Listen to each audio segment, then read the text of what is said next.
Yeah, Sugandha, Dr. Sugandha is here. Yeah, go for it.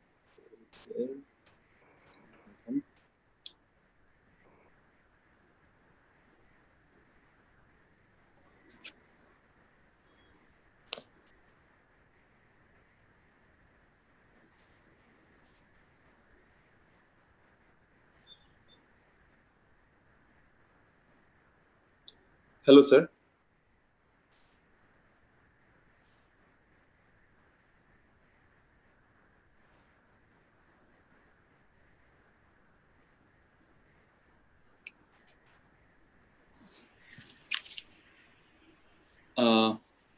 Professor Ghorpade, can you hear us?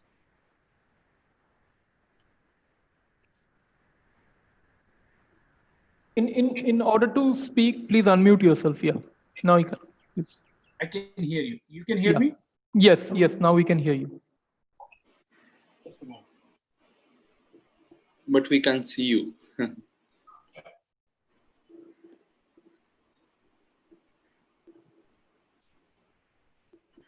Okay, so. Okay, let me turn on the video. So yes, yes. Okay, so we can start the YouTube thing and we can admit. Yeah, we Welcome, we started. Yeah. Oh, okay. Good. You can see me now? Yeah, yes. Yeah. Hello, Professor Ghorpade. Hello, Gurmeet. So it's second year I'm sharing your talk. Yeah.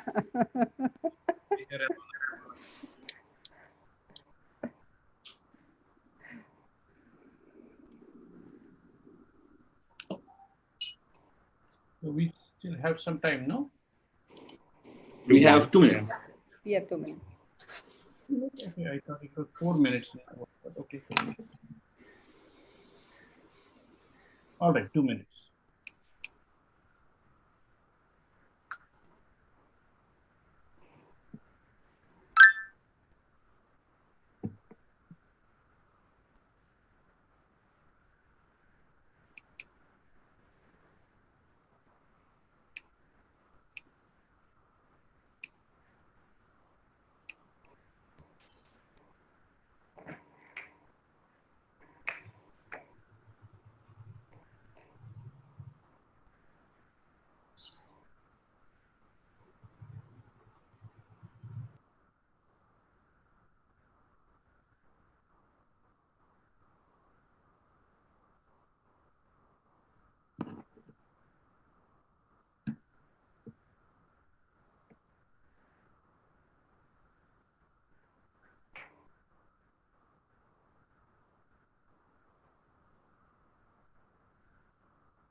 Oh, is that the beginning alarm?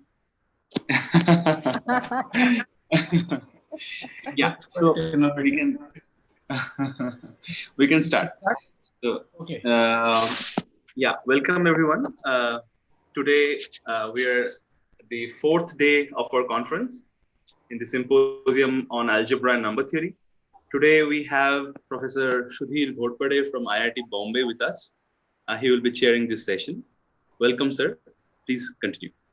Thank you. Thank you. Good morning, everybody, and welcome to this 4-day morning session.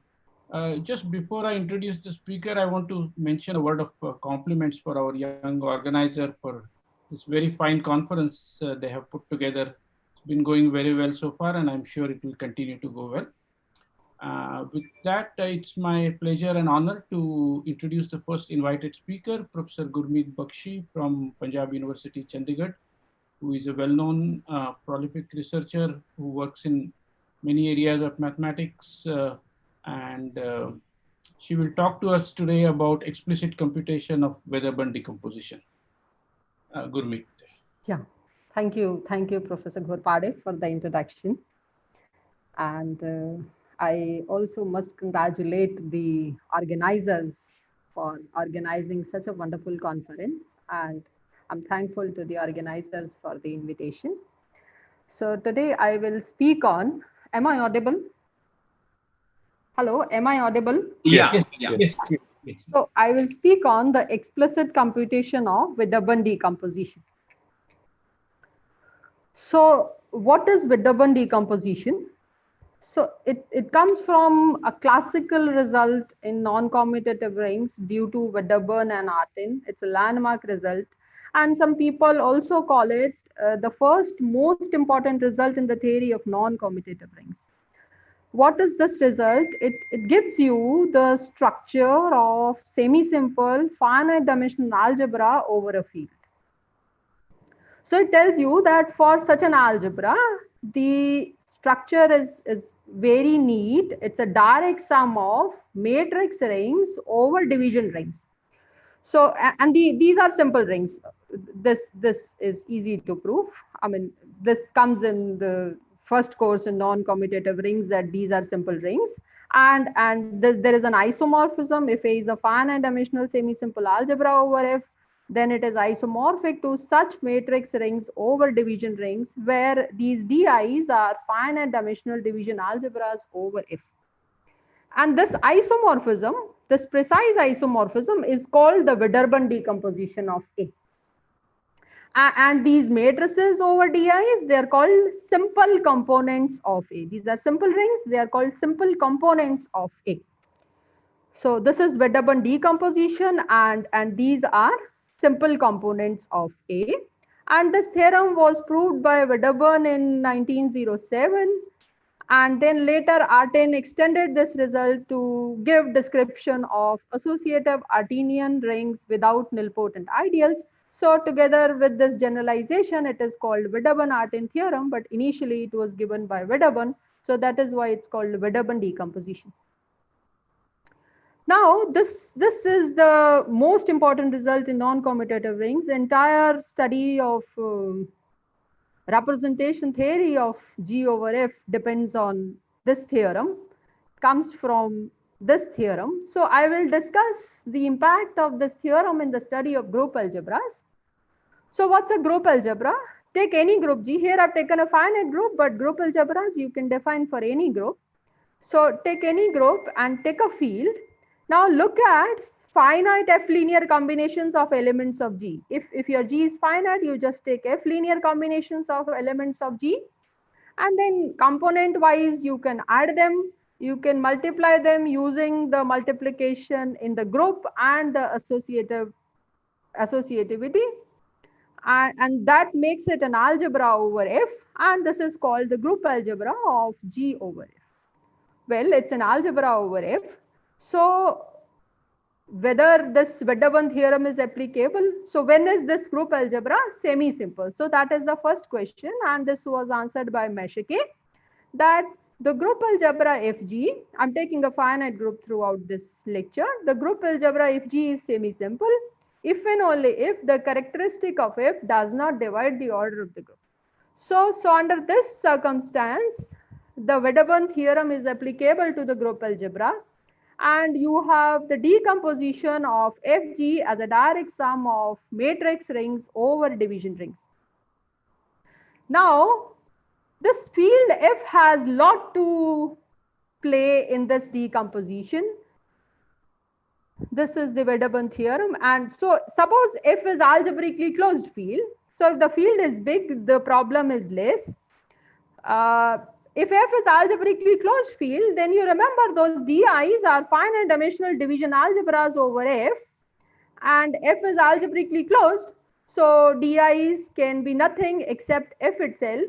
So FG is isomorphic to matrix rings over the field F, and this is the most crucial result in representation theory of groups over algebraically closed field. For example, it tells you that the order of the G is the sums of the squares of the degrees of irreducible representations, and several results in representation theory follow from this result.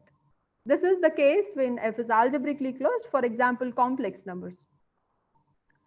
Moving to down, suppose F is not algebraically closed. For example, suppose take the case when F is reals. Now, if F is reals, the DIs are finite dimensional real division algebras. And then there is a theorem of Frobenius which gives you classification of finite dimensional real division algebras. And these are precisely reals, complex numbers, and real quaternions. And this further divides the study into real representations into 3 different classes depending upon the kind of division algebras which you are getting. Moving still down from reals to Q, moving to F is equal to Q, the difficulty is manifold because you have to classify finite dimensional division algebras over Q, they will come into the picture. And so this is what I will be discussing in this talk. And if the time permits, I will also discuss the case when F is a finite field and the semi-simple case when the characteristic of the finite field is co-prime to the order of the group. So these are the 2 things which I want to discuss. So I have a group algebra FG, semi-simple case taking throughout. And this is Wedderburn decomposition. AIs I have just renamed as MNIDI, simple components. And this is the Wedderburn decomposition. Now, in the Wedderburn decomposition, our interest is also to understand that precise isomorphism. Not only that we want to understand this decomposition, what are NIs, what are DIs in terms of the group G. And we also know how this, given a group, how this isomorphisms come into the picture. And for that, we need a set of invariants of the algebra called primitive central idempotents. I will just come to that. Now, this is a semi-simple ring. So, and these happen to be minimal two-sided ideals of FG. And it's a property of semi-simple rings that every two-sided ideal is generated by a central idempotent. So with that, because this is a two-sided ideal, it is generated by a central idempotent of FG. Now, so you look at idempotent corresponding to each simple component. So if there are n simple components, I have n central idempotents which generate those simple components as two-sided ideals. And now what is the property of these central idempotents is that one is the sum of those idempotents. If you just write the decomposition of one and you write E1 plus E2 plus En, then you can prove that EI is precisely which generates this MNDI as a two-sided ideal.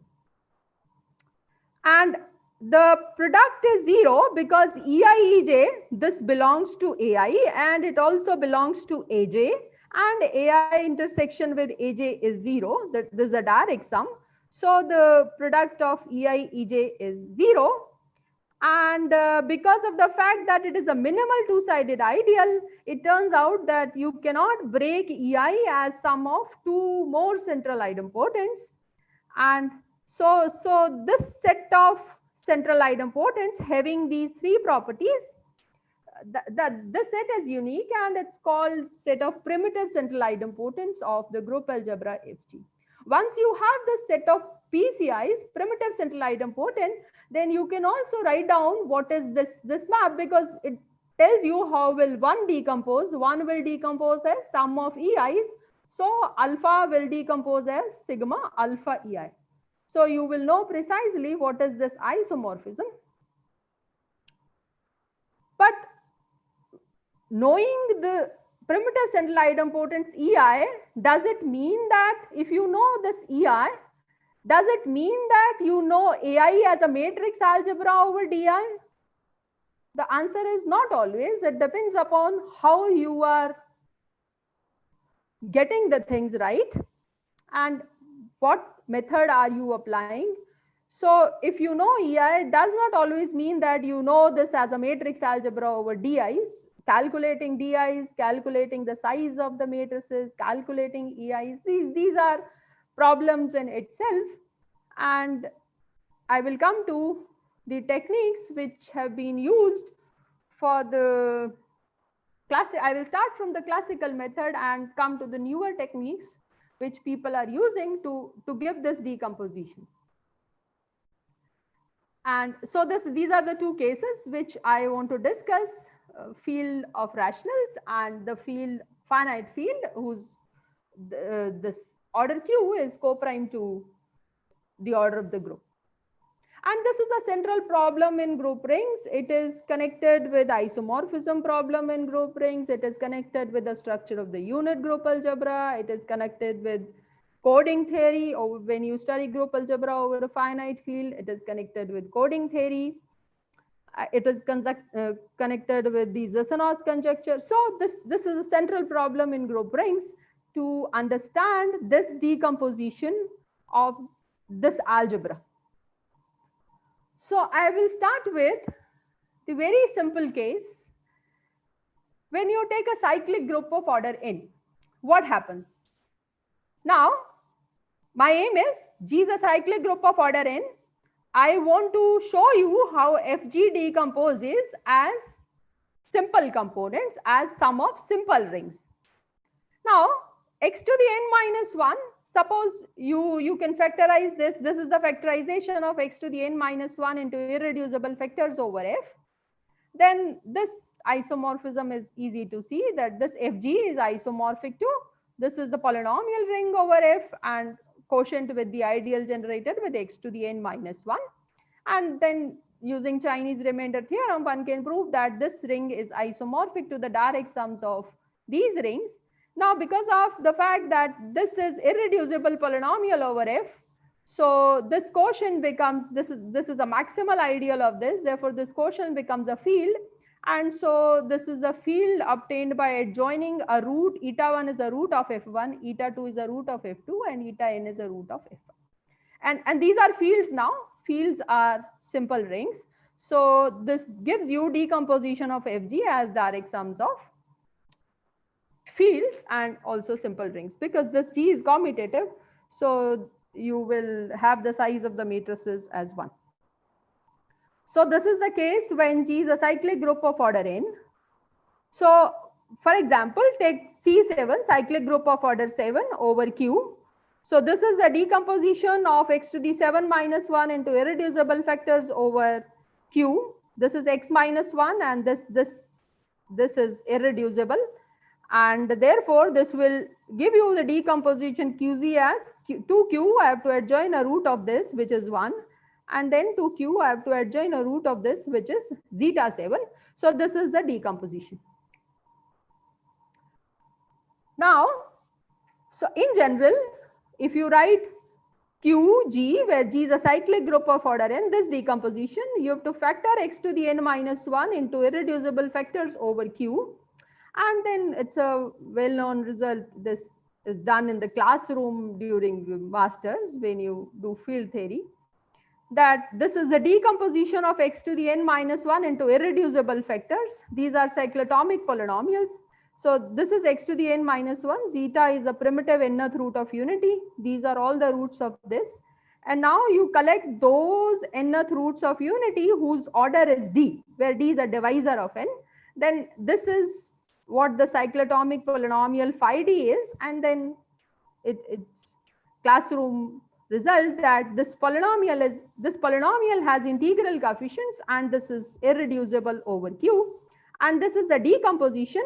And once you have the decomposition, you have QG as direct sum of sum d dividing n to Q. I have to adjoin a root of phi d, and which is zeta d. Zeta d is a primitive dth root of unity. So this is the decomposition. So let's also see, for example, over finite fields, say C7 over Q, you saw Q sum Q zeta 7. Let's see C7 over F2, finite field with 2 elements. This is a decomposition as irreducible factors over Z, but then this polynomial is not irreducible over F2. This is irreducible over Q, but this is not irreducible over F2. This will further break into two more irreducible factors. And therefore, this is now the decomposition into irreducible factors. And therefore, F2G decomposes as corresponding to this component, it is F2. And zeta 7 is a root of this polynomial. Zeta 7 lies in a third degree extension of F2. So this is F2 zeta 7, and corresponding to this also you are getting F2 zeta 7. So in the QG, where G was C7, you had one copy of Q zeta 7, but now here you are having two copies of F2 zeta 7. So this was an example. So generalizing this, take cyclic group of order n over FQ. So basically this is the factorization into irreducible factors over Q. But now these are not irreducible, not necessarily irreducible over Q. And so they will further break. And so there is a Galois action. And so look at the Galois group of FQ zeta D over FQ. This acts on the roots of this polynomial by this action. And now you look at the orbits. So the roots of this polynomial get divided into different orbits. And those orbits I am just denoting by CQD. CQD is the orbits which you get by the action of this group on the roots of this polynomial. And therefore, this phi dx, this I can write as this because these are all the orbits, and zeta I belonging to this orbit. And then this one can show that this is an irreducible polynomial over FQ. So this phi d will further break into irreducible polynomials. How many irreducible polynomials? As many as the orbits. And therefore, you will get this decomposition. FQG is isomorphic to some d dividing n, and then FQ zeta d, how many copies? As many as the orbits. So this is the decomposition. So this is the case of cyclic groups. Moving on from cyclic groups to abelian groups. This is what Perlis and Walker proved in 1950, that if you have an abelian group, then this is its Vedderburn decomposition as direct sums of fields.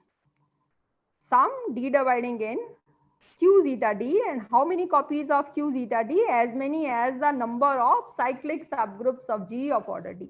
And this matches with what you have seen for the cyclic case. For the cyclic case, you saw QCN is sum d dividing n q zeta d. So because for every divisor of n, there is precisely one subgroup of order d.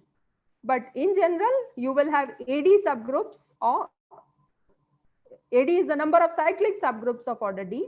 And so AD copies of q zeta d will occur in this decomposition. So let's apply this. Say, take for example, this abelian group C2 cross C4 over Q. So for each divisor of the order of the group, I have to count the number of cyclic subgroups of that particular order. So cyclic subgroups of order 1 is 1. And how many subgroups of order 2 do you have? 3. And how many subgroups of order 3 do you have? 2.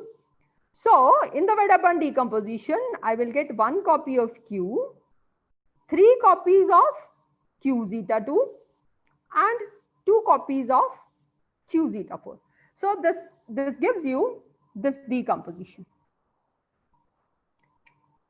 But as I told you, my aim is also not only in this decomposition, my aim is also to know how do I get this decomposition? What is the map which gives you this decomposition? So to understand that map, we also need to understand the primitive central idempotence of the group algebra, which will give you that map. So coming to the primitive central idempotence, first I will talk of the abelian case and then I will move on to more general groups.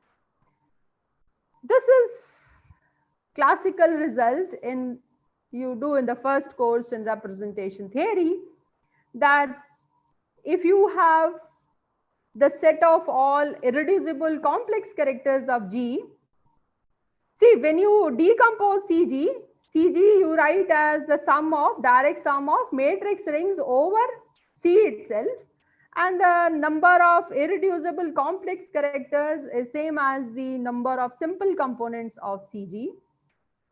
And IRG I am taking as the set of complex irreducible characters of G. And one can show that if chi is a complex irreducible character of G, then this fellow 1 upon order of G, chi of G inverse G, this is an element of CG. This chi is a complex character, it's an element of CG. It's a group ring element in CG. And then it's a textbook result which you can search in all the first course in representation theory books, that it's a primitive central idempotent of the complex group algebra. But remember, my aim is to know primitive central idempotence of the rational group algebra. So how do you get that? For that, this is a classical method which I am talking of. There's an automorphism group of C. This acts on the set of all irreducible characters of G by the natural composition map. This is an action which you can check. So this acts on this. So this irreducible characters will get divided into orbits. Now on one side, I have distinct orbits of irreducible complex characters of G. And then on other side, I have primitive central idempotence of the rational group algebra QG. And there's a 1-1 correspondence between these two, that if I have an orbit of chi, then what you do, you just add, you see, remember this E psi was my notation for this. It's a primitive central idempotent of CG corresponding to the simple component from where chi is coming. So you just add those simple components of CG corresponding to those characters which are in this orbit. You just add them up. And then this fellow is this only, because I'm taking psi in the orbit of chi, and one can check that the orbit what you get is by applying the Galois action of Q chi. Take the Galois group of Q chi over Q and apply the sigma to chi, and this is precisely the orbit of chi. The orbit of chi you will get as sigma composed with chi, where sigma is in the Galois group of Q chi over Q. And so this is precisely this, and this is a primitive central idempotent of, now this is a guy in QG, rational group algebra, and it's a primitive central idempotent of QG, and this is a standard notation that it is denoted by EQ chi. Well, nice, it's a primitive central idempotent of QG.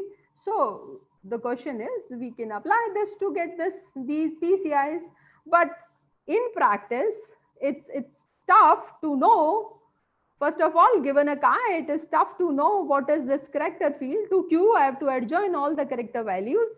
First of all, it is difficult to know this character field.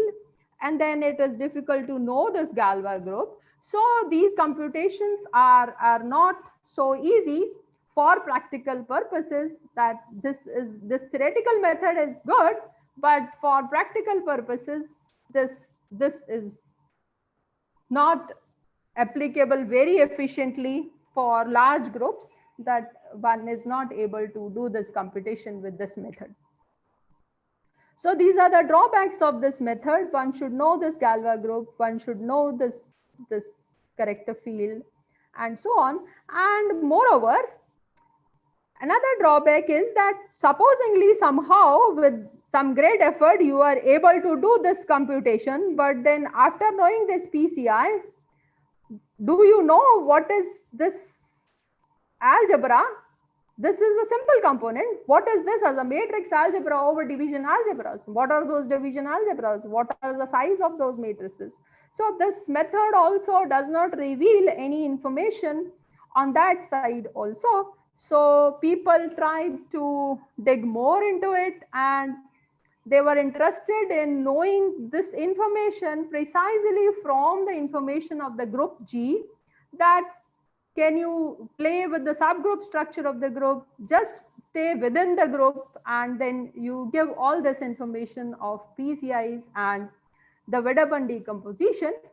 So why people thought of giving this information in terms of the subgroup structure of the group? So that is the first question, that can you write some idempotent from subgroups of the group? And the answer is yes, at least some idempotents you can write down. For example, if H is a subgroup of a finite group, then you compute this average sum. It's an element of QG and it's an idempotent, you can check. And this idempotent is central if and only if H is normal in G. So normal subgroups of G give you some central idempotents of rational group algebra. But these are some central idempotents, but my aim is, I'm interested in the primitive central idempotents. And then there was this result of Segal, which gave the initial input, proved in 1978. He proved that if G is an abelian group, then primitive central idempotents of QG are Z linear combinations of these H hats. This is my H hat, where H runs through subgroups of G. See, in an abelian group, all subgroups are normal, so I'm not saying normal subgroups.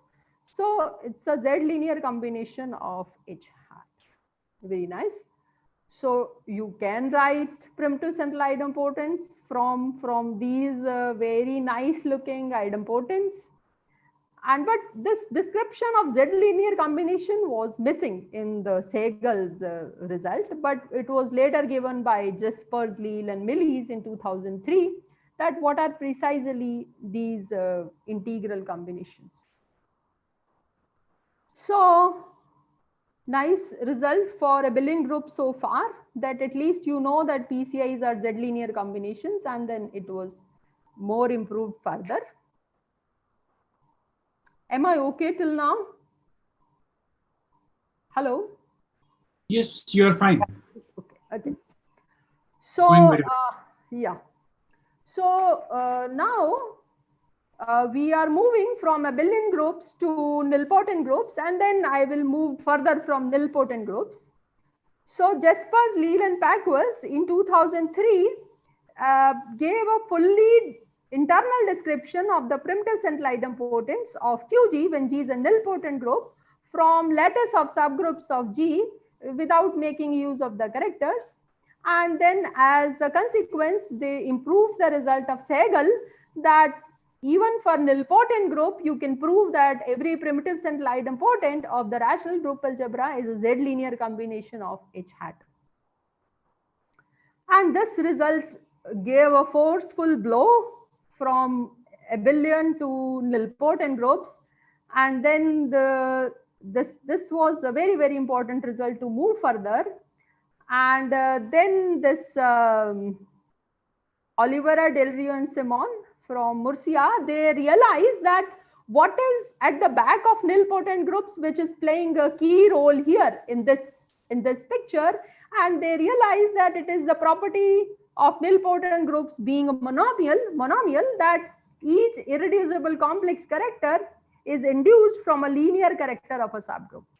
So they pushed the theory from nilpotent groups to monomial groups, and in a very, very nice way. And so I will just introduce this notation, because these are two important notations which I am using throughout. That if suppose G is a group and K is a normal subgroup of H is a subgroup of G, then epsilon HK is this group ring element. It's an element of the rational group algebra. M H over K is the minimal subgroups of H mod K. So it is something which is well written from H and K, and it's an element of QH. And then you just take all sum of distinct G conjugates of this element, and that is what this notation is, EGHK. So what you can see is that given H and K with this property, there is epsilon HK is some well-defined element of QH. And then if you take the sum of G conjugate, this is some well-defined element of QG, given from just given H and K. Okay, so what these Oliveira, Del Rio, Simon proved that for abelian groups, they try to see the expression of EQ chi. See, I talked about this expression of EQ chi. Yeah, this expression. So they started understanding this expression when chi is a monomial character. That what is this expression in terms of the group? And so they first saw it for linear characters and then improved it to monomial characters. So this is what they did, that suppose n is a normal subgroup of G with G mod n cyclic, then they proved that epsilon Gn is a PCI. So basically, if n is a normal subgroup with G mod n cyclic, then you have a linear character on G with kernel n, and they saw that EQ chi turns out to be precisely epsilon Gn. All right. And what is a simple component corresponding to this? And they proved that this simple component QG epsilon Gn is just isomorphic to Q zeta D. Zeta D is D is the order of G mod n. Having understood this, they tried to push to monomial characters. So what's a monomial character? A character induced from a linear character of a subgroup. When I'm saying characters, I mean complex characters. So if a character is induced from a linear character of a subgroup, then I call it a monomial character. And then monomial groups are the groups where all irreducible characters are monomial. And some example, monomial groups is a very, very large class of groups. Every monomial group is solvable, and every solvable group is embedded inside a monomial group. It's a theorem of Dade. Solvable groups can be embedded inside monomial groups. And these are some examples: nilpotent groups, metabelian groups, super solvable groups, abelian by super solvable, many more classes of groups which are monomial. And so what they proved in 2004 is that you take a monomial character and then it is induced from lambda. Lambda is a linear character of a subgroup H of G. Take K to be the kernel. I'm just going to give you one notation of a Schoda pair and then different classes of Schoda pairs.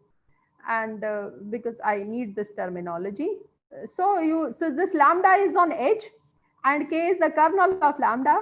Then this pair H comma K has these two properties. K is a normal subgroup of H. H mod K is cyclic. Of course, lambda is a linear character on H with kernel K. H mod K is cyclic. And then this property holds. This property holds because lambda induced to G is irreducible.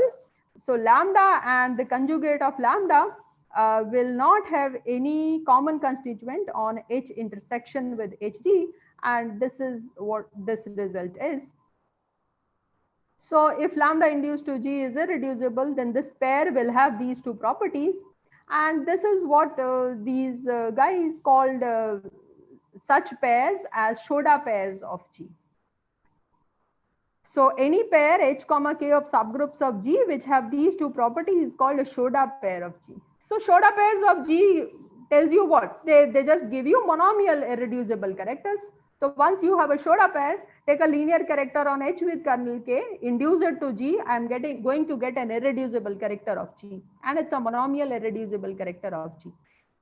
And so this is what Schoda pair is. This is what I have told you, that a pair H comma K of subgroups of G is called a Schoda pair if these two conditions are satisfied. So knowing a Schoda pair or knowing monomial irreducible complex characters is the same thing. For example, look at S3. Let me just give you some example of a Schoda pair. Look at S3. S3, there are 2 linear representations. Again, I will say when I talk of representations or characters means complex ones. 2 linear representations, and one is the identity, and identity representation will correspond to the Schoda pair G comma G. It's on G and its kernel is G. And the other representation is linear on S3 with kernel A. And so it will give you the Schoda pair S3 comma A. And there is one non-linear representation which is induced from non-identity linear representation on this subgroup A. And so it will correspond to the Schoda pair A comma 1. The kernel of that non-identity linear representation will be 1. So this will give you this Schoda pair. So knowing monomial means knowing Schoda pairs. And so what these people prove that if you have a Schoda pair, then alpha EGHK is a PCI of QG. Remember, EGHK is a precise group ring element from H and K, which I have already defined. So a rational multiple of EGHK is a PCI. So what they took the monomial representation corresponding to this and try to understand what is EQ lambda induced to G. This is what they proved. But what is the simple component? What is the structure of the simple component corresponding to this idempotent? They were not able to say in general, but by imposing certain constraints on the Schoda pair, they gave the structure of the simple component. So what is that constraint which they had to impose? This is an important constraint which plays a great role in the next theory which I am going to say.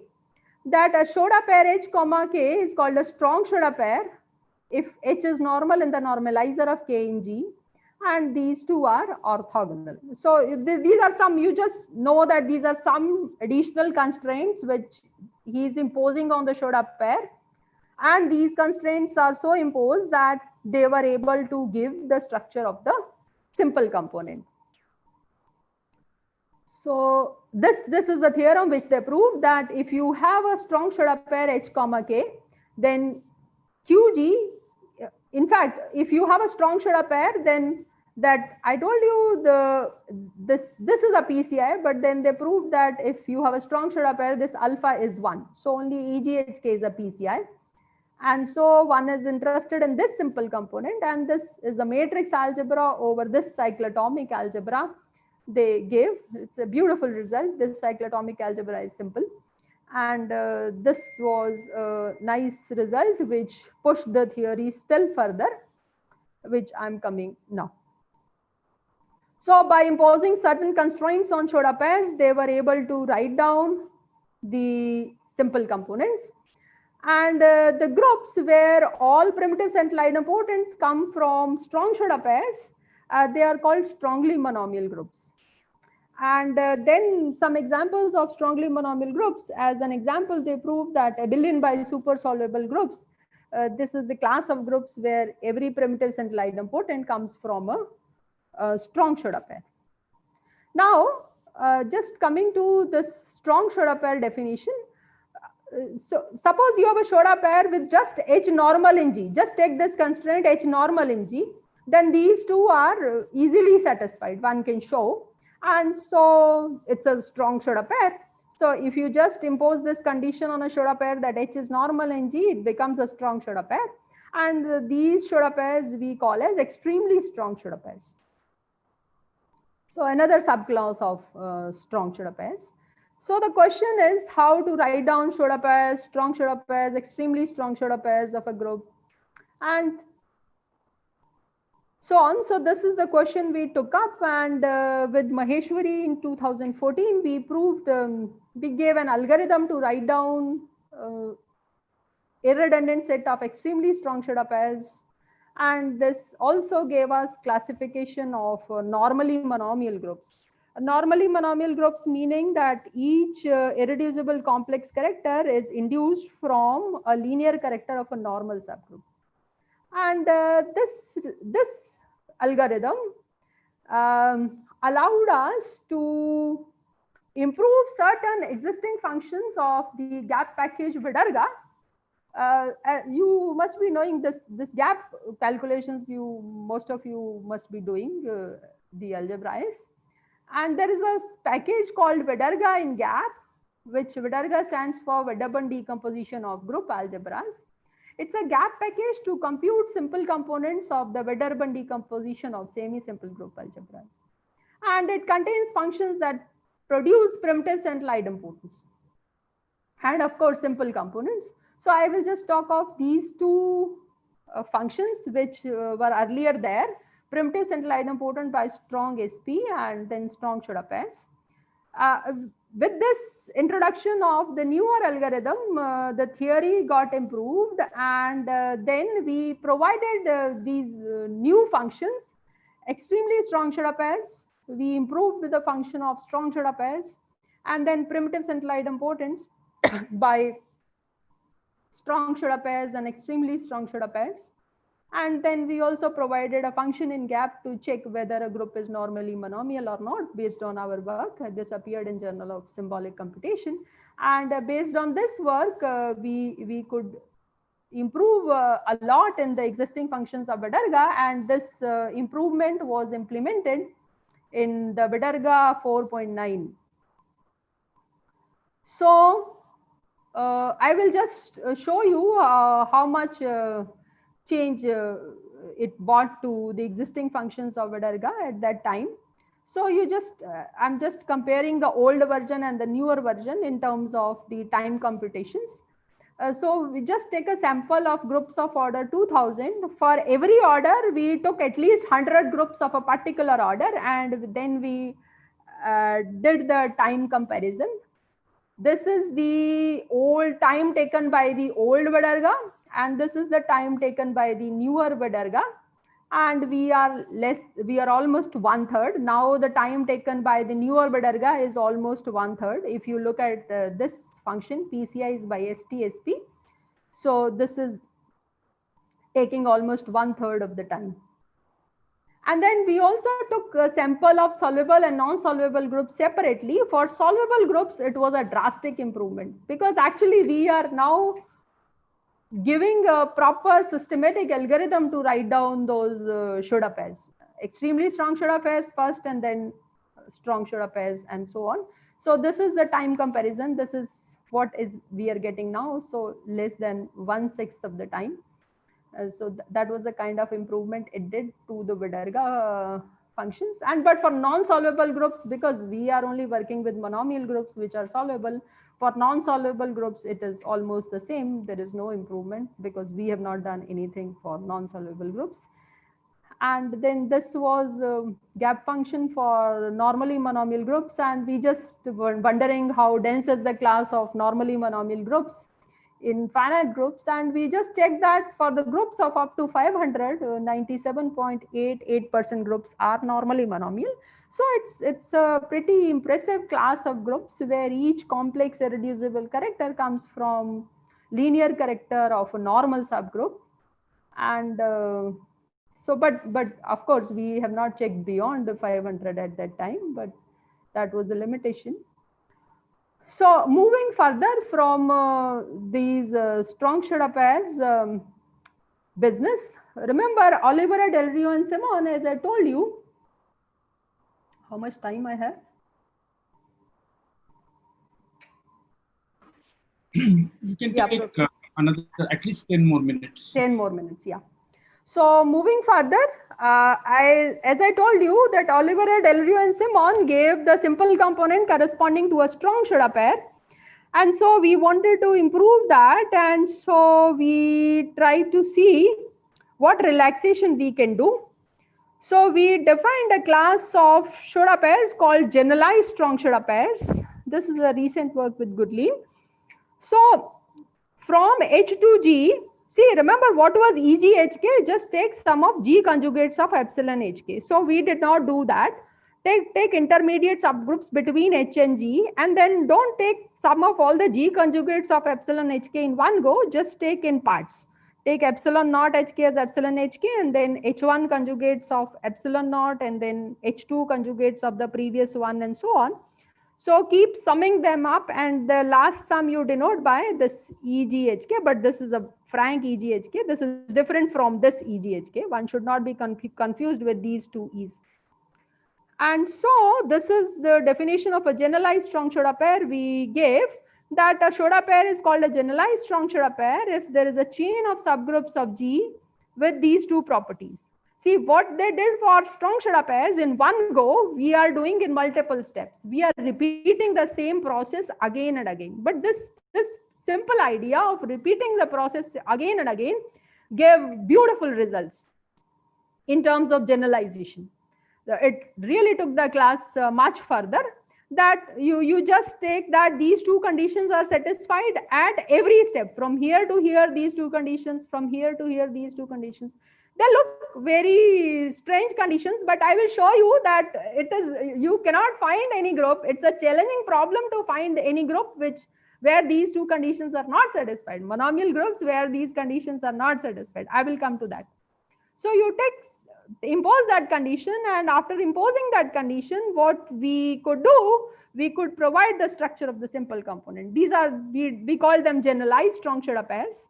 And then we also proved that this construction of EGHK now does not depend upon this chain, because initially this construction of EGHK depends on the chain, because every time you're summing here and then you're summing here and so on. So, but we proved that if it's a strong inductive chain, we call this as a strong inductive chain if these two conditions are satisfied. So this does not depend upon this. If it's a strong inductive chain, then this EGHK does not depend upon what series are you taking. You may be having different people may be having different strong inductive chains. So we gave the structure of the simple component for a generalized strong Schoda pair. It's a repeated matrix algebra it's a cyclotomic algebra, and then matrices over this, again the cross product, again the matrices, again the cross product, repeatedly, because we are repeatedly doing the same thing. But the issue is how good is this generalization, how far we have moved with this generalization. Every strong Schoda pair is a generalized strong Schoda pair, because that is a one-step process and this is a multiple-step process. So all strongly monomial groups are generalized strongly monomial. We call a group to be generalized strongly monomial if every primitive central idempotent of QG is realized by a generalized strong Schoda pair of G. And then we proved that all subnormally monomial groups are also generalized strongly monomial. Subnormally monomial means that an irreducible character of G is coming from a subgroup which is subnormal in G. From H to G, there is a subnormal series. And so all subnormally monomial groups are generalized strongly monomial. We also proved that all finite groups where subquotients of G have the property that either it is abelian or it contains a non-central abelian normal subgroup. It's a pretty large class of groups. And this class of groups we have proved is generalized strongly monomial. And these are some more classes of groups which we proved: monomial Frobenius groups, Kamina groups, and some more classes. I will just sum it up in this chart. Can you see this chart? Yeah. So this is where this class is. This is the class of generalized strongly monomial groups. It is inside monomial groups. Inside this, you have strongly monomial groups. Inside this, you have abelian by supersoluble. So these are all the classes of groups which we have proved are here. Groups in which each subquotient is either abelian or has a non-central abelian normal subgroup, subnormally monomial groups, solvable groups with elements of prime power order, Kamina groups, monomial Frobenius groups, and many more classes. So this was we proved. We also recently, but this result is published in Journal of Algebra last year. And recently we have some more results. This is under preparation, that monomial groups of order PAQB are generalized strongly monomial. Subgroup closed monomial groups are generalized strongly monomial. Super monomial groups are generalized strongly monomial. So these are some very, very nice indications of the fact that the class of generalized strongly monomial groups is huge. In fact, it also relates to Isaac's conjecture. Isaac's conjectured that monomial group of odd order is supermonomial. And what we have proved is that supermonomial groups are generalized strongly monomial. So it also leads to a weaker version of Isaac's conjecture, which says that maybe one can expect before Isaac's conjecture, one can expect that whether every monomial group of odd order is generalized strongly monomial. So if this is true, then we have almost closed the theory of giving the decomposition for monomial groups of odd order, say. And this I will not take up. The theory over finite fields I will not take up because the time will not permit me. But I will. We have done the similar computation for over finite fields for generalized strongly monomial groups, and they go really well. You can describe the structure of finite group algebra of a generalized strongly monomial group over a finite field in the semi-simple case, precise decomposition, precise isomorphism, and all that we have given. So this research is still going on, and the problem is mainly group theoretic now, and we are interested in seeing at the closeness of generalized strongly monomial groups to monomial groups. And in the study of monomial groups, group theorists are interested to know whether normal subgroups, whole subgroups of monomial groups are monomial or not. And there are conjectures by Isaacs and Dade in this direction, and many positive instances by several leading group theorists to this fact whether normal subgroups of monomial groups are monomial or not. For several classes, they have checked this result. And what surprisingly, we have found that all the classes of groups which have been taken up by these group theorists turn out to be generalized strongly monomial, which is really nice. That it's almost close to monomial groups, and at the moment it's like a challenge for us to see a monomial group which is not generalized strongly monomial. And we look forward to any answer to this question. This will be an excellent addition to this research. Thank you. Okay, thank you very much.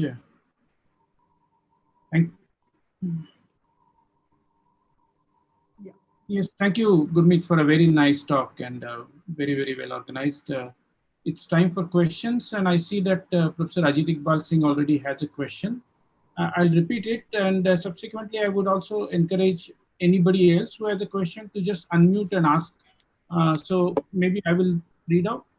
So her question is, can group algebra QG of non-isomorphic groups be isomorphic? Yes.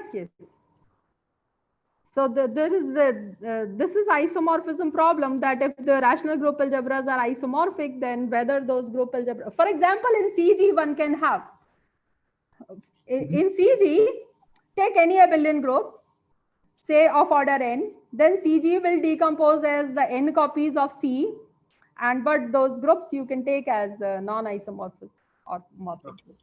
But her question was over rationals. Yes, rationals. Go ahead. Yeah, over rationals, yes, this is a problem, that if the rational group algebras are isomorphic, then this is an isomorphism problem, whether the groups are isomorphic or not. And a lot of positive instances of this, that if the rational group algebras are isomorphic, then the groups are isomorphic. For CG, if you give them a norm, then they are not. So functional analysis recognizes the difference between groups. Yeah. What I want to say is, if you give the norm to CG, where you take complex numbers, then the group algebras of non-isomorphic groups are non-isomorphic. So functional analysis recognizes the difference between groups. Okay. So you give the norm to that. Okay. Yes, give the norm to that. Okay, then they recognize that these that is some of the absolute values of the coefficients. Okay. Cheyenne has a comment. You want to say it yourself, Cheyenne? Unmuting. I just said that for finite groups, I think there is no difference between this functional analytic group algebras and group algebras.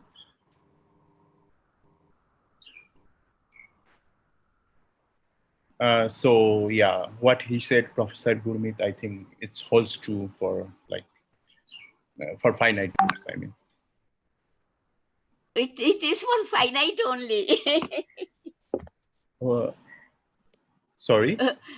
No, there is a difference. You see, if you take the norm, L1 norm, then the two group algebras will not be isomorphic when you equip with norm. Yeah, but equal, not isomorphic, isometrically isomorphic. Are you saying that the group C star algebras are different than group algebras for finite groups? Yes, but isometrically isomorphic.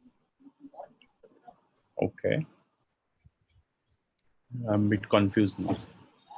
I'll give you the page number and all that. Palmer's book has computed it fully. Okay. Okay. Maybe I would also like to. I would also like to. Yes, I wanted to point this out. So in functional analysis, this difference is recognized via isometric isomorphisms. Okay. Are there any other questions or comments? And have you seen Geeta Venkatraman's book with Blackburn and Peter Neumann, which gives enumeration of finite groups? Do you use that in your GAP program or anything? No, I've not seen that. But book, okay, this is Geeta Venkatraman, who's seen in most conferences. Okay. I'll check up. I've not seen that.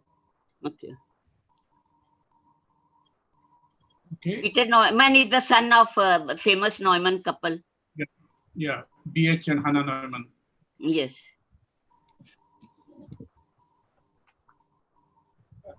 So I had a simple question. Is it true that a super solvable group is normally monomial? Super solvable? No. It need not be, huh? No, need not be. There are counterexamples. So, and then for normally monomial, can you say that the converse of Lagrange is true for finite normally monomial finite groups? For finite normally monomial groups, converse of Lagrange's theorem. Important groups, but not for solvable or super solvable. That's why I asked. Okay. I've not seen that really. That's a nice question. I will just check up. Yeah, I'll just check up. Okay. So if there are no further questions, let's once again thank Gurmeet again for a very nice talk. Yeah, I see that you can click on reaction and clap virtually. So you are welcome to do that. I will do it. And then in about 1 or 2 minutes, we'll just start the next talk. So maybe Gurmeet can close her slides, and the next speaker, which is Rakhi Protihar, can open. Thank you. Thank you.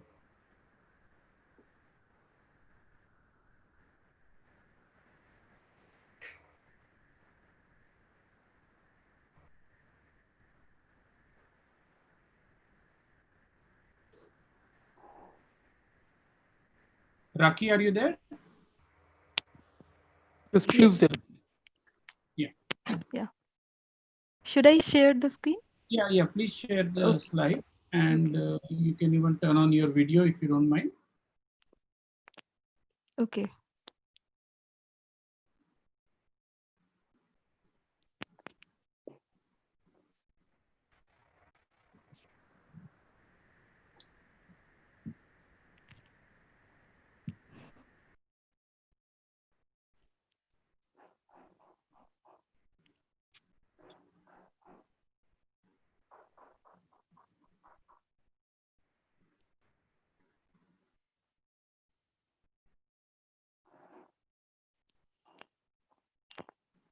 Okay, so I think we can start the next session, which is contributory talks, and each talk will be 15 minutes.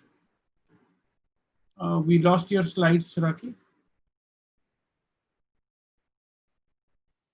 Oh. Hello?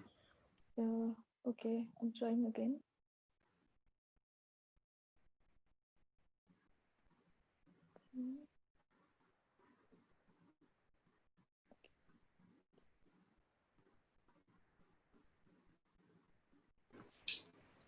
Can you share again, please? Yeah, can you see now? Yeah. Okay. Okay. Okay, looks good. Okay, so the first speaker in this session is Rakhi Pratihar from IIT Bombay, and she will speak on some automorphisms of rational function fields and their applications to rank metric code. You will have 15 minutes, please. Okay. Okay, thank you. Okay, am I audible clearly? Yes. Okay. So first, I'd like to thank the organizers for giving the opportunity to be part of this Math Fest. And topic of my today's talk is about some automorphisms of rational function fields over finite characteristic and their applications to rank metric codes. It's based on joint work with Dr. Tuvir Randrianarisoa. And here you can find an older version of the paper with the same title.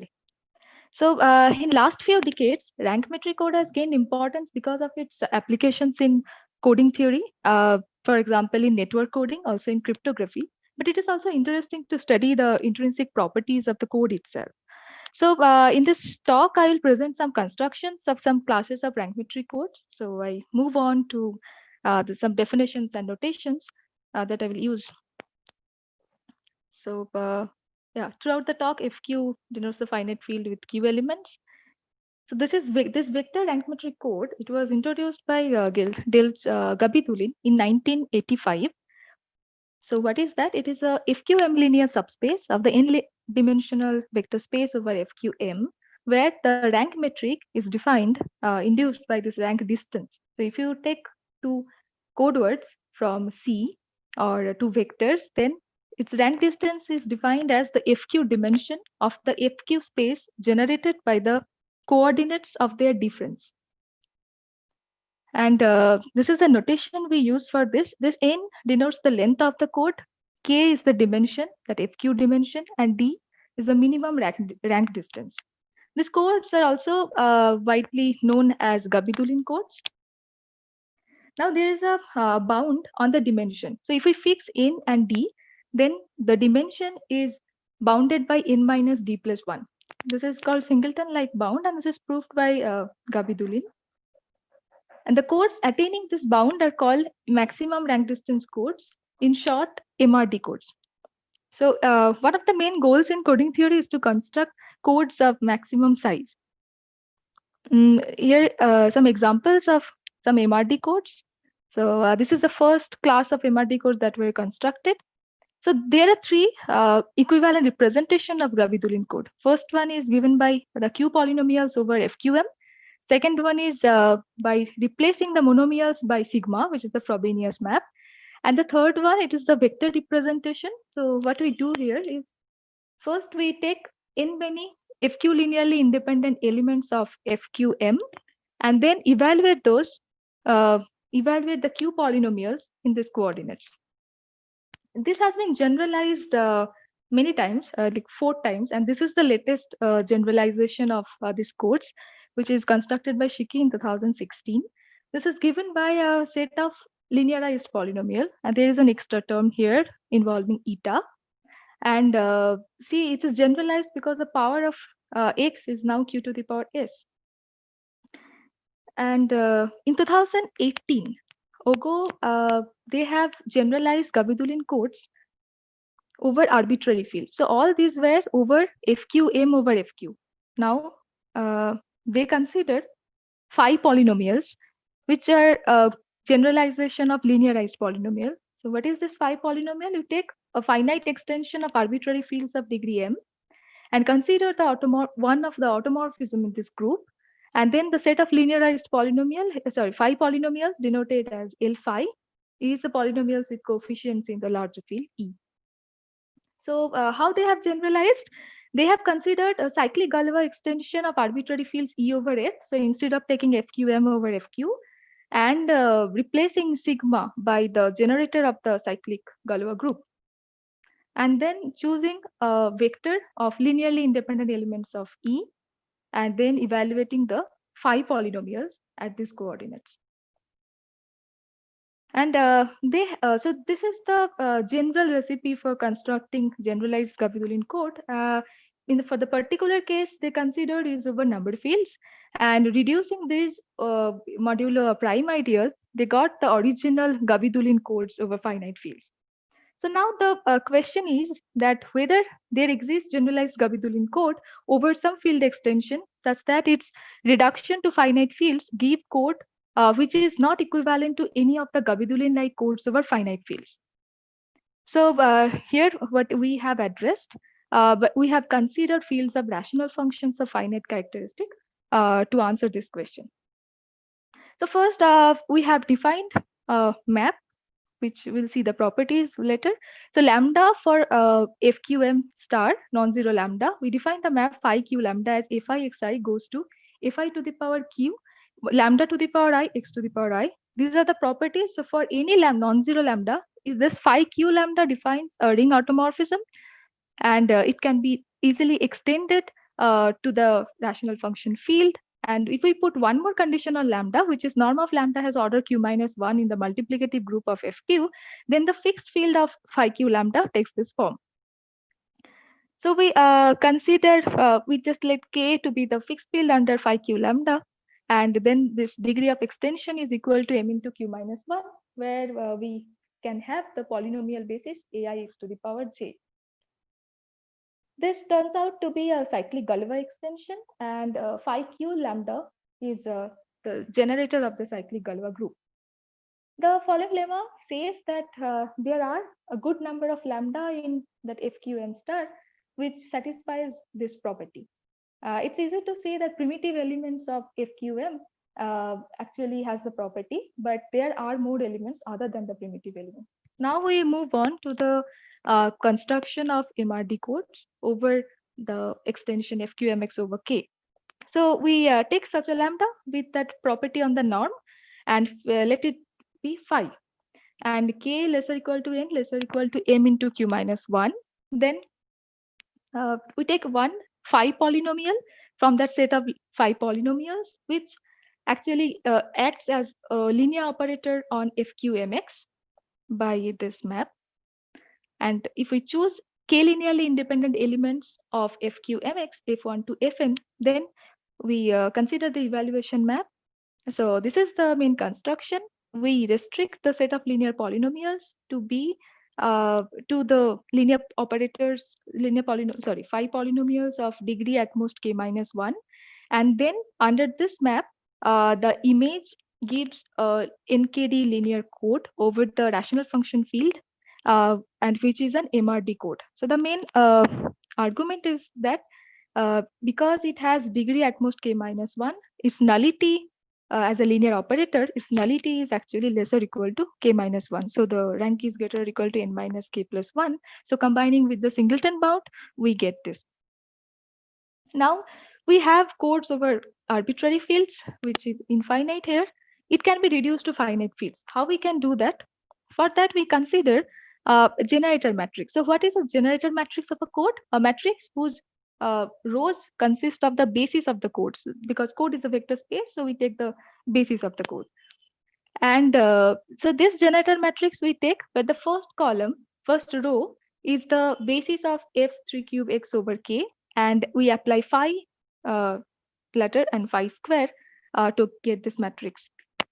And so this is how we can get MRD code over finite field by reducing the MRD codes over rational function field. So let's see be an MRD code with the rational function field with generator matrix G and its reduction. So each entry we reduce it modulo an irreducible polynomial of suitable degree.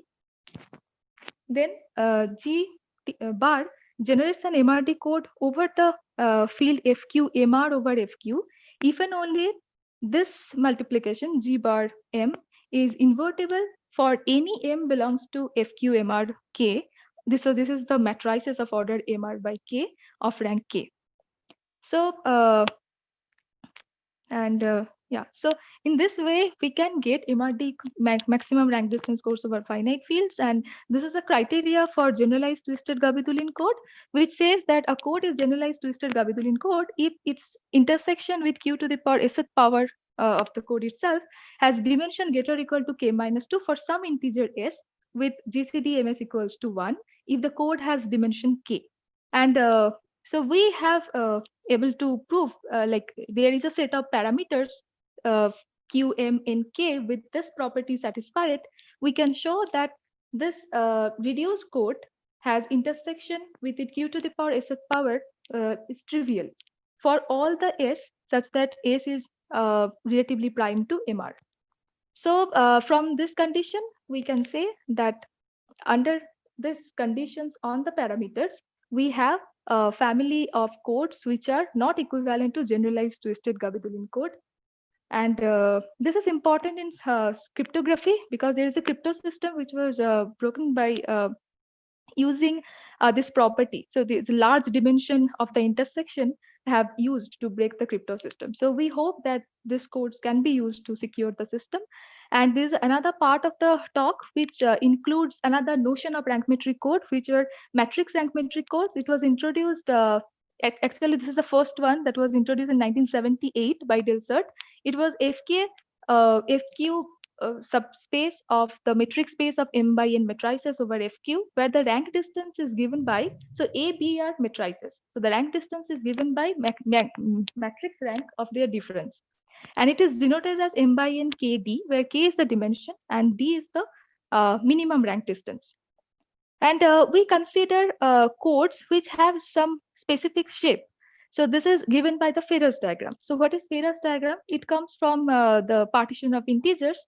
It can be seen as array of right and top aligned dots, where each row has the number of dots, at most the same number of dots in the previous row. And so there are many ways of visualizing this diagram. This is one such. So it can be matrices of dots and empty spaces. So this is a 6 by 6 Ferrous diagram, which is also represented as 2 2 4 4 6 6, which gives the number of dots in the corresponding column. And so what is rank metric codes in Ferrous diagram? So if we fix a Ferrous diagram, which is an M by N matrix of dots, then a rank metric code C is called a Ferrous diagram code in F if all the code words in C has non-zero entries only in the position where there is dot in the Ferrous diagram. So it is supported on F. Now there's a bound on the dimension of such codes, which are Ferrous diagram codes in F. This is proved by Ezio Silverstein, and it is by counting the number of dots which remains after removing certain number of top rows and columns from right. So this is the formula, and the codes attaining this bound are called optimal Ferrous diagram rank metric code. This is important because these codes are used to construct subspace code, which are used in one-shot network coding. And this is also conjectured that for any set of admissible parameters, there exist optimal rank metric codes. And we have proved for this set of Ferrous diagram, we have constructed optimal Ferrous diagram code for this set of Ferrous diagram. So it is difficult to see from here. So I illustrate it with this diagram. First, what we do is we divide the number of columns, divide the columns into certain blocks. So here we have n blocks. And each block, so the ith block have mi columns, and each column contains ri dots.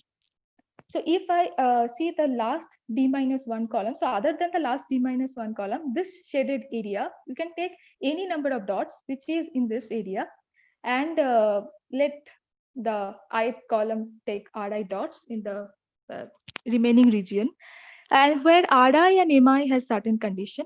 And so we have constructed optimal Ferrous diagram code for q greater than n. So n is the number of blocks we have divided the entries columns into. And so this includes some new Ferrous diagram also. And this is, so how much time do I have now? Then I will explain this construction. You can take at most 2 minutes more. Okay, okay. So I just explained the method in brief for the optimal Ferrous diagram rank metric code for this particular Ferrous diagram. So what we do is that the construction we consider for q equals to 4 and take d equals to 4. So we take the generator matrix of the MRD code that we have seen at the first part, over F4 2x over the fixed field K. And so this is the generator matrix where the first row is the basis elements, and then we apply the 5 polynomials. And it can be reduced to this matrix because this is the Moore matrix, 3 by 3 Moore matrix, and these are linearly independent elements. Then that counting technique, actually this bound on this on the dimension of this diagram is actually the number of dots remaining after removing the last 3 columns. So this is 8. So we have considered an 8-dimensional subspace over F4 and consider C equals to VG, we got this code words. So if this is the vectors, then you take the matrix representation under this basis. So you extend the vector into a matrix.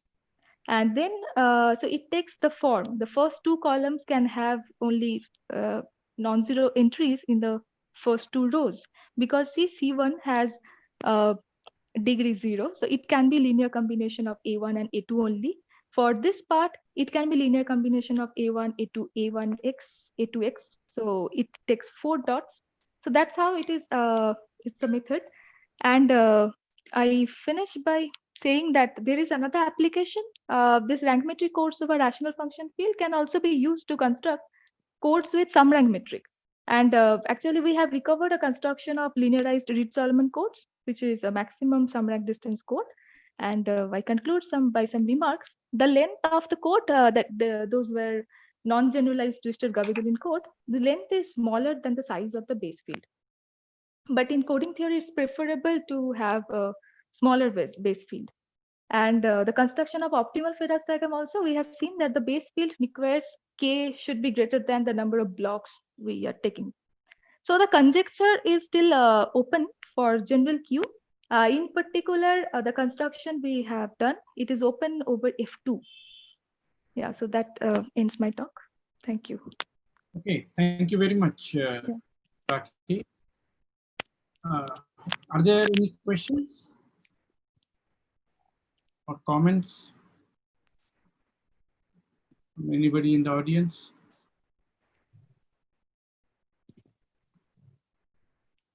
Okay, if not, let us thank Rakhi once again. We can clap virtually. Or thank you. And I would now request you to close your slides, and then the next speaker, which is Tanya Sidana, she can after that she can upload her slide. Thank you, Rakhi. Nice talk. Thank you, sir.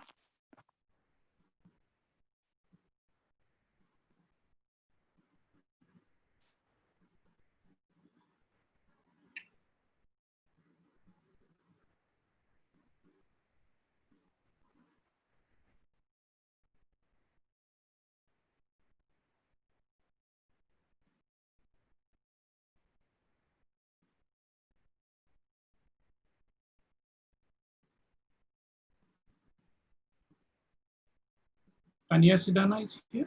Yes, sir. Shall I share my screen? Yeah, please.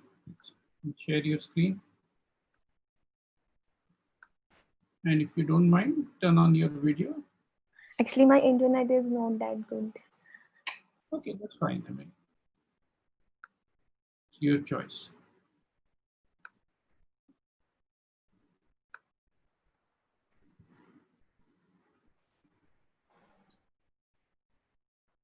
Okay, we'll just start in 1 minute. Okay, I think it's 11:20. So it is my pleasure to welcome the next speaker, who is Tanya Sidana from IIIT Delhi, and she will tell us on about the structure and distances of constant cyclic codes. Please. Thank you, sir. Firstly, I would like to thank the organizers for giving me opportunity to present my work. This work is actually a joint work with my advisor, Dr. Anuradha Sharma. So let us begin with few notations and definition. Let R be a finite commutative ring with unity and be a positive integer. We will view the set of all n tuple over R as an R module. Sorry, actually, excuse me. I'm unable to move my slides. Oh. 1 minute. I will again share my screen. No.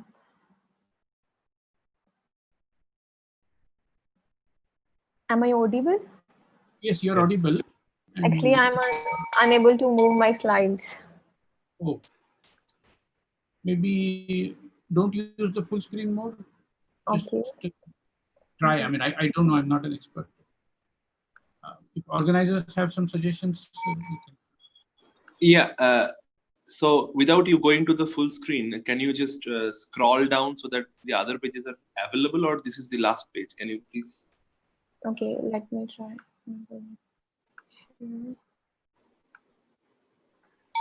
No, I'm not able to move. After saying. What about this? Yeah, I will scroll. Okay, sure. For a unit lambda in R, a lambda concentric code of length n over R is defined as a R submodule of Rn, which is invariant. Excuse me. Hello? You can zoom a little bit. You can. There is a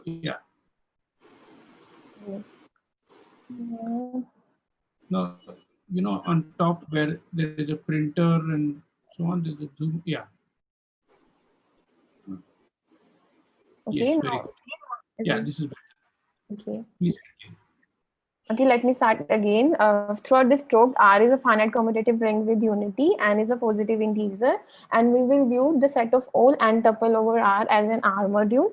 For a unit lambda in R, a lambda concentric code of length n over R is defined as an R submodule of Rn, which is invariant under the lambda shift of its code words. Basically, that is a vector. This vector is in C, then its lambda shift is also in C.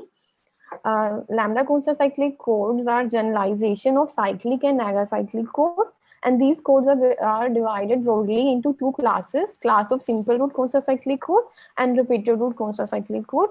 When characteristic and length are co-prime, they are called simple root concentric code, otherwise repeated root concentric codes. One of the primary aim of coding theory is to construct codes that are easier to encode and decode, and that can contain sufficiently large number of code words, and the codes which can correct and detect sufficient errors. And to check error detecting and correcting properties of a code, several metrics have been introduced in coding theory. The most studied metric is the Hamming metric. The Hamming distance between two vectors is defined as the number of places where these two vectors differ. And later on, Rosenblum and Fastman has introduced a non-Hamming metric, which is known as Rosenblum-Fastman metric. Shortly, it is called RT metric. The RT distance between two vectors which are distinct is defined as 1 plus maximum of a place where these two vectors differ, and otherwise it is 0. Recently, Casuto and Bloom has introduced a new metric which is called single pair metric. In this metric, instead of reading a vector as a tuple over Rn, the output of a vector is readed over R2. These metric are useful for channels whose outputs are overlapping pairs of symbol. Basically, when a reader is unable to isolate adjacent symbol, instead of reading each vector, instead of reading each single bit, due to reading limitation, a reader is reading a bit, 2 bits at a time. In that scenario, these kind of metrics are useful. And the symbol pair distance between two vectors is defined as a Hamming distance between their corresponding symbol pair read vector. The distance of a code is defined as a minimum of a distance between its distinct code words. The singleton bound is a bound on the cardinality of a code in terms of cardinality of code alphabet length and a distance. And the codes which attain singleton bounds will have highest possible value of a distance for given code size, code length, and alphabet size. Hence, these codes are called maximum distance separable code. And hence these codes are optimal since these codes have a highest possible value of a distance. Therefore, they have a highest possible error detecting and error correcting capability for given code size, code length, and alphabet size. And here in this work, we have identified MDS codes within the class of Consa cyclic code. Now, in order to determine structures of lambda Consa cyclic code, let us denote a ring R lambda to be a quotient ring Rx vectored by ideal generated by x raised to power n minus lambda. And we can define a map from Rn to R lambda, which takes n tuple over R to a polynomial of degree less than equal to n minus 1. And one can see that this map is a R module isomorphism. Moreover, the subset of Rn is a lambda Consa cyclic code if and only if its image is an ideal of the quotient ring R lambda. Therefore, in order to determine lambda Consa cyclic code, it is enough to determine ideals of the quotient ring R lambda. Therefore, in this way, a combinatorial structure is mapped to a algebraic structures. And here, in order to determine lambda Consa cyclic code, we will concentrate on ideals of the ring R lambda. Here we will recall few definitions, basics of a chain ring. The ring is called chain ring if all its ideals form a chain with respect to inclusion relation. Finite fields, Galois ring, cozy Galois rings are few examples of chain ring. And this result is well known for a chain ring. This result says that if R is a finite commutative chain ring and if gamma is a generator of its unique maximal ideal and E is the nilpotency index, then all its non-trivial ideal will be generated by some powers of gamma. And moreover, the cardinalities of these ideal can be expressed in terms of cardinality of its residue field and the nilpotency index. So from now on throughout this talk, R is a finite commutative chain ring with unity, gamma be a generator of its maximal ideal, E be the nilpotency index of gamma, and lambda be a unit in R, and R bar be a residue field of R. Since R bar is a finite field, let us assume that it is a field of order p raised to power n. This result says that the characteristic of a finite commutative chain ring is a power of p. Moreover, there exists an element zeta in R whose order is p raised to power m minus 1, and the set which consists of 0 and powers of zeta is called the Teichmuller set of R. Moreover, for every positive integer s and for every non-zero theta, there exists theta naught such that theta is ps's power of theta naught. And every element of R can be uniquely expressed as a linear combination of elements from the Teichmuller set and powers of gamma. And since gamma is a nilpotent element, therefore R is a unit in R if and only if R naught is a unit. And R naught, since R naught belongs to Teichmuller and every non-zero element of Teichmuller is a unit, therefore R naught is a unit if and only if R naught is non-zero. Now we will concentrate ourselves on lambda Consa cyclic code of prime power lengths. And since lambda is a unit in R, therefore by previous result, the lambda can be expressed as a linear combination of as lambda naught raised to power ps plus gamma beta 1 gamma square beta 2 and up to gamma e minus 1 beta e minus 1, where lambda naught and beta is from Teichmuller and lambda naught is non-zero. When beta 1 is non-zero, D. Nuttall has determined algebraic structures of lambda Consa cyclic code in that case by showing that R lambda is a chain ring. Basically, they have shown that the R lambda is a chain ring whose unique maximal ideal is generated by x minus lambda naught. Therefore, once they know the generator, the other ideal of R lambda will be generated by some powers of x minus lambda naught. We have considered other case, the case when beta 1 is 0, and we have explored that the ring R lambda is a known chain ring in the case when beta 1 is 0. Therefore, this ring contain known principal ideals, hence lambda Consa cyclic codes are known principal in that case. And in order to, now we will proceed to determine algebraic structures in the case when beta 1 is 0. For this, let bar map be a natural epimorphism from R onto R bar, and the ring R bar lambda be a ring R bar X factored by X raised to PS minus lambda bar. And we can, using the natural epimorphism, we can define a map mu from R lambda to R bar lambda as follow. And this map is also a surjective ring homomorphism from R lambda onto R bar lambda. Now here we will define a torsion code of lambda Consta cyclic code. The ith torsion code of a lambda Consta cyclic code is defined as mu images of all those polynomials such that gamma I times a polynomial is in a code. And one can easily prove that these torsion codes are ideals of quotient ring R bar lambda. That is, they are basically lambda bar Consta cyclic code. And as R bar lambda is also a finite commutative chain ring whose maximal ideal is generated by X minus lambda naught bar. Therefore, these torsion code will be generated by some powers of X minus lambda naught bar, say Ti. These integer Ti's are called torsional degrees of a code.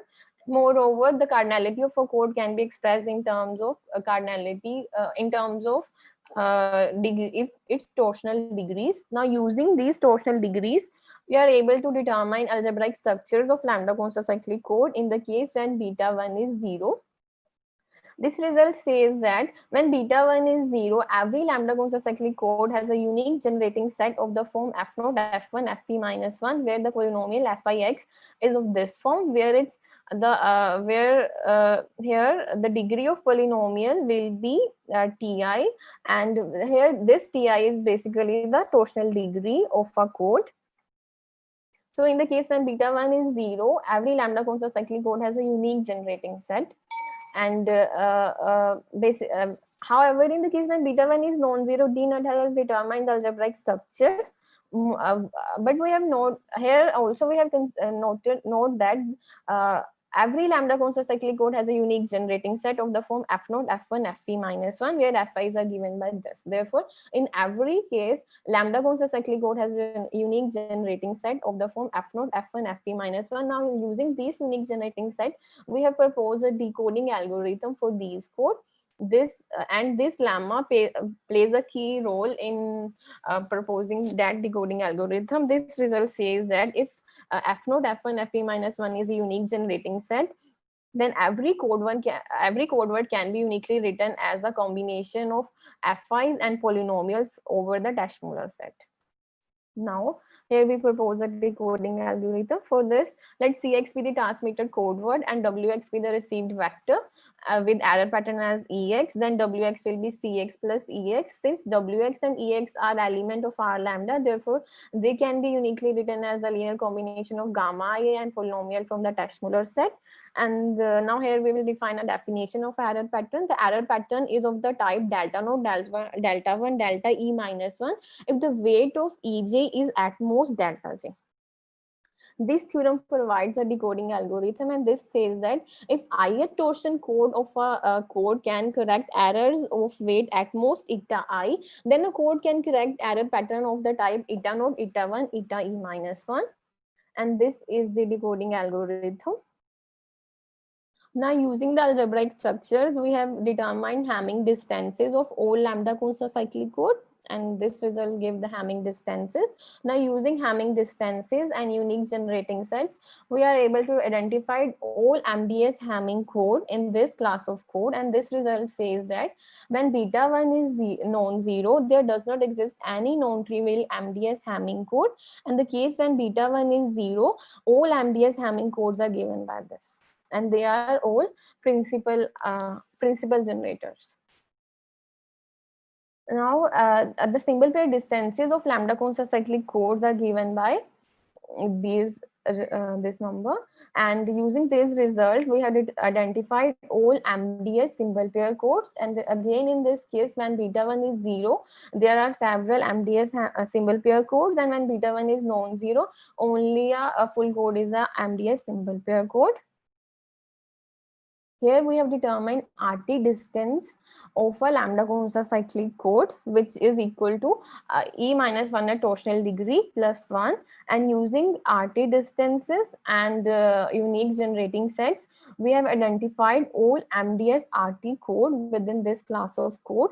And this result says that when beta 1 is non-zero, there does not exist any MDS RT code in this class, and when beta 1 is 0, all the distinct MDS RT codes are given by this.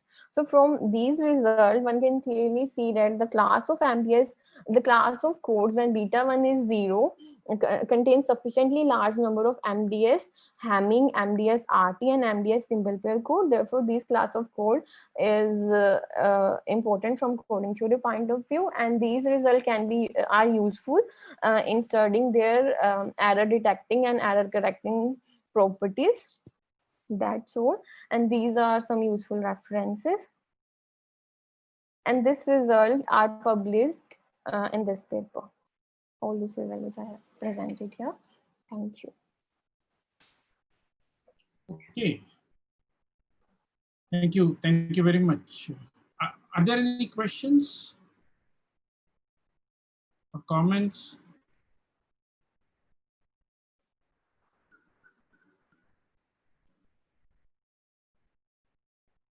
Okay, I mean, I don't have a question or comment, but maybe a request if you can send me your slides, maybe I can have a look at them, because I'm not as young as you are, so cannot follow so fast, but maybe slowly. So let us thank and maybe virtually clap for Tanya. Thank you. Thank you very much. You can close the slide sharing, and once you are finished, yeah, Abhinash? Yes. Good morning. Good morning.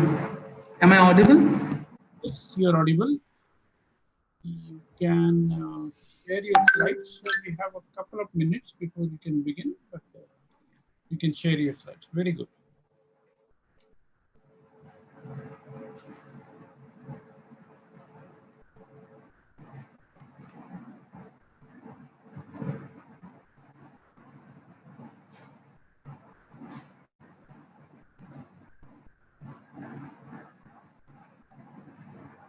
So you're a faculty or postdoc or PhD student in ICT? I'm a PhD student. PhD third year. Who is your advisor? Dr. Sri Lakshmi Krishnamurthy.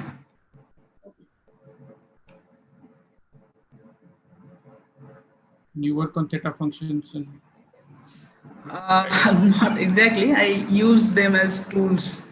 Like in a few works, I use them. Okay. Very nice. Thanks.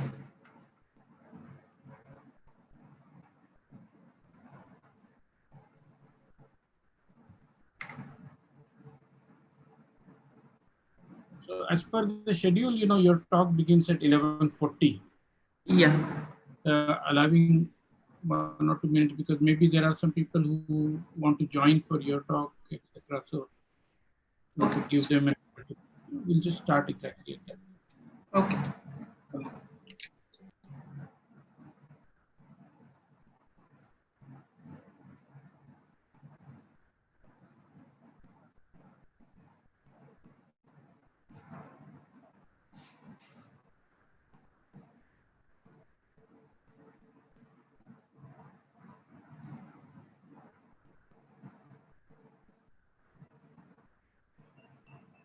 You will have 15 minutes.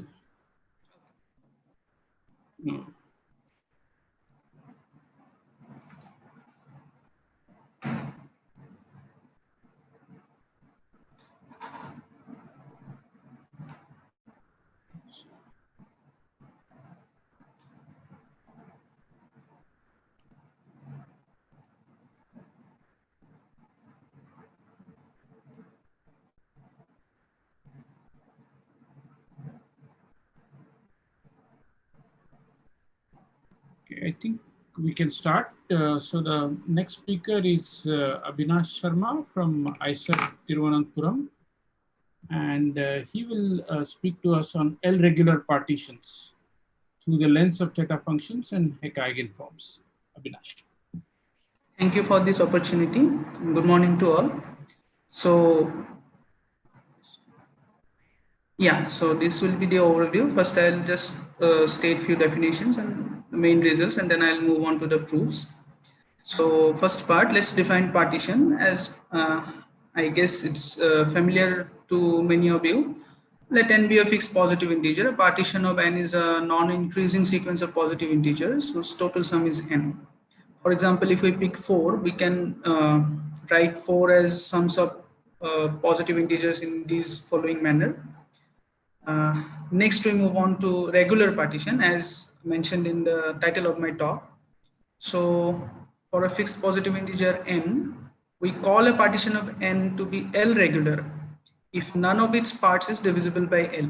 So parts means once you write a partition, its component we call as parts. Let's denote by this B sub L of n. Let it denote the number of L regular partitions of n, and by convention we assume that the number of L regular partitions of 0 is 1 for any L. Again, if we go back to the same example of 4, here we can see that the second and the last partitions are 2 regular partitions of 4, and except for the second one, all others are 3 regular partitions of 4. So B2 of 4 is 2 and B3 of 4 is 4. So this is the definitions, and we can make a bit few immediate observations. First one is the generating function of the regular partitions of n. This is given by this formula. So summation n0 to infinity BL of n q power n is FL over F1, where Fk is defined by this infinite product. So please note here that 1 over F1 is the generating function for the general partition function. Now, by definition, we want to factor out those factors. We want to cancel out those factors who are contributing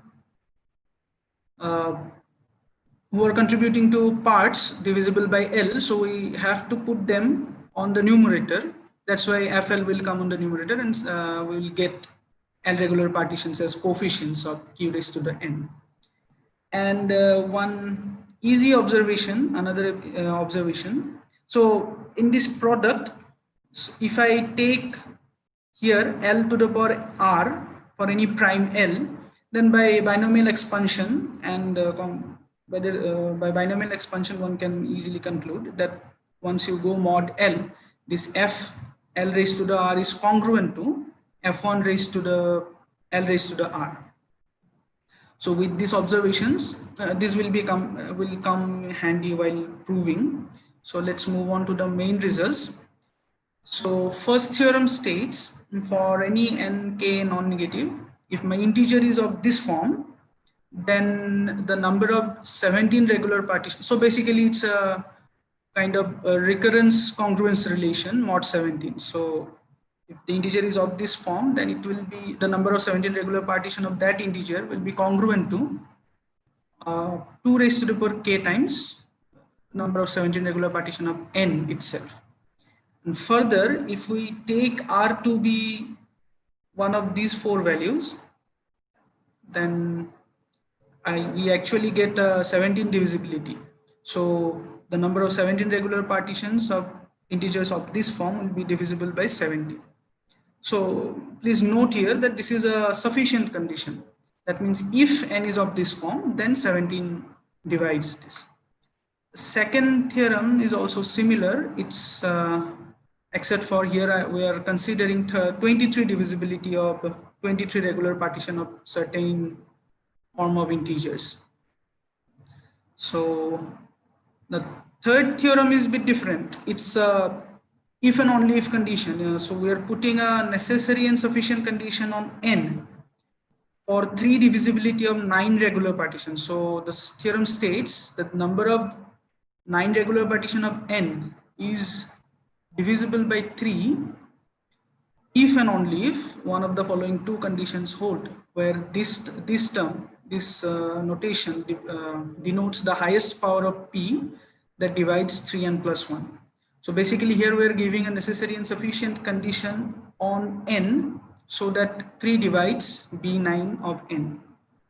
And I would like to mention here that we have also established necessary and sufficient conditions similar to theorem 3 for 3 divisibility of 27 regular partitions as well. But to even state the theorem, I'll need to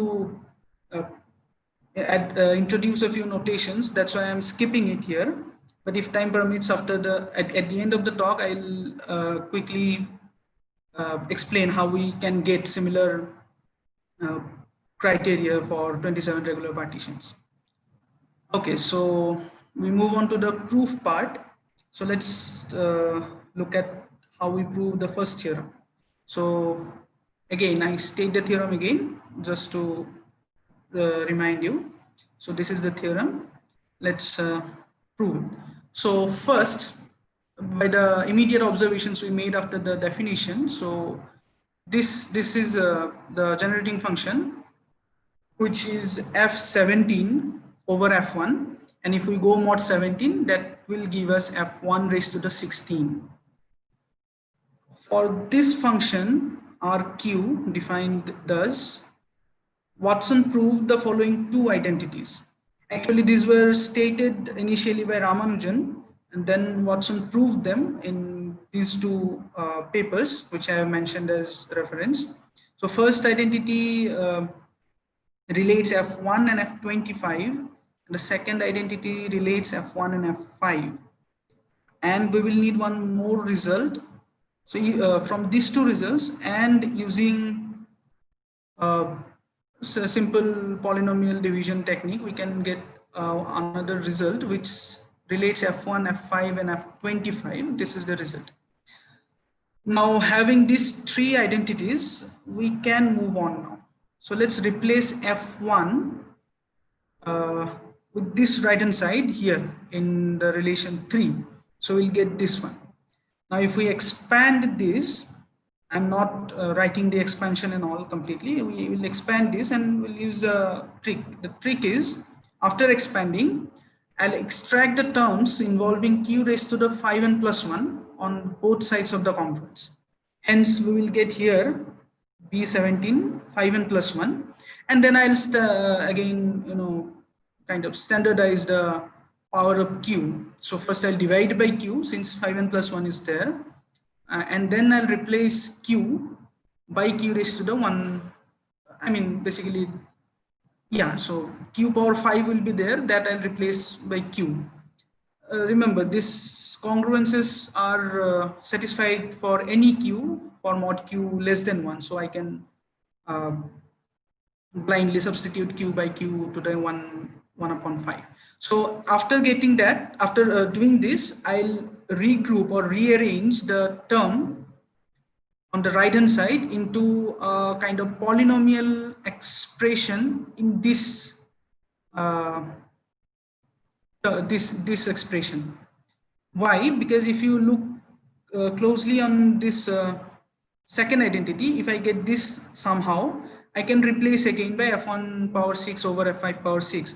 And precisely that's what we're doing here. And I'll replace it by f1 power 6 by 5 power 6 and we'll get this.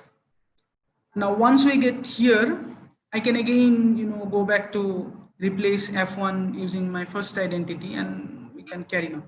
And if you closely notice here, the powers of f1 are decreasing, and at 1 or 2 steps, we may get 1 upon f1, so negative powers of f1. And to take care of that, we have this third result, which is for 1 upon f1. So with this, I'll continue this process. I don't have to continue, maybe another 2 or so iterations. I'll finally get this result, and I'll rearrange the similar terms means. For instance, this will give me, say, f1 18 upon f5 square. Again, this term will also give me, not this term. Yeah, for instance, say this term. This will give me f1 12 into f5 power 4. And this term will also give me f1 12 I think there is a typo. I mean, you can rearrange the similar terms. So I think just a moment. Yeah, I think there is a typo regarding the power. So I'm sorry for that.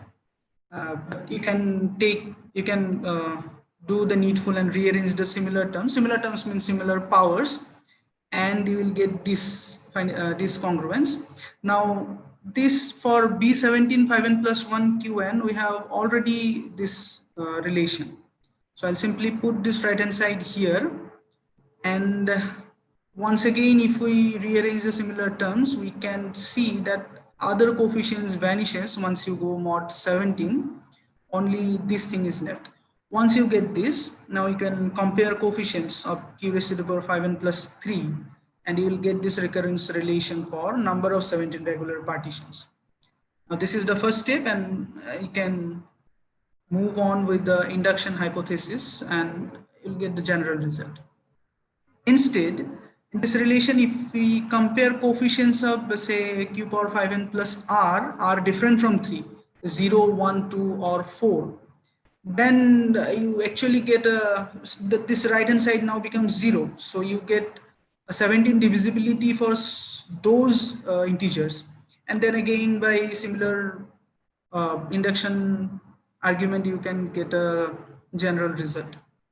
You actually get an infinite family of integers for which this divisibility holds. The proof of theorem 2 also goes in the similar way, only it may require a bit more iterations, so I won't present it here. But the thing to mention here once again is these are only sufficient conditions. Means if n is of this form, then 17 divides this. Now next, theorem 3 is, again I'll mention, it's a sufficient and necessary condition. So how to prove it? Yeah, so you may ask that those were like 17 divisibility, these are 3 divisibility, but yes, it's a work on progress. If we can, I hope we can get some equivalent criteria for 17 divisibility of 17 regular partition, then it would be great. So let's move on to the proof. Before moving on, I'll first introduce Dedekind's eta function, which is defined in this manner. And again, this is by the generating function observation that B9 and Qn, it's F9 over F1. Then if you go mod 3, F9 becomes F1 raised to the 9. So we get F1 power 8. And we can conclude that once you make necessary suitable arrangements, you get this congruence mod 3, that bit B9n of Q3n plus 1 is actually congruent to, this congruence is like coefficient wise congruence, eta power 8 3z mod 3. Now let's look at some interesting fact about eta power 8 3z, which were proved by Serre in this paper. So he actually proved that this eta power is actually a form of CM type, which I am defining here. What is a form of CM type?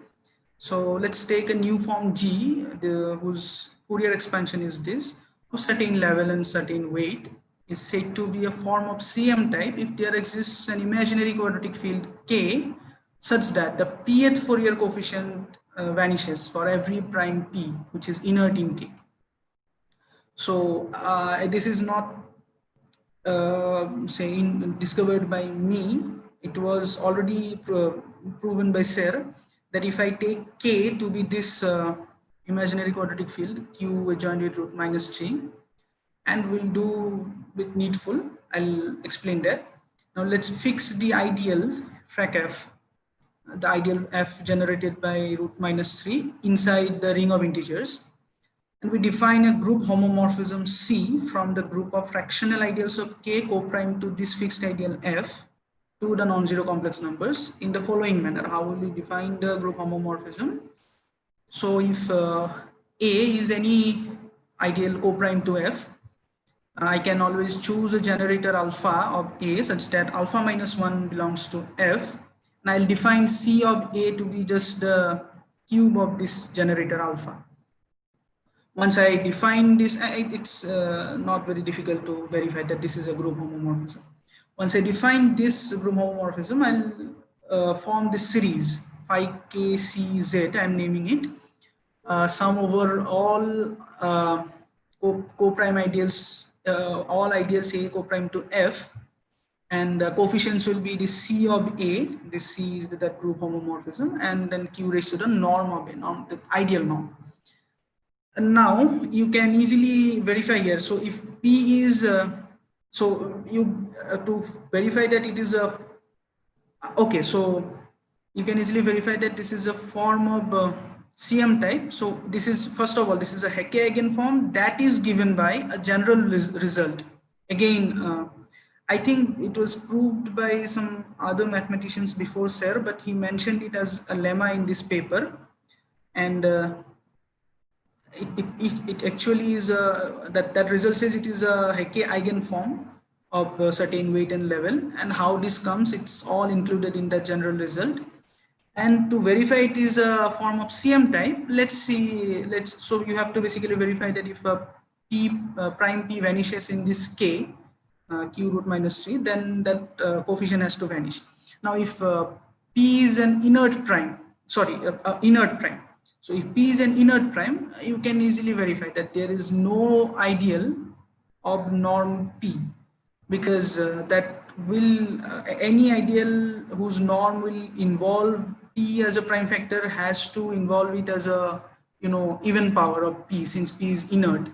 So that coefficient will vanish. So we are sorted out here regarding the form of CM type thing.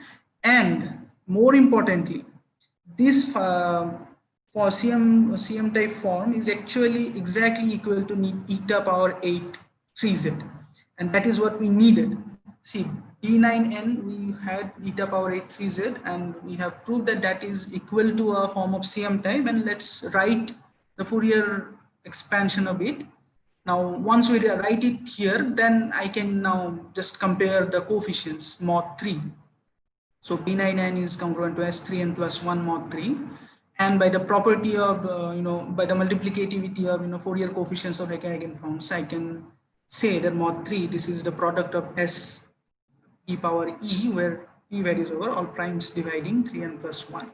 Now, once we get this, to study 3D of B9n, it's enough to study 3D of these guys. So to study that, let's get straight these facts. So for an odd prime P different from 3, it can be, these are easy conclusions, that P is totally split in K if and only if this result out. This is the legendary symbol. If and only if P can be written as a binary quadratic form, primitive form of discriminant minus 12.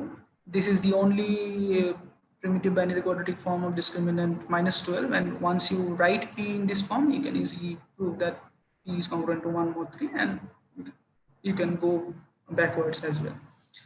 And also note that 2, the prime 2 is inert in K. Now, having said that, we'll have two cases for prime P not equal to 3. First case is P congruent to 2 mod 3. In that case, from here you can easily see that if P is congruent to 2 mod 3, then P will be inert in K. And for inert primes, there is no ideal of norm P raised to the E for odd E. Hence, that corresponding Fourier coefficient will be exactly 0 for odd E.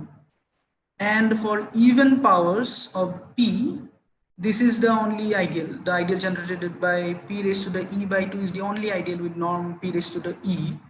And by definition, that corresponding Fourier coefficient will not be congruent to 0 mod 3, as P is not congruent to 0 mod 3.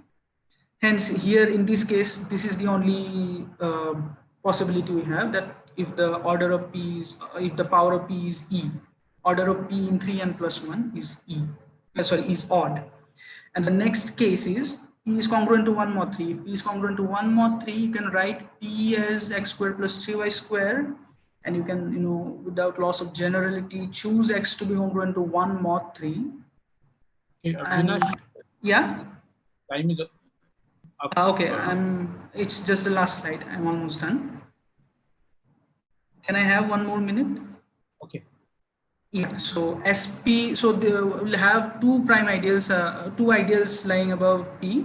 So I can write SPSC of this and this, and these are simple calculations. So you can get SP is congruent to 2 mod 3. Also, this is a easy conclusion, and using this again by properties of Hecke eigenforms, I can prove that SP square is actually congruent to 0 mod 3. And having these three results with mathematical induction, I can easily prove this result, and hence the result follows. Yeah, that's all. Okay, thank you. Yeah. Are there quick questions? Can I ask a naive question? I mean, yeah, sure. Your relations are somewhat reminiscent of Ramanujan congruences, right? Yes, yes. Yes. And I suppose you know that there are now combinatorial proofs of those using what is called the crank of a partition and so on and so forth. Yes, yes. Dyson, Karwan, and such people. Yes. Have you thought of something similar for your congruences, which are probably more complicated? Yeah, actually, I haven't looked into that approach yet, but I'm aware of that approach as well, and I'll probably start soon to look into that. Thank you for your remark.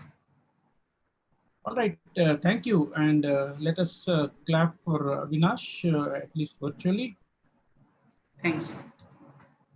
And so with that, we end this, this session, and we have a 10-minute break to grab ourselves some coffee or tea, etc. And the next talk will be at 12:10. So try to be here maybe 1 or 2 minutes before that at least. And the first speaker in that will be Gurleen Kaur. So let us open talks, right? Yes. Yeah. Yes, sir. Sure. Yes, sir. Yes, sir. Okay. And so we'll try to connect with each other maybe in about 7 minutes. Okay. Okay, sir. Okay. Thank you.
Okay, Gurleen, you are ready?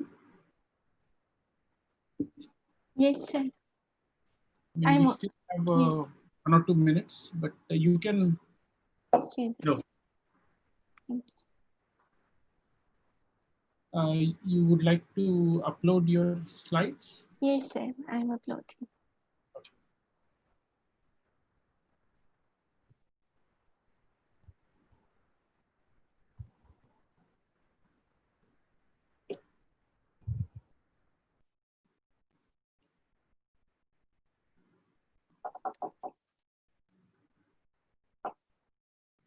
I'm done it, sir. So are you able to see my slides? Yes, we're able to see your slides. We're able to see you and hear you. Thank you, sir. Everything looks fine. How are you? I'm fine, sir.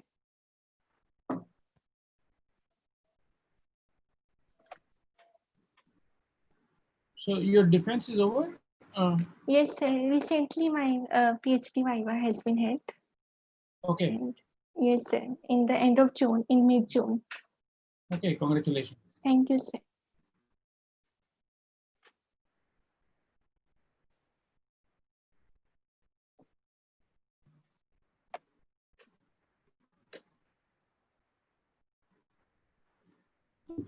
Let's see. We have 1 minute. Yes. And currently you are at home in Chandigarh? Yes, sir. I'm at home.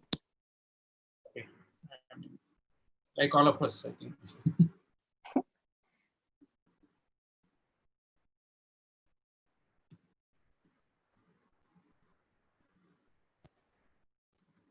Okay, I think we can begin. So welcome to this final session of this morning. Our first speaker is, now I can say, Dr. Gurleen Kaur. She just defended her thesis and from Punjab University, and she will speak to us on construction of a complete and irredundant set of Shoda pairs. Gurleen. Thank you, sir. And thank you to the organizers for organizing such a wonderful event and giving me an opportunity to talk here. So today I'm going to talk on the construction of a complete and redundant set of soda pairs. So starting with the basic definition of group algebra, the group algebra Fg of a finite group G over a field F. It is the ring of all the formal F linear combinations of the elements of G together with component-wise addition and natural way of multiplication. Now consider a field F such that the order of G is invertible in F. Then due to Maschi's theorem, Fg is a semi-simple ring, that is a direct sum of finite number of minimal two-sided ideals.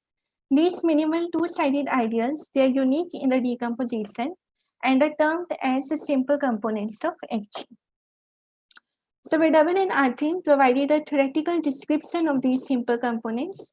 A simple component is isomorphic to a matrix algebra over a division ring, where the division ring is a finite dimensional division algebra containing an isomorphic copy of F in its center. This decomposition of Fg as a direct sum of matrix algebra over division rings is known as the Verdubbin decomposition. But it is a theoretical description. It doesn't provide us the knowledge about the DIs, about the NIs. So the basic problem in group algebra is how to provide an explicit description of the simple components of Fg. So the first thing which is known in this direction is that if Fg is written as a direct sum of simple components Ai, then each Ai is generated by a non-zero central idempotent Ai of Fg, where Ai satisfy the following. That they are mutually orthogonal. When you sum it up, it's 1, and it further can't be broken into two non-zero central mutually orthogonal idempotents. So this set of idempotents are called the primitive central idempotents of Fg, abbreviated as the PCIs of Fg. So once you know the complete set of PCIs of Fg, you generate the ideals with it, and you get the simple components, but still you don't know its description in terms of the matrix algebra over division rings. So a fundamental problem in group algebra, it is to explicitly determine the complete algebraic structure of a given semi-simple group algebra, that is its complete set of PCIs and the precise Verdubbin decomposition. The problem is of great interest due to its links to various other problems in groupings. For example, in the study of the unit group of the integral group ring ZG, the study of the integral isomorphism problem, the study of error correcting course. There are many more also, the study of normalizer problem, the study of the automorphism group of group algebra, the study of the primitive idempotence of screw rings, and so on. So once we've seen an impact of this problem on various other problems in groupings, we come back to dealing with this problem. So the classical way of determining the primitive central idempotence, it was given by Toshiko Yamada in 1974. Roughly speaking, he provided a two-step process. The first step is to compute the PCIs of the group algebra F bar G, where F bar denotes the algebraic closure of F using the character table of G, and then compute the PCIs of the semi-simple group algebra FG using a group action. But the problem with this method is that the known methods to compute the character table of G, they are very time consuming. Moreover, we have to compute the Galois group of F chi over F. So due to its limitations in practical applications, a question arises that does there exist any character free description, which means to say a description that is completely within FG, which doesn't involve computation in its character table, nor its Galois group to determine the PCIs of FG. So a standard way of constructing idempotence in a semi-simple group algebra is that if H is a subgroup of G, then H hat is an idempotent of Fg, which is central if and only if H is a normal subgroup of G. So in case H is a normal subgroup of G, we have a central idempotent of Fg. So this leads one to think that is it possible to obtain the PCIs of Fg from the subgroup structure of G?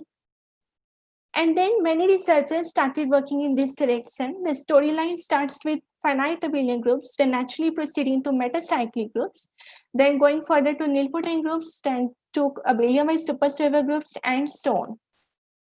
But a major breakthrough in all this work was achieved by O'Leary, Jeriot, and Simon for finite monomial groups. A group is said to be monomial if each of its irreducible complex character, it is induced from a linear character of some subgroup. And it's a very large class of Weber groups. In fact, every finite Weber group can be embedded in a monomial group. So O'Leary et al., they gave the term soda pair of G, which is a pair of subgroups of G which satisfies the following conditions, which are stated here.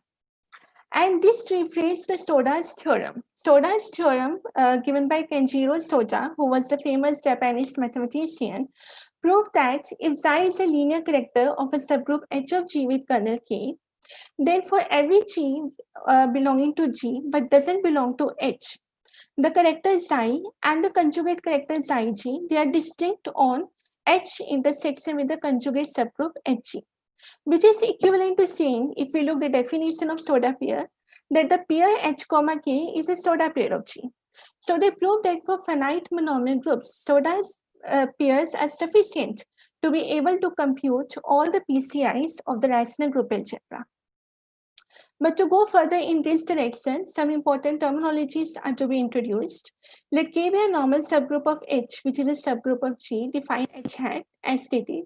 Epsilon HK, which was the main ingredient given by Jaspers, Leal, and Pepys, and EGHK, which is the sum of all the distinct G conjugates of epsilon HK.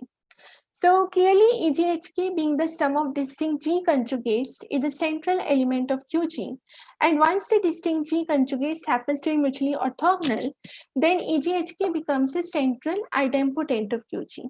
So this leads one to think that whether for a soda pair HK of G, EGHK or a rational multiple of it, it becomes the PCI of QG. And this is what exactly O'Leary, Jeriot, and Simon proved.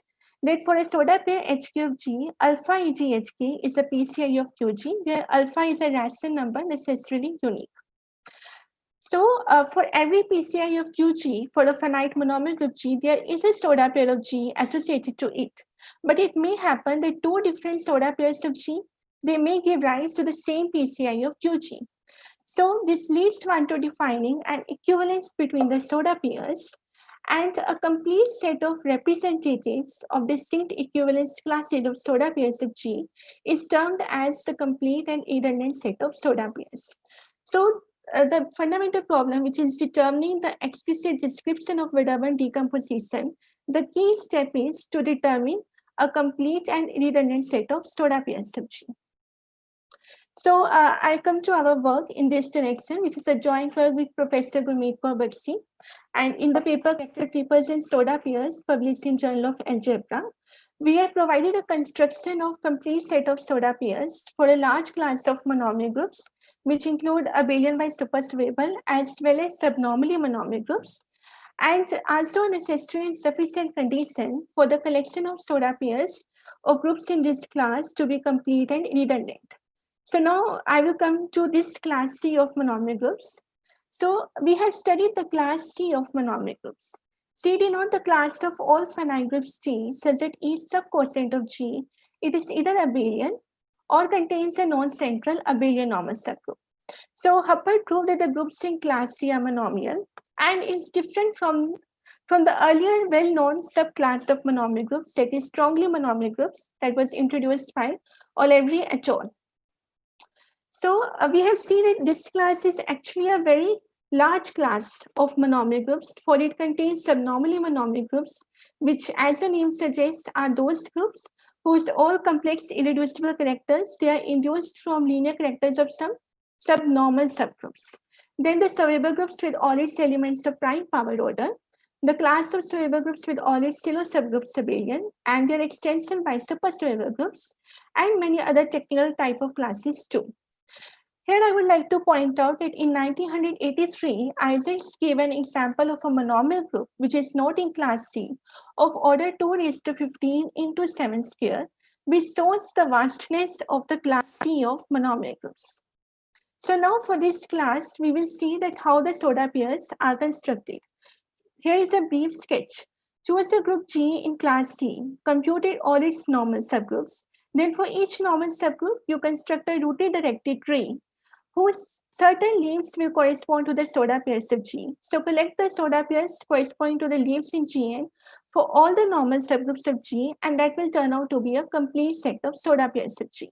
But then there are some natural questions that in the rooted directed tree, what are the vertices, what are the edges, which leaves are corresponding to the soda pairs of G, how to determine that leaves. So now we will answer these questions. So a fundamental role which has played is the Isaacs notion of character triple, following which we define an n-linear character triple of G, which is a character triple in which further theta is linear and kernel of induced character, kernel of theta induced to G is n. So we will see that in the tree, these n-linear character triples will be the vertices, but now we have to define edges. Edges are to be defined in such a way that we reach maximum to the redundancy of the set of soda pairs of G.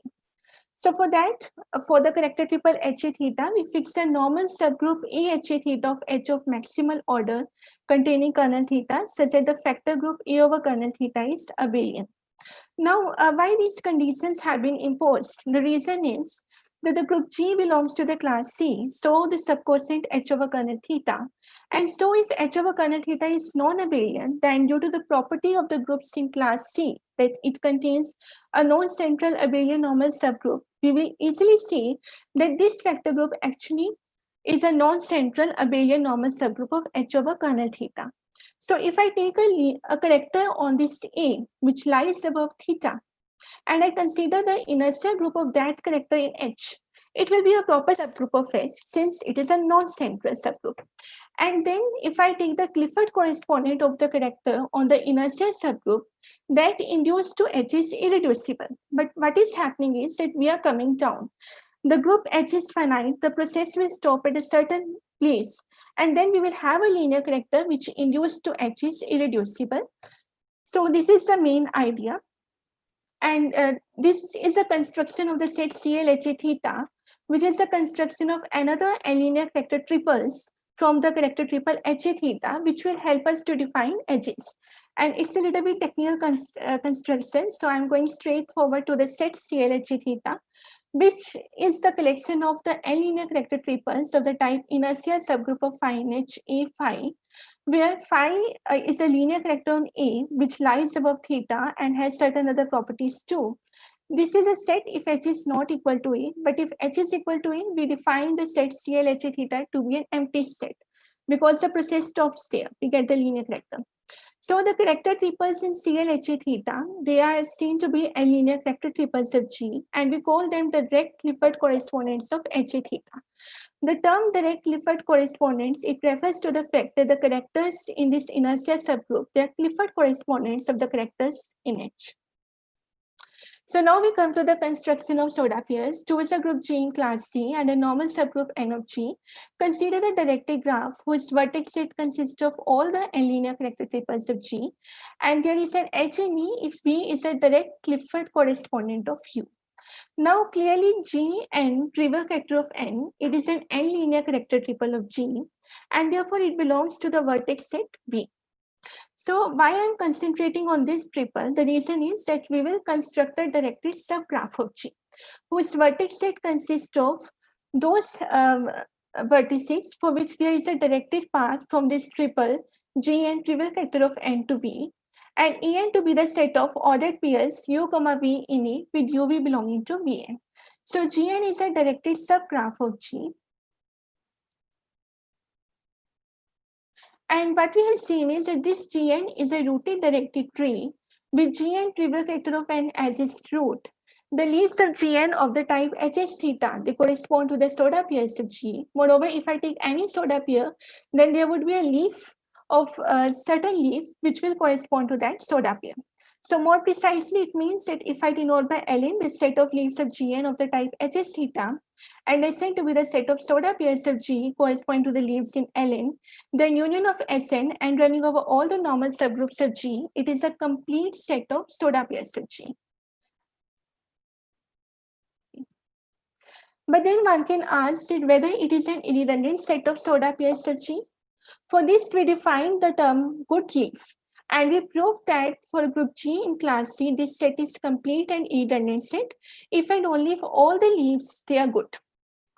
So here are some facts which are used for the illustrative purposes, and due to time bound, I am going straight forward to the example to illustrate the theory. This is the example of a group of order 1000, which is monomial, the smallest example of monomial group, which is not strongly monomial. It's not abelian by superscribable, but it belongs to the class C. And we will show how to construct the set of soda pairs for this group. So firstly, we will compute all the normal subgroups. We can do it using GAP. And then for each normal subgroup, we have to construct a rooted directed tree. When N1 is G, it is just the vertex GG trivial character of G.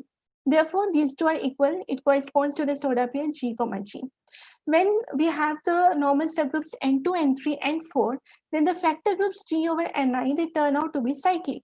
And therefore, the rooted directed tree will be just of height 2, which is the soda pair G, Ni. For the normal subgroup N5, the factor group G over N5 is not cyclic, nor even abelian. So we have to do the computations. We compute A in such a way that A over N5 is an abelian normal subgroup of maximal order in G over N5. Then we have to compute the set K. K is given in one of the facts. It is a set of all those normal subgroups of N4, which factor group A over K, it is cyclic. Then K intersects with N5 is N5, that is trivial. And code of K in G is N5. But then we have to only choose those subgroups which are distinct up to conjugacy in G. So these are the 3 subgroups. We have to choose a linear character on N4 with each of the following kernels. And then we have to compute the inertia subgroups of each this character on G. And each of the inertia subgroup, it turns out to be N4, that is our A. So the process stops here. We get the desired leaves, which is the soda pairs as given. Similarly, for the last normal subgroup, we have to do similar computations till we reach at our rooted directed tree, which is the soda pairs as these. So what we have seen, it is a complete set of soda pairs of G. Moreover, all the leaves are good. That is checked easily using GAP. There are very simple computations. So it is a complete and irredundant set of soda pairs of G. Further, in the description of PCI, we have computed the alpha that is coming in that description. It turns out to be half for these 2 soda pairs and 1 otherwise. And we have provided the explicit description of the Vedderburn decomposition of QG, which is as follows. So here are some references which you can look. Thank you. Okay, thank you.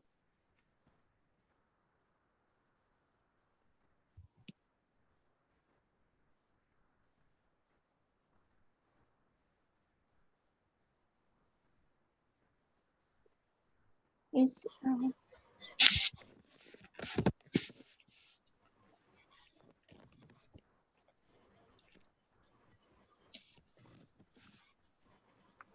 So am I audible? Yeah. Okay, thank you. Are there any questions or comments?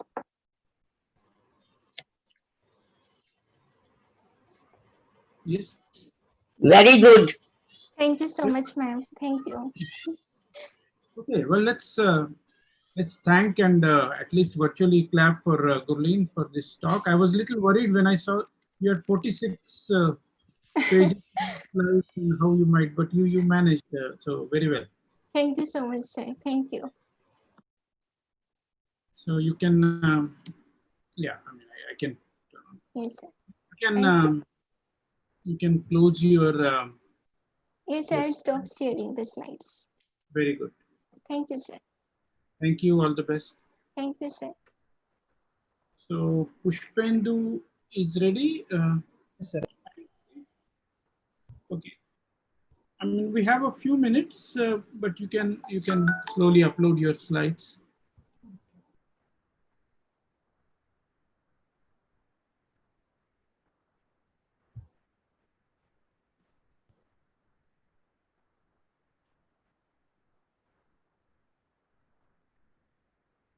Actually,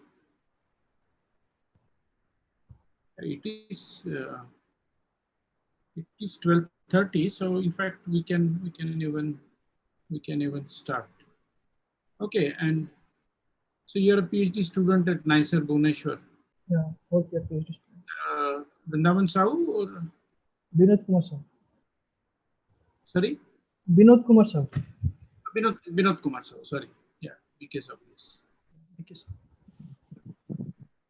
Okay, and you work in finite geometry. Yes. Very good. Are you ready? Can I announce your talk? Yes, sir. All right, friends, it's a pleasure to announce the last talk of this morning session. And it will be given by Pushpendu Pradhan from NICER Bhubaneswar. And he will talk about minimum size blocking sets of certain line sets with respect to an elliptic quadric in PG3Q, finite projective space of dimension 3 over the field with Q elements. Pushpendu, please. Firstly, I would like to thank you, the organizers, for giving me an opportunity in this platform to present my work. So this talk is based on my paper jointly with Vadi Bru and Binod Kumar Sahu. So the title of my talk is Minimum Size Blocking Sets of Certain Line Sets with respect to an elliptic quadric in PG3Q. So as the title suggested, so in this talk we'll try to find the minimum cardinality of a blocking sets and try to characterize them geometrically in PG3Q. So the outlines of my talks are, the first section is about preliminaries. In this section, we will see some definitions and some motivational parts. And nextly, we move to the second section, that is elliptic quadric. In this section, we will see some point line plane properties of elliptic quadric. Then we move to the third section, that is blocking sets in PG3Q. So in this section, we will see some earlier results of blocking set with respect to a certain line set of elliptic quadric. Then our results, our contribution in this direction. So PGDQ. So first consider, let V be a D plus 1 dimensional vector space over the finite field Fq, where Q is a prime power, and PGDQ be the corresponding D-dimensional projective space. So the points of PGDQ are one-dimensional subspaces of V. The lines of PGDQ are two-dimensional subspaces of V, and so on. Hyperplanes of PGDQ are the D-dimensional projective space of V. So let us denote script P as the set of all points of PGDQ and script L as the set of all lines of PGDQ. So next, what is a blocking set? The definition of blocking set. So for a given non-empty subset L of script L, a point set B subset of script P is called a blocking set with respect to L, or an L blocking set if every line of L contains at least one point of B. So there is an example. So some trivial example is that if you take L as a set of all line set and B is the set of all points of PGDQ, then it is trivial that B blocks every line. That is, every line meets B. So the next example, in PGDQ, projective plane over Q, if you take L as the set of all lines of PGDQ, then B takes the points of a line is an L blocking set, as any of two lines of PGDQ must meet at a point. That is from the definition of projective plane. So next, given the definition of blocking set, some question arises in our mind. The first question is, for a given line set L, find the minimum size of an L blocking set. So once we get a minimum size of an L blocking set, next question arises that give geometric description of all such L blocking sets of minimal cardinality. So in this regard, the first step was taken by Bose and Barton, and they take L as a set of all lines of PGDQ and prove the following fundamental result. They gave the result in 1966. The result is, if script L is a set of all lines of PGDQ and X is an L blocking set in PGDQ, then mod of X greater or equal to Q to the D minus 1 by Q minus 1. And equality holds if and only if X is a hyperplane of PGDQ. So next, before moving to the next section, elliptic quadratic, there is some definition of quadratic form. So a quadratic form is a function f from V to Fq if it satisfies the following conditions. The first condition is f of C equal to C square Fu for all U belongs to V and C belongs to F. And the second condition, for UV belongs to V, B of UV equal to F of U plus V minus F of U minus F of B is a symmetric bilinear form. For each subspace U of V, we define U per patch V of V belongs to V such that V of UV equal to 0 for all U belongs to U. We say that V is non-degenerate if V per equal to 0.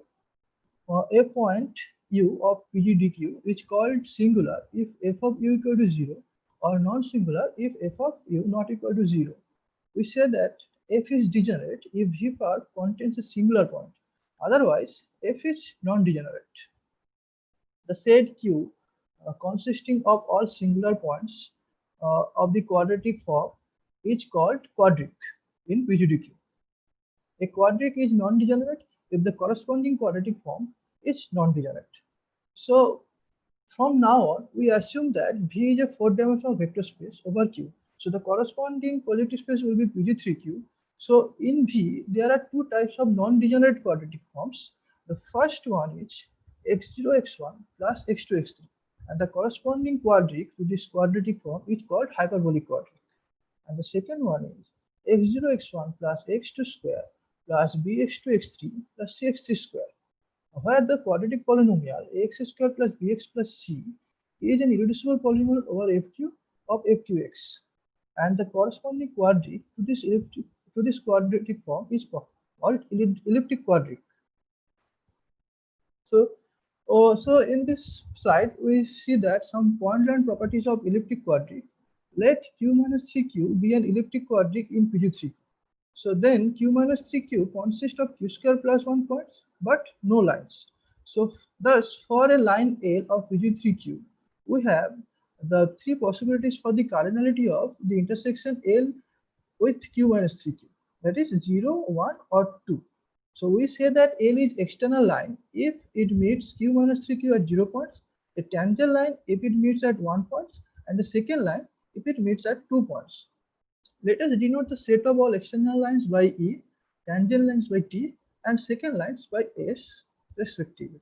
So the cardinality of this set T is Q plus 1 into Q square plus 1.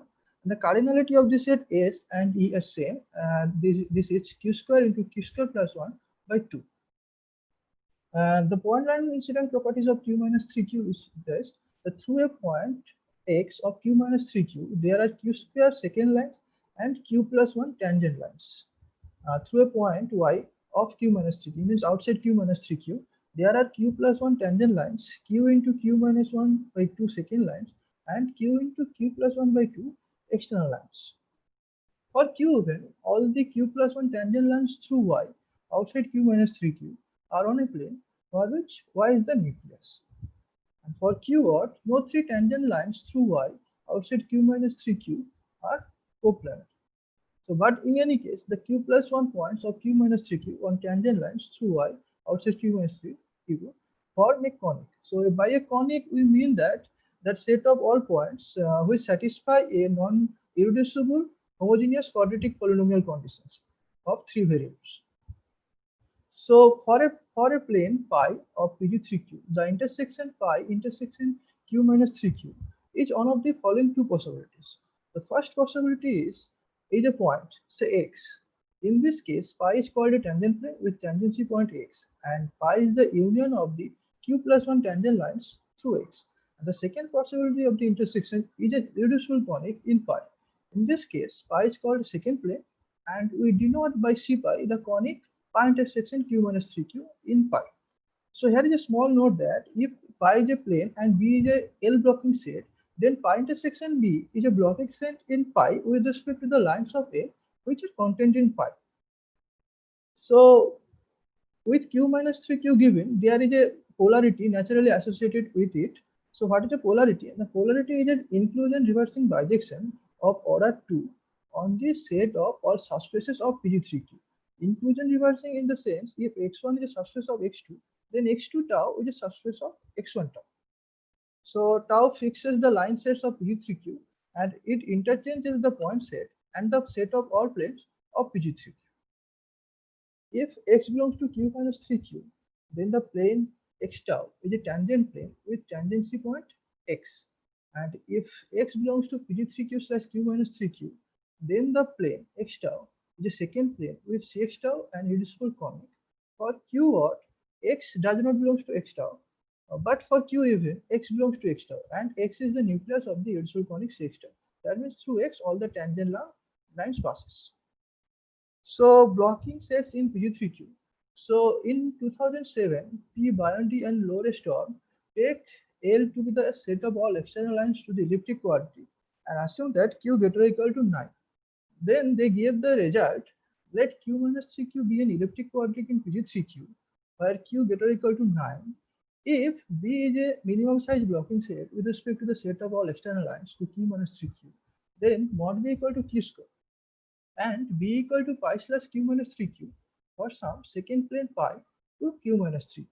So, however, we give an alternative proof of the equality case in the above theorem, which works for all Q. And we state that let B be an epsilon E blocking set in PG3Q, then mod B greater or equal to Q square, and equality holds if and only if B equal to pi slash Q minus 3Q for some secant plane pi of PG3Q. So the next result is about S blocking set, that is set of all secant lines for Q odd. Let B be an S blocking sets in PG3Q, then mod B greater or equal to Q square. If Q is odd, then mod B equal to Q square if and only one of the following three cases occurs. The first case, B equal to Q minus 3Q slash X for some point X of Q minus 3Q. The second case, B equal to Q minus 3Q slash XY union Z, where XY are two distinct points of Q minus 3Q and Z is a point of PG3Q slash Q minus 3Q which is contained in the line through X and Y. And the third case, which may occur, B equal to Q minus 3Q slash the 4 point WXY comma Z union ABC, where WX comma W comma X comma Y comma Z are 4 points of Q minus 3Q contained in a secant plane pi, and ABC belongs to pi slash C pi are the three diagonal points of the quadrangle W comma X comma Y comma Z. The quadrangle means the set of 4 points, none of three are collinear. The next result about AC union T blocking set, and let B be an AC union T blocking set in PG3Q, then mod B greater or equal to Q square plus 1, And the equality holds if and only if B is Q minus 3Q. So that is for an S union T blocking set. The minimum size blocking set is Q minus 3Q itself. The next result about T union E blocking set. Let B be an T union blocking sets in PG3Q. Then mod B greater or equal to Q square plus Q. And the equality holds if and only B equal to X tau slash X or some X belongs to Q minus 3Q. So X is a point of Q minus 3Q. So X tau is a tangent plane. So for a T union E blocking set, the minimum size blocking set is a tangent plane minus a tangency point. The next result about U union S blocking set. Let B be an union S blocking sets in PG3Q. Then the following holds. If Q equal to 2, then mod B greater or equal to 6. And the equality occurs if and only B equal to L union L tau, where L is a second line and L tau is the polar of L with respect to polarity tau of PG3Q. So since L is a second line, the polarity of L, that is L tau, is an external line. So B is the union of a external line and a second line. And if Q greater or equal to 3, then mod B greater or equal to Q square plus Q plus 1, and equality holds if and only if B is a plane of PG3Q. So now we see that the results for the blocking set of elliptic quadric can be extended to overheads of PG3Q with a set of Q square plus 1 point such that no three of them are collinear. So each plane of PG3Q intersect an overhead either in a singleton or an oval of that plane. So that need not to be a reducible point. But for elliptic quadric, the intersection with each plane is either a singleton or a reducible point. So there is a small difference between them. So, and each line of PG3Q intersect an overhead in 0, 1 or 2 points. We say a line is external, tangent or secant according as it meets overhead at 0, 1 or 2 points respectively.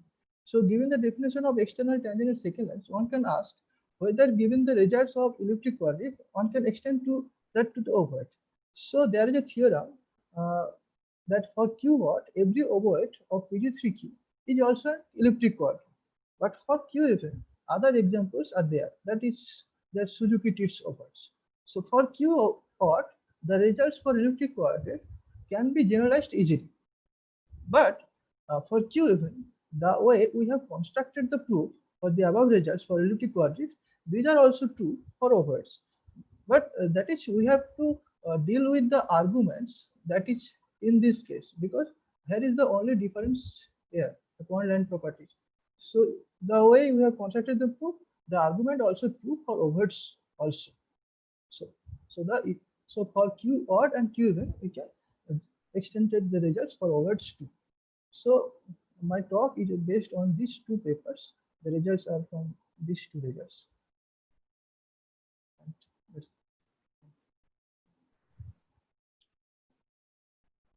Okay. Very good. Thank you. Thank you, Pushpendra. Thank you, sir. Are there any questions or comments? Anybody in the audience?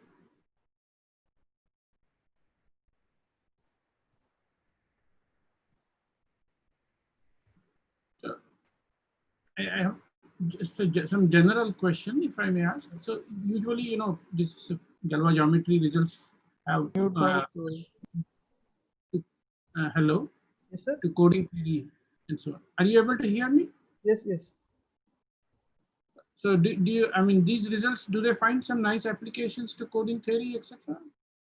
No, I don't know, sir, because I have not studied coding theory. So I cannot say much about that. Okay. So if I able to study that, then I'll closely related subject actually. Anyway, another query I had, you had in one of the theorems you mentioned, it was due to one Loret-Stormé. Yes. So I know a finite geometer called Leo Stormé. So is there some relation with who is this? Yes. That Ghent University professor. Yeah, Ghent University in Belgium. Yeah. It's not the same person. If I remember correctly, the one I know, his name is Leo Stormé. Leo Stormé. But Loret is somebody different, is it? Yeah, I think so. Okay, anyway, I mean, cannot possibly object to that. Yeah. So thank you very much. So let us clap virtually at least for Pushpendu. And that I guess concludes the morning session.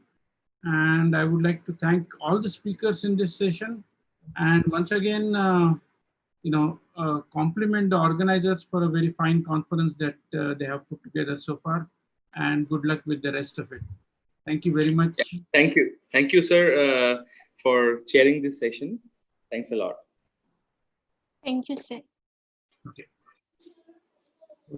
And you can take over. I mean, the next session is in the afternoon, I suppose. Yeah. So the next session will be starting at 2 p.m. Okay. Yeah. Bye. Thank you. Bye, everybody.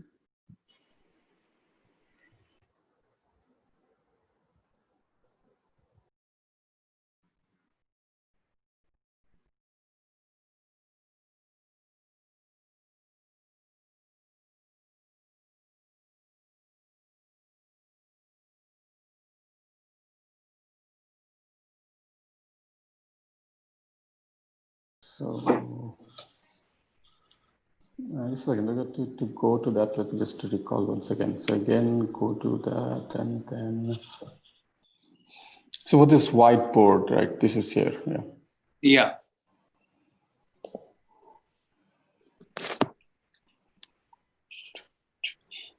Right, that works.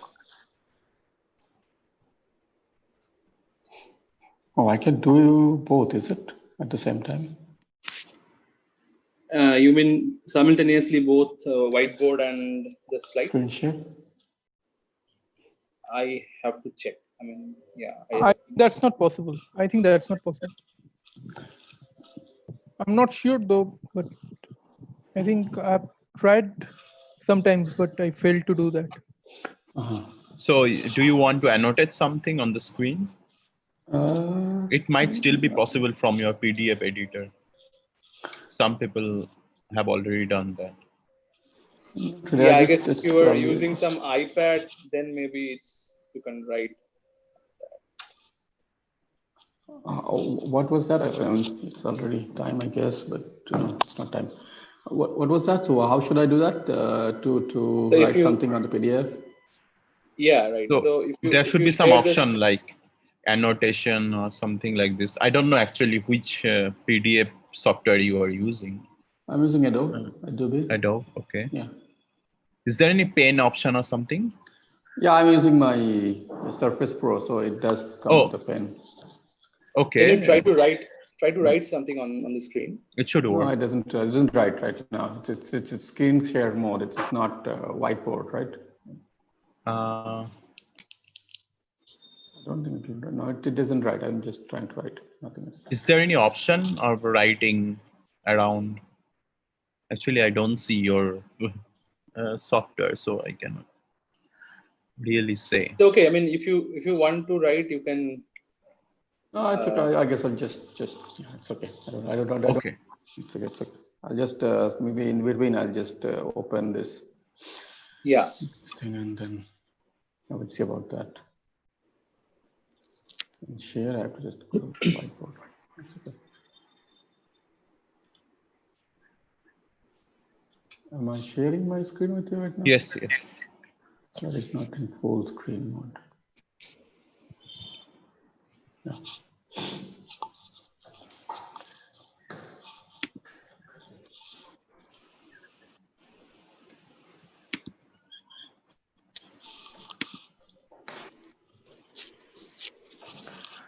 Just let me do something. I think it's the background is either too sunny or too black.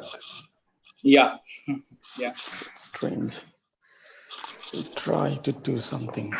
Go the other way of my table. That way it might improve. I'm not sure though. It just might.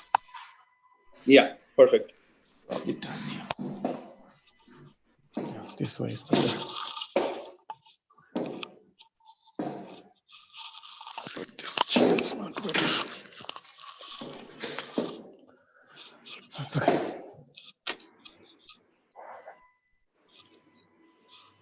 Okay.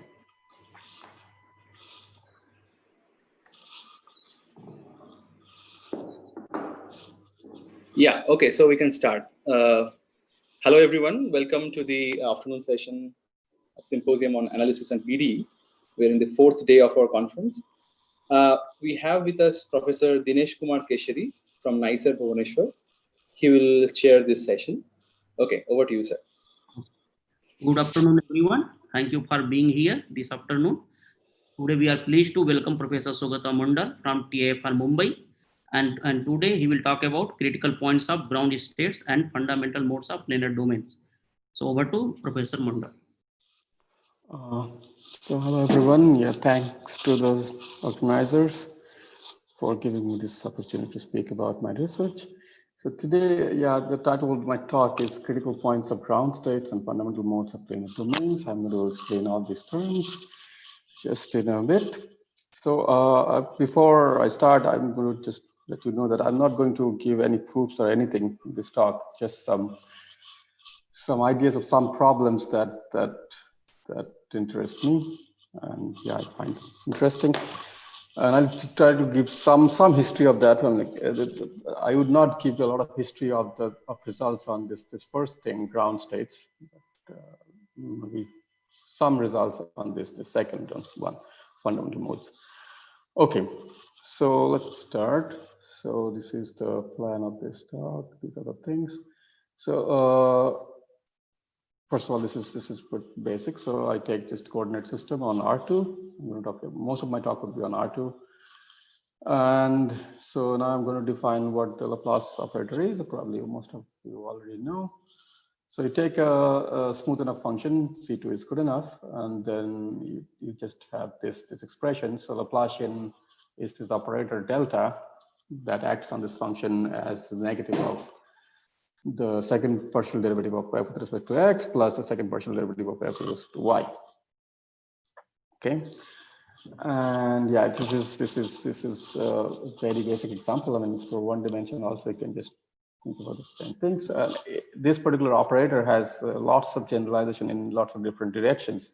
One particular one I'm saying here is just exactly this kind of operation, meaning a differential operator. So for any Riemannian manifold with sufficient smoothness, there is a differential operator that acts on the space of smooth functions in a very similar way that this expression gives, the last line expression gives. Okay, so today I will talk about not any Riemannian manifold. I'll just talk about some domains on the plane with Lipschitz boundary. So I'll not mention this thing a lot for the later part of my talk. So for me, a domain would be a connected open subset of R2. And I'll also omit this boundary condition. So for every domain I consider will have this Lipschitz boundary. So for those who, so Lipschitz boundary means just that the boundary can be thought of as a function, graph of a Lipschitz function locally near a point. Okay. So I start with this heat equation. So heat equation in general form, there is a constant on the right hand side, but I'll just omit that. So heat equation is so it says consider a smooth function on R plus times omega to R that satisfies this kind of differential equation. So you differentiate with respect to t, that should be equal to the differentiation of the function. So Laplacian with respect to the x variable, the second variable. I should not have confused this x with the xy in the last coordinate. So this x means the space variable in omega. So both x and y. Okay, so you have a differential equation, then you pose initial conditions. So initial condition, just this is the definition of initial condition. So you pose some condition when t is equal to 0. So this is U0 is some nice function. And then you consider these boundary conditions. So boundary meaning that from topology or geometry. So what happens at the boundary of this domain omega? So the two conditions are taken. One is called Dirichlet, the first one. The second one is called the Neumann boundary condition. The Dirichlet boundary condition says that you assume that your solution vanishes identically on the points on the boundary. And Neumann condition is a condition in which instead of the value of the function, it's the normal derivative of the function that vanishes at every point of the boundary. Okay, so one thing I should point out is that so I'm taking on a Lifshitz boundary, and this outward normal direction might not exist for every choice of point on the boundary. But since again, I'm assuming the domain is the boundary is Lifshitz, this is going to be defined for almost every point, and that's good enough for posing this problem. Okay, so one particular, so the things that I'm going to discuss later on, this ground states and fundamental modes, they are somewhat related to understanding this kind of things. So you take this t and then you fix this t. So you take a solution of this equation and fix one of the boundary conditions, and then you fix one t and look at this particular function ut dot, that is a function from omega to the real numbers. Yeah, and the question or the things that we'll be interested in, well, we'll be interested in all critical points, but one particular type of critical point is the global maxima and minima. So those are the things that kind of originated all these things that I'm going to talk now. So how does those problems arise?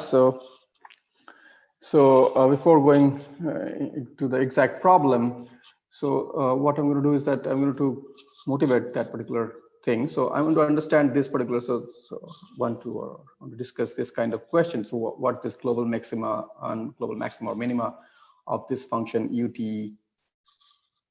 dot function is, where they lie and how many are there, all these questions. And how do they relate to the things, these fundamental modes or ground set is by this kind of expression. So in many nice situations, you can express your solution of the heat equation as a sum like this. So C1 times this phi1x times this exponential of minus mu1 dot t plus C2 times p2x times exponential of minus mu2 dot t plus rtx, where these things are, so C1, C2 are just some constants, and this number mu1 and mu2 are, so mu1 is the first eigenvalue, mu2 is second eigenvalue. So I haven't said what and what kind of eigenvalue. So I will give you an idea in a minute. Just bear with me for the moment. So it says, so just in the background, you can just think about there is some eigenvalue problem in the background, and the solutions of that. So mu i's are the corresponding eigenvalues, phi i's are corresponding eigenfunctions, and this rtx is some kind of remainder term. So it is known that this function decreases to 0 faster than this particular factor. So of course I should also mention that I have assumed that this mu1 mu2 is arranged in an increasing ascending order. Okay, so back to what I want to talk about. So this particular thing. So I would, in the last slide, I tried to ask questions or try to understand somehow, of course, the thing that we want to understand this particular function utx, and what we want to actually understand, or the things that I'm going to talk about, is motivated by is this. The behavior of the critical set of this solution utx when t is really large. So when t is really large, from this last expression, this three-sum expression of utx, you can see that if t is extremely large and phi1 of x is not the identically zero function or constant function, then you can choose t extremely large such that to determine critical points, all of this stress, so C2 times x2, this term and rtx, all this does not really matter too much in most of the places of the domain. So basically what I'm trying to say is that if phi1x is non-zero or non-constant, then the critical set of this function utx is severely influenced by the set of critical points of this phi1 function. Similarly, if phi1 is constant, then the critical set of utx would be severely influenced by the critical set of this function phi2. And this is exactly why we're going to talk about this kind of specific functions. In situations, this would be ground state, and some situations, this would be 1 or constant, and this would be a fundamental mode. Okay. So can I ask a question to anybody? So it's just, I'm using my mouse here to point out which function I'm talking about. Okay, do you guys see that? Yeah, we can see. Okay, great, thank you. Okay, so now we're going to define all these things that consist most part of my talk. So first I'm going to talk about what a ground state is. So it takes consider a real number lambda and a function phi, and you consider this kind of as I have shown that this Laplacian is a differential operator. So if you this is a differential operator, it's a linear differential operator. So the constant is actually 1. These coefficients are actually 1 with respect to at least this coordinate x and y. So this is a linear operator on, for example, compactly supported smooth functions on R2, or if you take any domain, any nice subspace of smooth functions. This is a linear operator. So as soon as you have a linear operator, you can at least talk about its eigenvalues and eigenfunctions and all those concepts from linear algebra. And that's exactly what we're going to talk about. So you take a C2 function, and then you look at this and you try to understand this numbers lambda and this functions phi that satisfy this kind of equation, which would be called an eigenvalue equation. And this lambda is, you can realize this is going to be called an eigenvalue, phi would be called an eigenfunction. And sometimes just to specify that phi corresponds to lambda, we would also say that phi is a lambda eigenfunction. Okay, so now the definitions of ground state. So omega is domain in the plane. You take the smallest number lambda such that there exists a C2 function that is not the zero function, and it is C2 in the interior and continuous up to the boundary, and satisfies this eigenequation delta phi is equal to lambda phi, and phi is identically 0 on the boundary of the domain. Okay, and this smallest number lambda is called the bottom of the Dirichlet spectrum of omega, and this function is called a ground state. Okay, so it's a solution of this eigenvalue equation, the function phi corresponding to the bottom of the Dirichlet spectrum of omega, that is called a ground state. Okay, now an interesting fact about this ground state is that this is, so again I should recall that I'm talking about domains. That means omega is connected open with nice boundary. So in those cases, the ground state, so this ground state is actually unique up to constant multiple. That means that if you take any other ground state, so if you take any other solution of this equation that vanishes in the boundary also with the same lambda, of course, then that function is going to be a constant multiple of any other phi.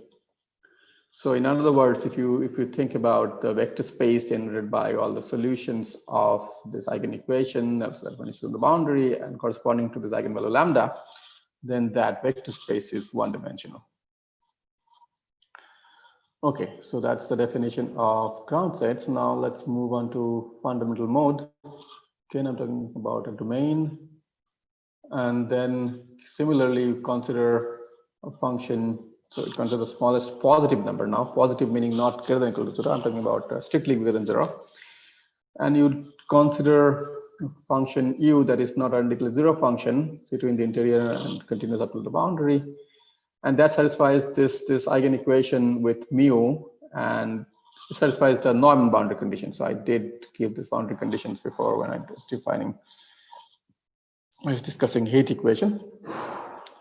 So you consider this kind of function, kind of mu, smallest positive number mu, such that there exists a u such that this kind of equation is satisfied, and u also satisfies this boundary condition. Then, okay, again, this is the normal derivative.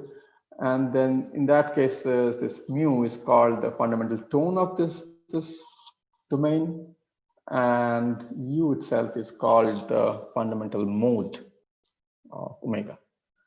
Okay, again, so as the ground state was, fundamental mode is also a function on the domain. Okay, so unlike the ground state, this is a striking difference between Dirichlet problems and Neumann problems. So a ground state was basically unique up to constant multiple. However, fundamental mode is not unique. In particular, the vector space of fundamental modes can be more than one-dimensional. So we'll see an example of that just in a minute. But yeah. Okay, so here is the example. So you take this rectangle. This is just 0a cross 0b, just two intervals for that. Then you look at the sine functions, the product of sine functions, sine pi times x by a times sine of pi times y by b. Now this is a fundamental. Okay, right. This is the ground state of this rectangle. So so again, since it is one-dimensional, you can just give one function and you're done with it. However, when you are talking about fundamental modes, there's this thing. So it could be one-dimensional or two-dimensional in this example also. So if A is equal to B, then it's two-dimensional. If A is not equal to B, then it's one-dimensional. And the functions that corresponds to this spaces, again, spaces corresponding to fundamental mode, is given by these cosine functions. So when A is not equal to B, you take the biggest of those two things, and then you can define a function cosine of pi times x by that biggest p or that, and then you get fundamental mode like that. And when A is equal to B, you'd see that both the functions, cosine functions of this particular form, they do satisfy the boundary condition, and they also satisfy the equation. And this gives a two-dimensional space of fundamental modes. Okay, so now what I'm going to do is that I'm going to talk about the level sets a little bit, because level sets are somehow related to the critical threads of these functions. So we know what the ground state of this square looks like. It's a product of sine functions, and it's very easy to draw the level sets of that particular function. So in this particular case, it would be something like that. Of course, it's not accurate, but it will be something like this. And you'll understand what I mean by something like that. So just in a minute, you'll understand what I meant by something like this.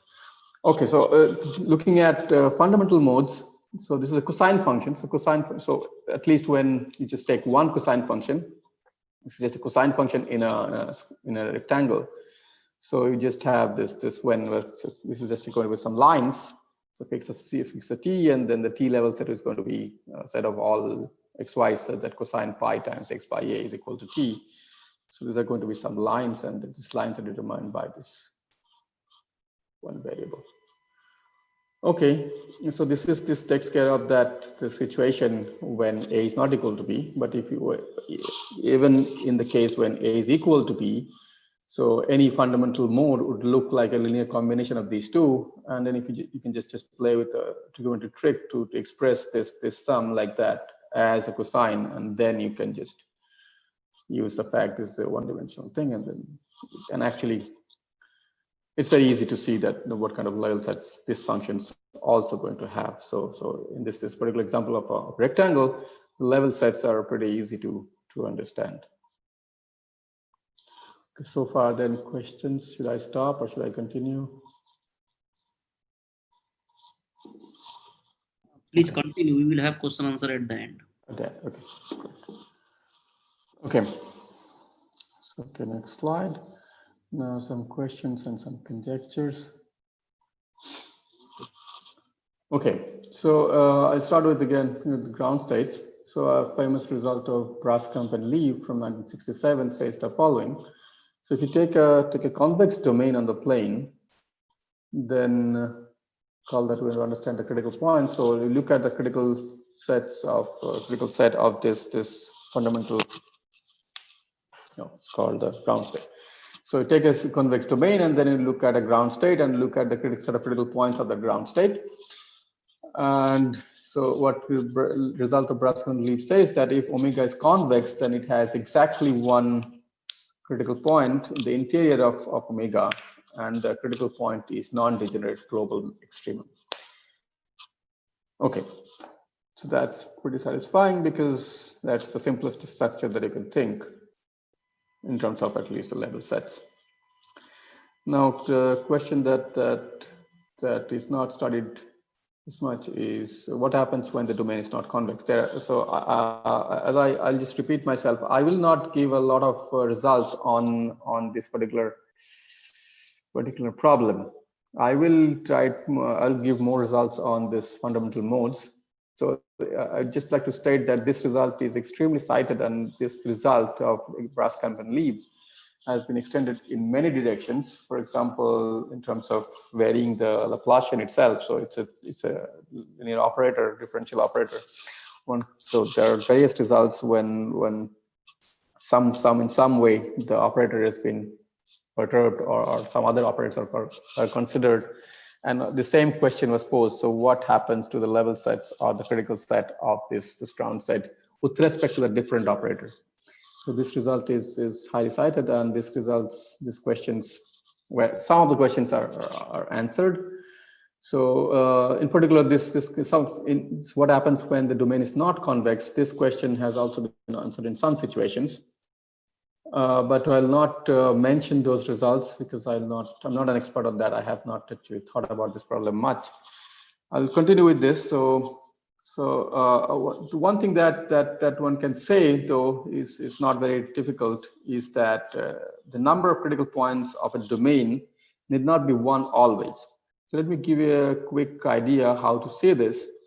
So what I'm going to draw some pictures now, but let me first read out these lines, and then I'll draw some pictures and try to explain what I mean.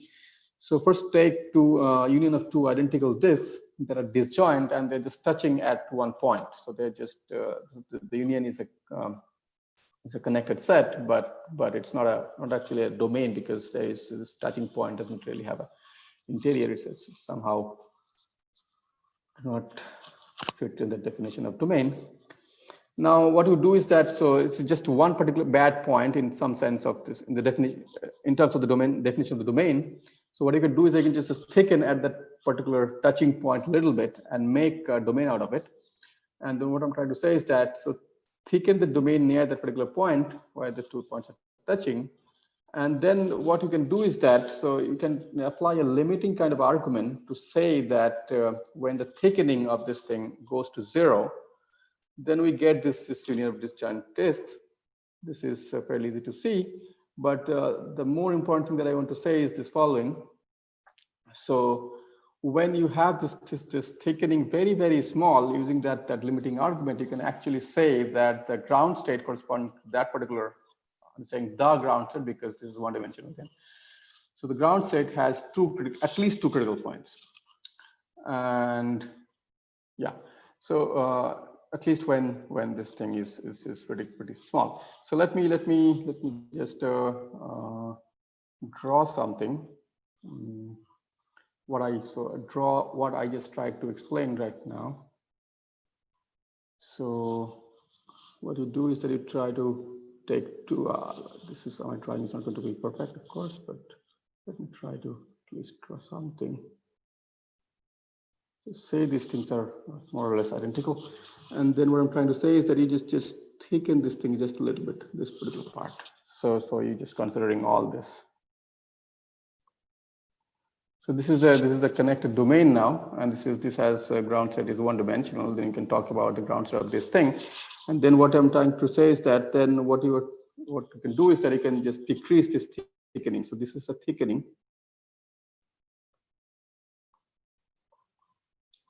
And you can just decrease this thing from two directions, and then in the limit you get this disjoint union. Well, it should be touching there, but yeah. And so when this is this kind of situation, by the limiting argument, you can conclude that thickened domain actually has two critical points, and this is the way one does it is following. So when this thickening is 0, then you have somehow this disjoint union of two disks, and then in a generalized sense you have solutions of that eigen equation satisfying the boundary properties. Also, you have two solutions. You just take it one solution in one, and then another solution on the side you just take 0. So you take at one disk you take the ground state, and the other disk you put 0, and then you take the ground state at another disk and put the 0 on the first one. That way you get two-dimensional thick. Okay, am I missing it? Okay, so yeah, so it is. So this is the first actually. This is the first segment of this. So when this thickening is 0, and somehow the ground state is two-dimensional in a generalized sense. And so using this limiting argument, what you can say is that when the thickening is extremely small, not 0 but extremely small, the eigenfunction should be close to something that actually resembles the ground state of both the parts, where both the function parts are non-zero. So in particular, when the thickening is extremely small, this ground state of this thickened domain has at least two critical points at the center of those two balls. Okay, so another thing that I wanted to talk about is that although it's from the definition, there is no ambiguity that there could be lots of different types of critical points that can appear as a critical point of this ground state and everything. But I wanted to give you an explicit example just to keep your head open that there cannot be a result that says that all the critical points has to be very nice, in particular non-degenerate. So example is very easy to construct from this example. So what you can do is that you can just, so you have this small thickening when you have two critical points, and then you increase the thickening. You just slowly increase the thickening, and then at the end you get a convex domain. So let me go back to that whiteboard. So, oops. So basically I'm saying, how do I? Yeah, so I'm saying that so you have this kind of thickening, and then what I'm trying to do is that you just keep increasing your thickening, and then at the end you get something like this. That is actually convex. So this is convex, and then we apply the result of Braskamp-Leib and then conclude that this bigger convex domain actually has exactly one critical point that is a global extrema and non-degenerate. Okay. So what it says is that that when you change from the small thickening, so small thickening of this disjoint union of two balls touching at a point, and grow your thickening, increase your thickening to get a domain that is actually convex. And then at the beginning, you had two non-degenerate critical points near the centers of the two balls, and when the thickening is really large, something happens, and some critical points actually vanishes, and we are left with just one critical point right at somewhere in the interior that is non-degenerate. So what it means is that in this process of increasing the thickening, the ground states change, and the two critical points somehow gets collided or something happens, and then they go away. So in particular, these critical points become degenerate at some particular point. So it shows that there exists, for some thickening, there exists a critical point. For some thickening, there exists a ground state that has a critical point that is degenerate. Okay, so there is no reason to believe that critical points has to be nice always. Okay, so this is something that this is probably my last slide, almost there. Okay, so now I'm going to talk, focus mostly on fundamental modes. And let's recall what fundamental mode was. Fundamental mode was a solution of this eigenequation again, and mu2 was non-zero. It's not zero, it's strictly bigger than 0. And unlike the ground states that we were discussing before, the space of fundamental modes is two-dimensional, even for convex domains. And unlike this particular result of Braskan-Lieb, this structure of the critical sets of fundamental modes is actually highly, so it's not understood well at all. So this question relates to this conjecture of Geoffroy-Rauch from the 1976. This says that that if you take a fundamental mode, in fact, the conjecture says for any domain in an Euclidean space, then the fundamental mode cannot attain its global extremum at an interior point. Well, there are various versions of this conjecture, relaxing some of these things, but this is the way he stated. Okay, so in terms of results, the first result actually was due to Cowell that I have not actually mentioned here. This is somewhere around 86 or something, where he showed that this conjecture, actually not this conjecture, but a weaker form of this conjecture is true for any cylindrical domains in any Rn. So by cylindrical, I mean you take just it's a very special kind of cylinder, I guess. It's just one dimension interval in first variable and anything else in the rest of the part.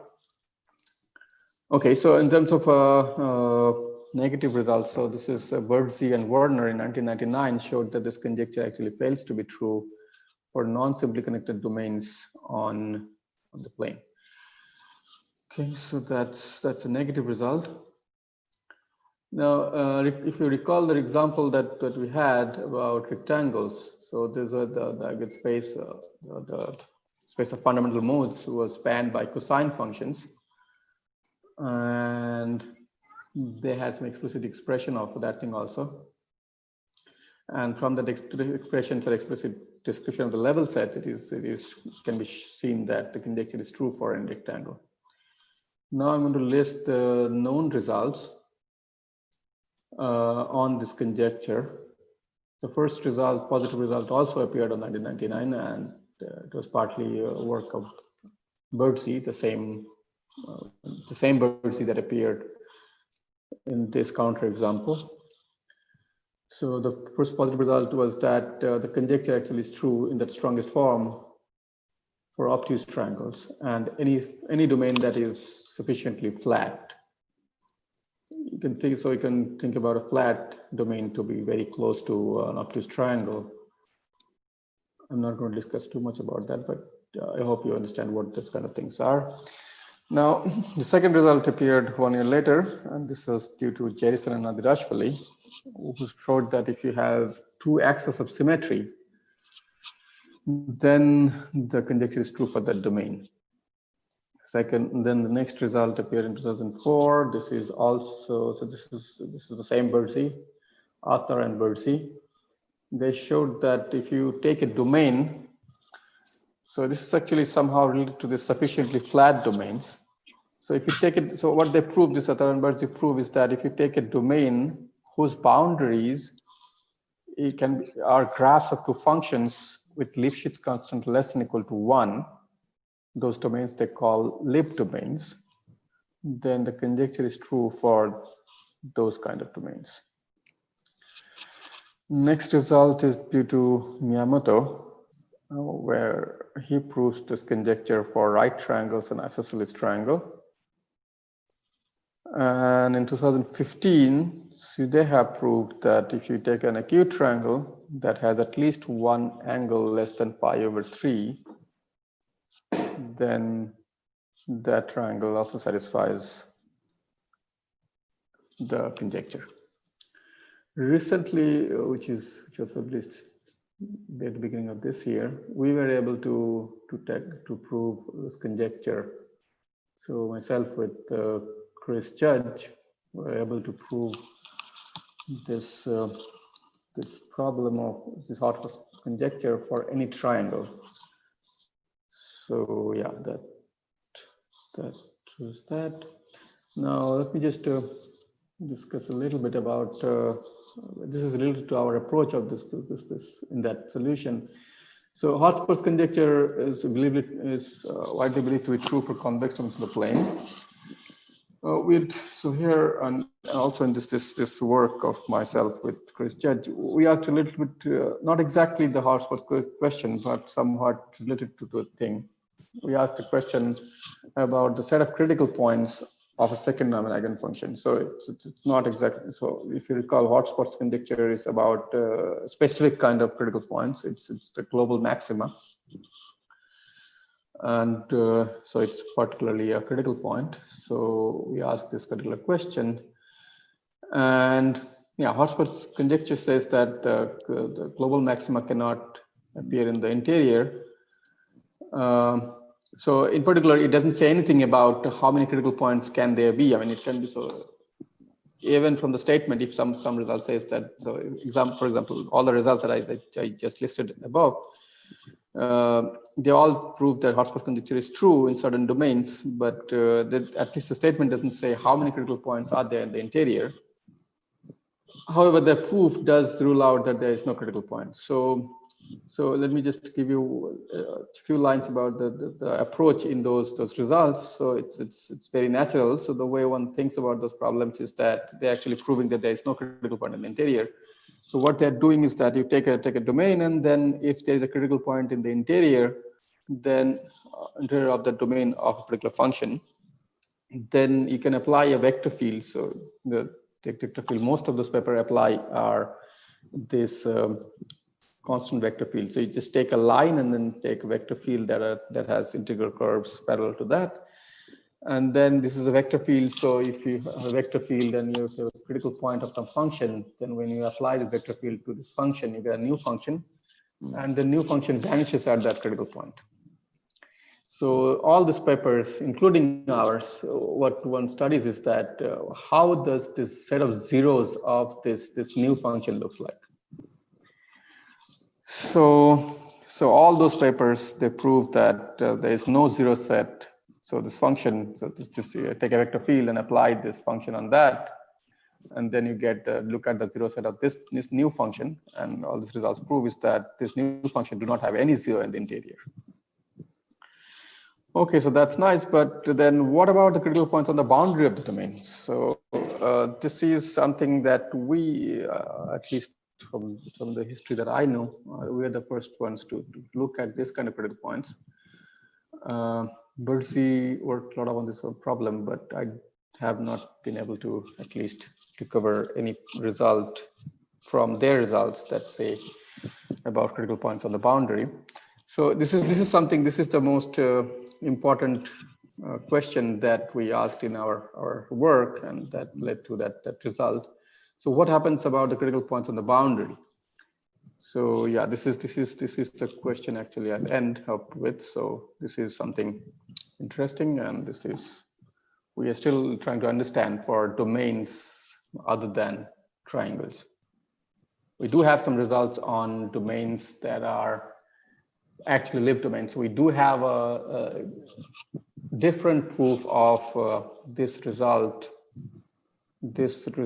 of Attar and Birdsey. So for all these kind of domains, they prove that there is no hot spot in the interior, but we can extend their result a little bit, saying that there is not only any hotspot, there is no critical point except. So you see, you cannot, for topological reasons, you cannot really rule out all critical points. So just one line explanation of what do I mean by topological reasons is that so this is this Morse lemma or things like that. So if you have some topology, you have to have some critical points. So I mean, well, it's in a very, very specific way. So that's what I mean by saying that if you need to have some critical points. So what we can, the extension of the result that we have of this particular result of Watson-Bursey that says that if you take a Lipp domain, then it has exactly 2 critical points, and the critical points are actually 2 vertices. So this kind of domains all have exactly 2 acute vertices with acute angle there, and those are the only critical points of any fundamental mode of this kind of domains. Yeah, so that's what we do in that extension of our result, and this is where I stop. Okay, thank you for giving such a nice lecture. So maybe now I will ask audience to, if anyone has any question, any comments for Professor Mandal, please go ahead and ask. Hello. Hello. Yeah, this is Seera Verma. So I have one question that are there similar results for other eigenvalue problems also?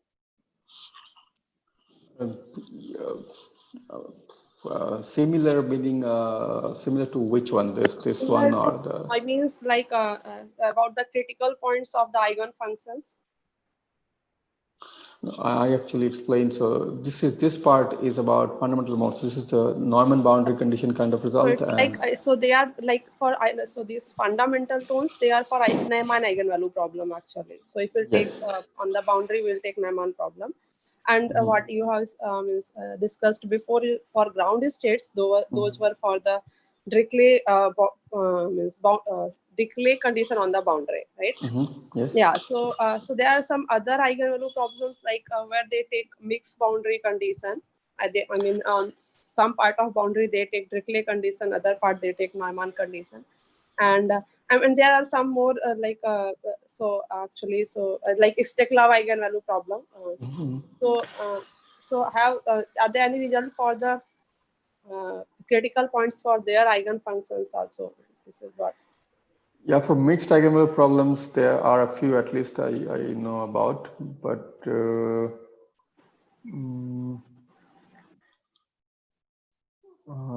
Steklov, I don't. That's it's different kind of problem. You don't have any eigenfunction, right? I don't know about any result like that for Steklov eigenvalue problems, but for mixed ones, when you can pose the problem, I'm not. As far as I know, there are not a lot of results like that. So it's I mean this result, I mean, as you can see, this is this question was asked in 74, and this is basically all the results, and all basically this 6 are basically all the results that are known in this except there's one by Cowell. There are not a lot of results in this direction yeah, so there are some results I would say, but I don't think there are a lot of results. Okay, so this means, I mean, there are not much results for higher dimensions as well. Definitely, higher dimensions there is. I mean, not so these results are also not extended in higher dimensions. So it's higher dimensions. Things are completely open. Thank you. You're welcome. Any other questions?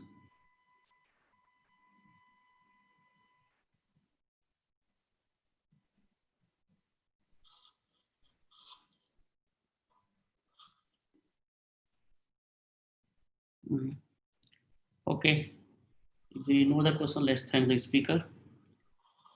Thank you all for listening.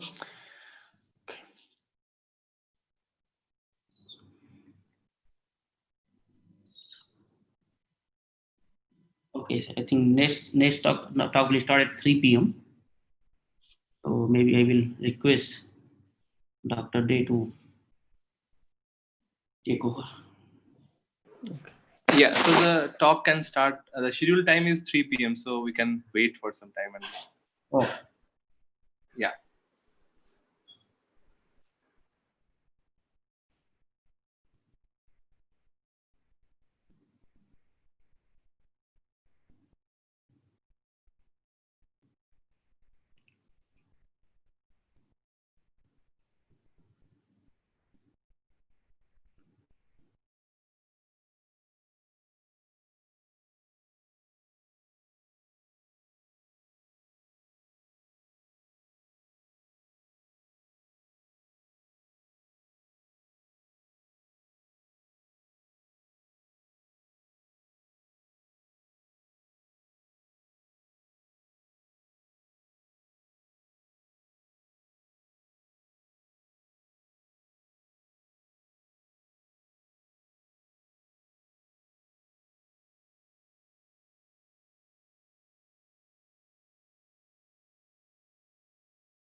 Yeah, I guess we can start. Okay. So our next speaker is Navneet Lal Sharma from Amity University. He's going to talk about logarithmic coefficients of inverse of equivalent functions. Over to Dr. Sharma. Yeah, maybe you can please switch on your this audio.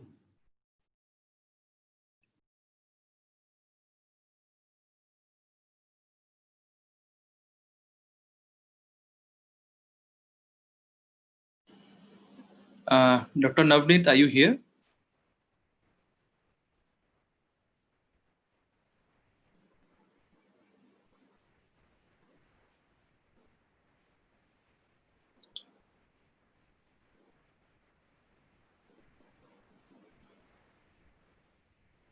I think his audio is mute.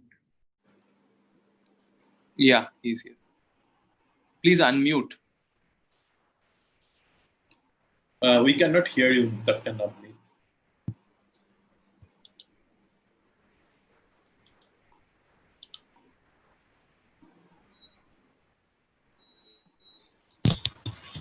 Hello. Yeah. Yeah, I'm audible. Yes. Okay, thank you, sir. Good afternoon to all of you. So I'm Dr. Navneet Lal Sharma. First, I would like thanks to organizer who gave me this opportunity to present my research work here. My specialization is complex analysis, and I am working in geometric function theory. The title of my talk is Logarithm Coefficient of the Inverse of Univalent Function. In this talk, I will discuss the following points. First, I will discuss the introduction to logarithm coefficient problem, then recent developments. After that, I will discuss the logarithm inverse coefficient problem, and last, references. Let's start. And this talk is based on this article, and which is published in Rajat in Mathematics in 2018. So let's start. Introduction to logarithm coefficient problem. So let A be the set of analytic functions in the unit disk, and which has the power series representation. And this representation is called the normalized form. Why it is normalized? Because f at origin is 0 and f prime at origin is 1. So also we can say this is the class of normalized analytic function. Next, S is the class of normalized analytic univalent function. Univalent means is 1-1 function. The theory of univalent function with a strong foundation from the class of S is beautiful when we study both geometric and analytic properties. And also in addition, we study the logarithm restriction and special exponential methods which are used to. And first I will define what is the logarithm coefficient and how we will define this. Let A be in the class S, H means F is the univalent function. Then f by z is a non-vanishing analytic function, so we can find logarithm. So log of f by z is equal to 2 summation gamma n into z to the power n. So here gamma n is called the logarithm coefficient of function f. If I am taking, for example, I am taking the coefficient function kz is equal to z upon 1 minus z whole square, and we are finding the logarithm coefficient of this. Then value is this gamma n is equal to 1 by n. And this coefficient play important role in the theory of univalent function. We will discuss after this slide why it is important. In 1960, Millin investigated the impact of transferring properties of logarithm coefficient to that Taylor's coefficient of f themselves and their role in the univalent function theory. How? Because in 1960, Beaver-Bachs proved one result. If f is in the class S, that means f is univalent function and has a power series representation z plus summation a n z to the power n. And he proved modulus of a2 less than equal to 2 and equality hold for the Covey function. And meanwhile also, because Covey function is extremal function for this class, then he found the nth coefficient. The nth coefficient of Covey function is n. So he made one conjecture: if f in the class S, then modulus of n less than equal to n. but he was unable to do this result, and this problem extended until 1983. In this duration, many mathematicians came, they tried to solve this problem, and they developed different techniques and different classes, as some classes of univalent, star-like, convex, close to convex, and other classes also. But nobody solved this problem. In 1984, D. Brans proved this result, and he used the technique to logarithm coefficient technique. So, in 1983, Millin gave this conjecture: if f is in the class S, then this inequality holds. And this inequality is proved by D. Brown when he was proving the Beaver-Wack conjecture problem. With the help of this, he proved Beaver-Wack conjecture problem is this. And also he solved many other open conjecture which I am not discussing here. Fourier function play extreme role in the class of S. So it is expected that modulus of gamma n less than equal to 1 by n, because we know logarithm coefficient of Fourier function is 1 by n, so we can expect modulus of gamma n less than equal to 1 by n. Now question is this correct, or there are some different results? Let's see.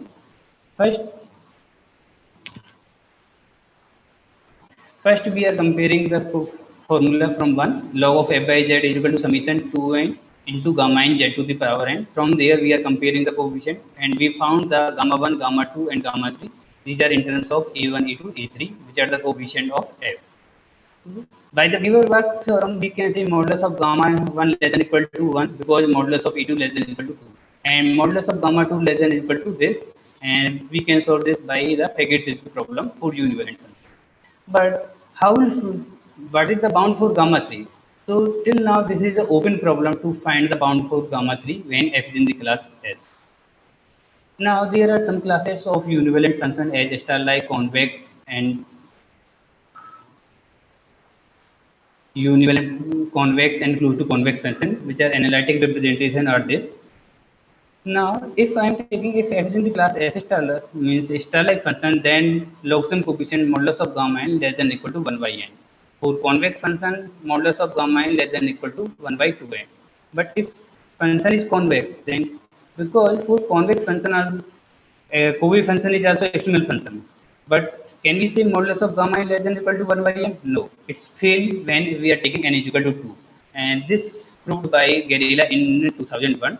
But I'm not going in that part. My aim to discuss the logarithm inverse coefficient problem. So this is the some basic, what is the logarithm coefficient and what are the some important results.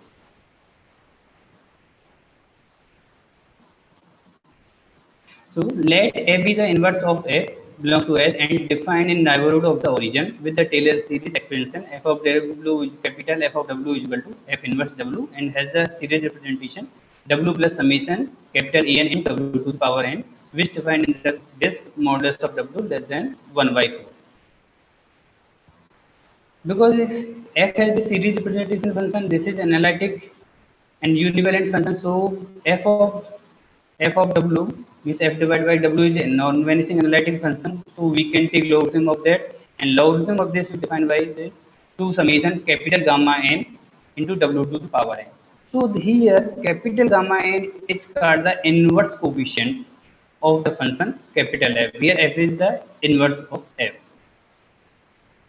So my main aim to find this bound, and in this direction nobody has worked in this direction. We started to solve this problem.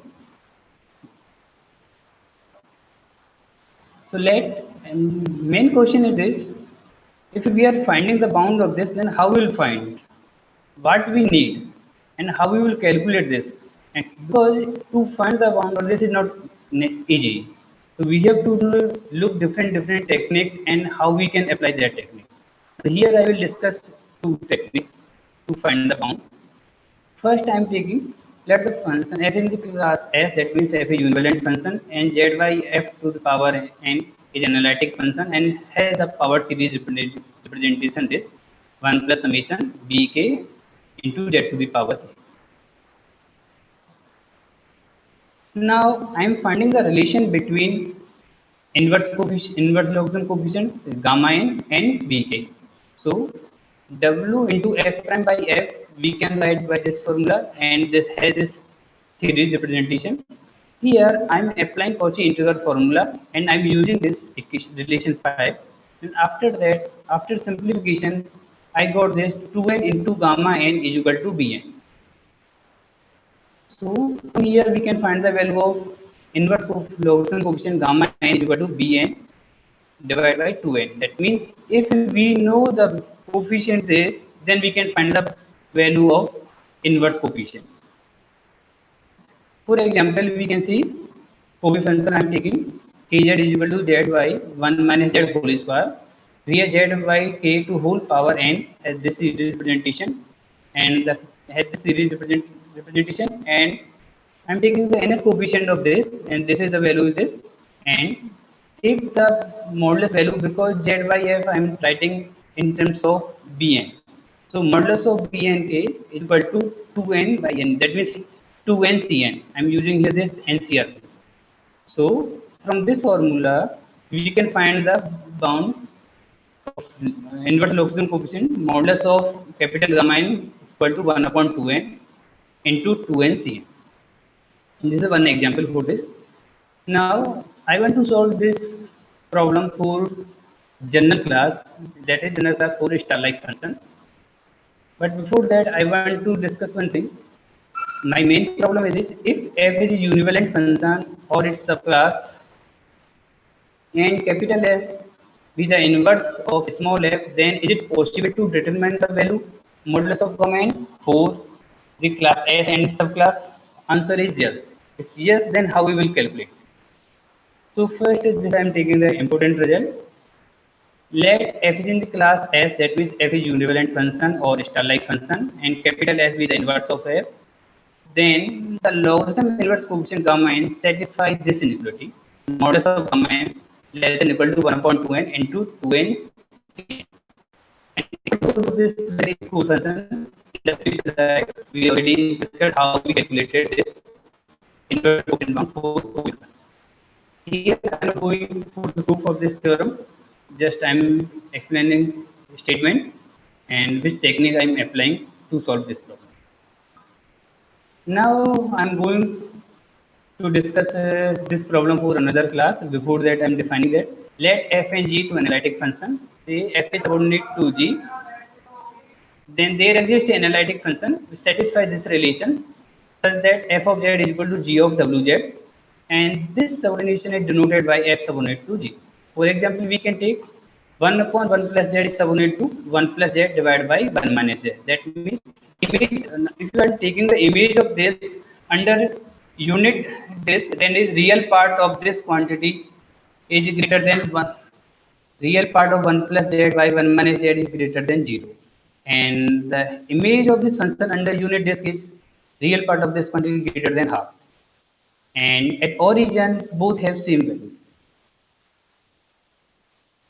So now I am going to discuss about the generalization class of star-like function. There are a number of ways in the class star-like function generalized in the literature. Here I am taking one generalization that is called the Janovsky star-like function. So it is denoted by S star AV in the class of ZF prime by F subordinate to 1 plus AZ by 1 plus VZ. And this class is a subclass of star-like function.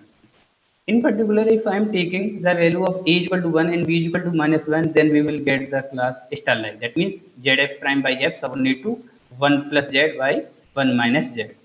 That is, this is equal to real part of ZF prime by F greater than 0. And this function is an external function for the class of S star UV. Now I will discuss the logarithm inverse coefficient problem for this class. First, I am using this notation. Ik denotes the semi-closed interval which is defined in this, and k and n satisfy this relation. Let f be in the class S star AV and satisfy this condition on AV. Then the inverse logarithm coefficient gamma n satisfies the following results. Modulus of gamma n less than equal to this inequality, and this inequality holds when A and B satisfy this condition. That means because I'm taking the condition AB minus 1 less than equal to B less than A less than equal to 1. But this result is not hold for whole this condition. So this result hold only for this condition when we are taking this. For another, if I'm because lambda delta is equal to, I'm taking 1 minus A divided by 1 minus B. If lambda belongs to whole interval ik, then I have different inequality. And one more interesting is this inequality is sharp, but this inequality is not sharp. And these are the another results. If lambda belongs to in this interval, then modulus of gamma n less than equal to a minus b divided by 2n. And this inequality is sharp for this kb n function, which I defined in the previous slide. The question is how we will prove this, because to prove this, first we are finding the inverse coefficient for this class S star AB. That we are finding the value of z by f to whole power n. Then we are comparing the relation between inverse coefficient gamma n and bn. After that, we are solving this. Next, then this work published in this paper, logarithm coefficient of the inverse univalent function in the result in mathematics. Now I am going to discuss this problem for another class, and here I will use different technique. The class f alpha is defined by this way: real part of 1 plus zf double prime by f prime greater than alpha, and alpha lies in this range minus half to 1. If I am taking particular value of alpha is equal to 0, then this class is reduced to class of convex function. That means real part of 1 plus zf prime by f prime greater than 0. If we take alpha is equal to minus half, then this class is reduced to class of close to convex function, or we can say convex in one direction. First, I am giving some introduction how we will find the logarithm inverse coefficient problem for the class f alpha, and how we are using subordination technique. As we can see here, real part of 1 plus z f prime by f prime greater than alpha. Now we can write this in terms of subordination. 1 plus z f prime by f prime is subordinate to 1 plus 1 minus 2 alpha into z divided by 1 minus z, and we can simplify this. Then we can find the value of z f double prime by f prime. And now I'm using the subordination result, because if we can see f is subordinate to g, then there exists analytic function such that I'm taking analytic function is phi, such that f of z is equal to g of phi. So z f prime by f prime is equal to this function, where phi is analytic function, and we can simplify this. Now after this equation, we will compare the coefficient both sides, because phi has the power series in terms of Cn, summation Cn into z to the power n, and f has the series representation z plus summation En into z to the power n. And also meanwhile, we will take the formula f inverse small f inverse is equal to, I'm denoting by capital A f, this is the inverse of small f. So f of f is equal to w and satisfy this relation. That means we can say here z is equal to f of w. Now I'm differentiating this, then I have this relation, and after that again I'm differentiating, then I'm comparing the coefficient and simplifying. Then we will get the relation in terms of capital gamma 1 means inverse coefficient of capital gamma 1, gamma 2 and gamma 3, and this relation in terms of A2, A3 and A3. Now by the previous result, from here we will find the value A1, A2, An in terms of Cn and alpha. Then we will use that result, and from we can substitute here and we can simplify this. Now we got the inverse logarithm coefficient gamma 1, gamma 2, gamma 3 in terms of alpha and C. So to find the value of this, we will use this relation. How we will use? And result, we are finding this result. If f is in the class f alpha, then modulus of capital gamma 1 less than equal to 1 minus alpha less than equal to 2. And this result is hold for whole alpha, and alpha belongs to in this range. But if we are finding the second inverse logarithm coefficient bound, then the value, this bound is bounded by this quantity. But when alpha lie in this range, minus half to 1 by 5. But we can see here our alpha belongs to minus half to 1. What about the rest value? For rest value, we have another result, modulus of gamma 2 less than or equal to 1 minus alpha by 6. And here we can see both this result, in both cases, inequality hold for this function, f prime is equal to 1 minus z to the power this, but for this function, estimate hold for another function. And we can see another result, modulus of gamma 3 less than or equal to 1 minus alpha divided by 12 when alpha lies in this range. But we can see here our alpha lie minus half to 1, but we are getting this value only for this range. But what about another? So similarly, we have modulus of gamma 3 less than or equal to this value for another value. But because this problem does not solve, we cannot solve this problem for whole range of alpha. This is also till now open problem. And inequality hold for both inequality by different functions. For this inequality hold for this function, this is different 1 minus z q to whole power this, and inequality hold in this case for this function, this is totally different from alpha. Now, if I am taking particular value of alpha, suppose I am taking alpha is equal to minus half, that means f in the class f of minus half, that means f in the class of closed to convex function. Then we have this result, modulus of gamma 1 less than or equal to 3 by 4, gamma modulus of gamma 2 less than or equal to 11 by 16, and this is another. And this inequalities are for this function. But we are unable to find the bound for modulus of capital gamma n. This is till now open problem, and we are trying to solve that problem. In particular, if I am taking alpha is equal to 0, then we have the bound modulus of gamma n less than or equal to 1 by 2n, and equality hold for this function. This is a convex function z by 1 minus z. Now, proof of this theorem is based on this Prochnow and Singer, which they studied in 1981. Let f phi z is equal to this, then psi of phi is equal to this relation, then psi of phi less than or equal to 1 when mu and nu belong to d1 and d1 union d2, and d1 and union d2 defined by this way. And modulus of psi phi less than or equal to modulus of nu when mu and nu belongs to d6 union d7, and d6 and d7 defined by this. So these are some references. Thank you. Yeah, thank you, Dr. Sharma. If anyone has any question, please go ahead and ask. At least I can see one person, because he asked one question. Yeah, please, because go ahead and ask.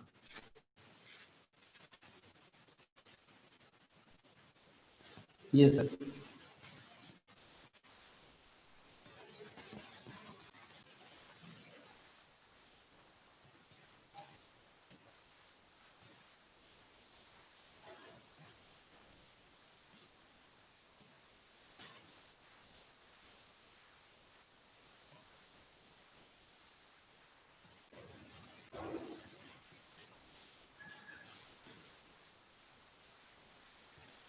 Right. Hello. Yes, sir. If you have any question, anyone can ask. Right. Yeah. I think Vikas has one question. Why we are taking A1 is equal to 1 in equation number 3? That's what he is written. A1 is equal to 1. Where, sir?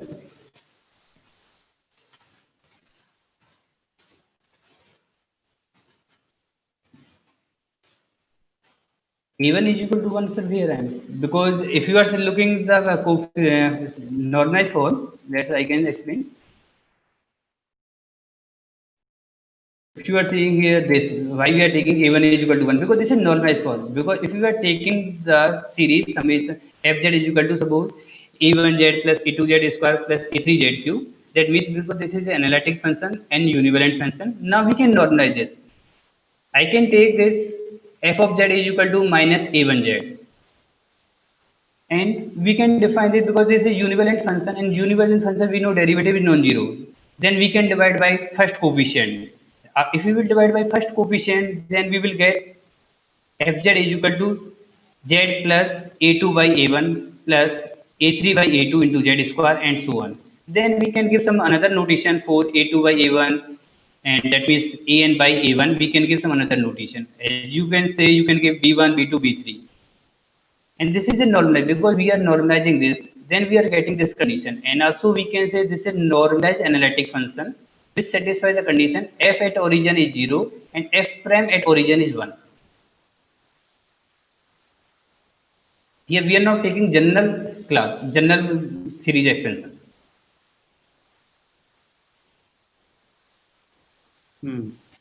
Any other question?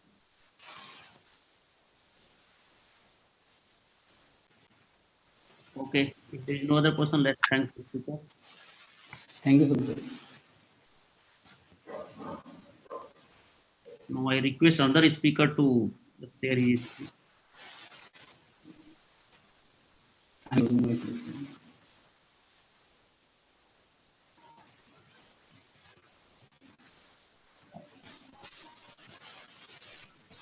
Yeah.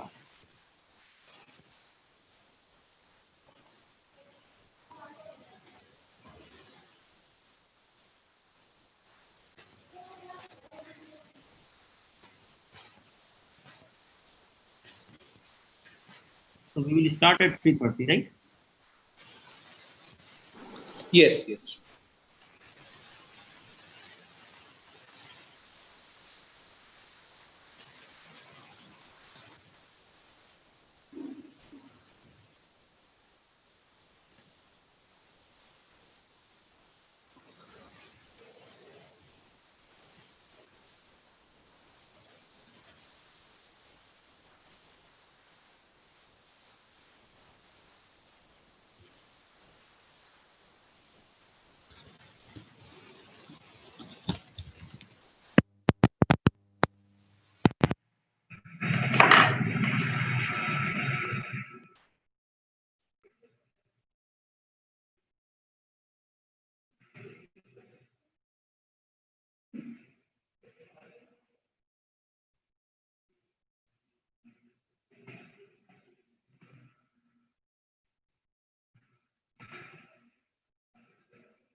Shall we start? Okay. Yeah, so wait, please wait 1 minute. So our next speaker is Amudhan Krishnaswamy USA from Texas A&M University. He's going to talk about spectral operators in finite von Neumann algebras. Over to Amudhan, please. Many thanks to the organizers for giving me an opportunity to speak. Okay, so I only have 10 minutes, so I'm going to make this quick. Okay. Sorry. Is the whole slide visible to everyone? Okay. So yes, basic notation which I'm going to follow is that H is going to denote Hilbert space. B of H is going to denote bounded operators on H. So these are bounded continuous linear operators on H.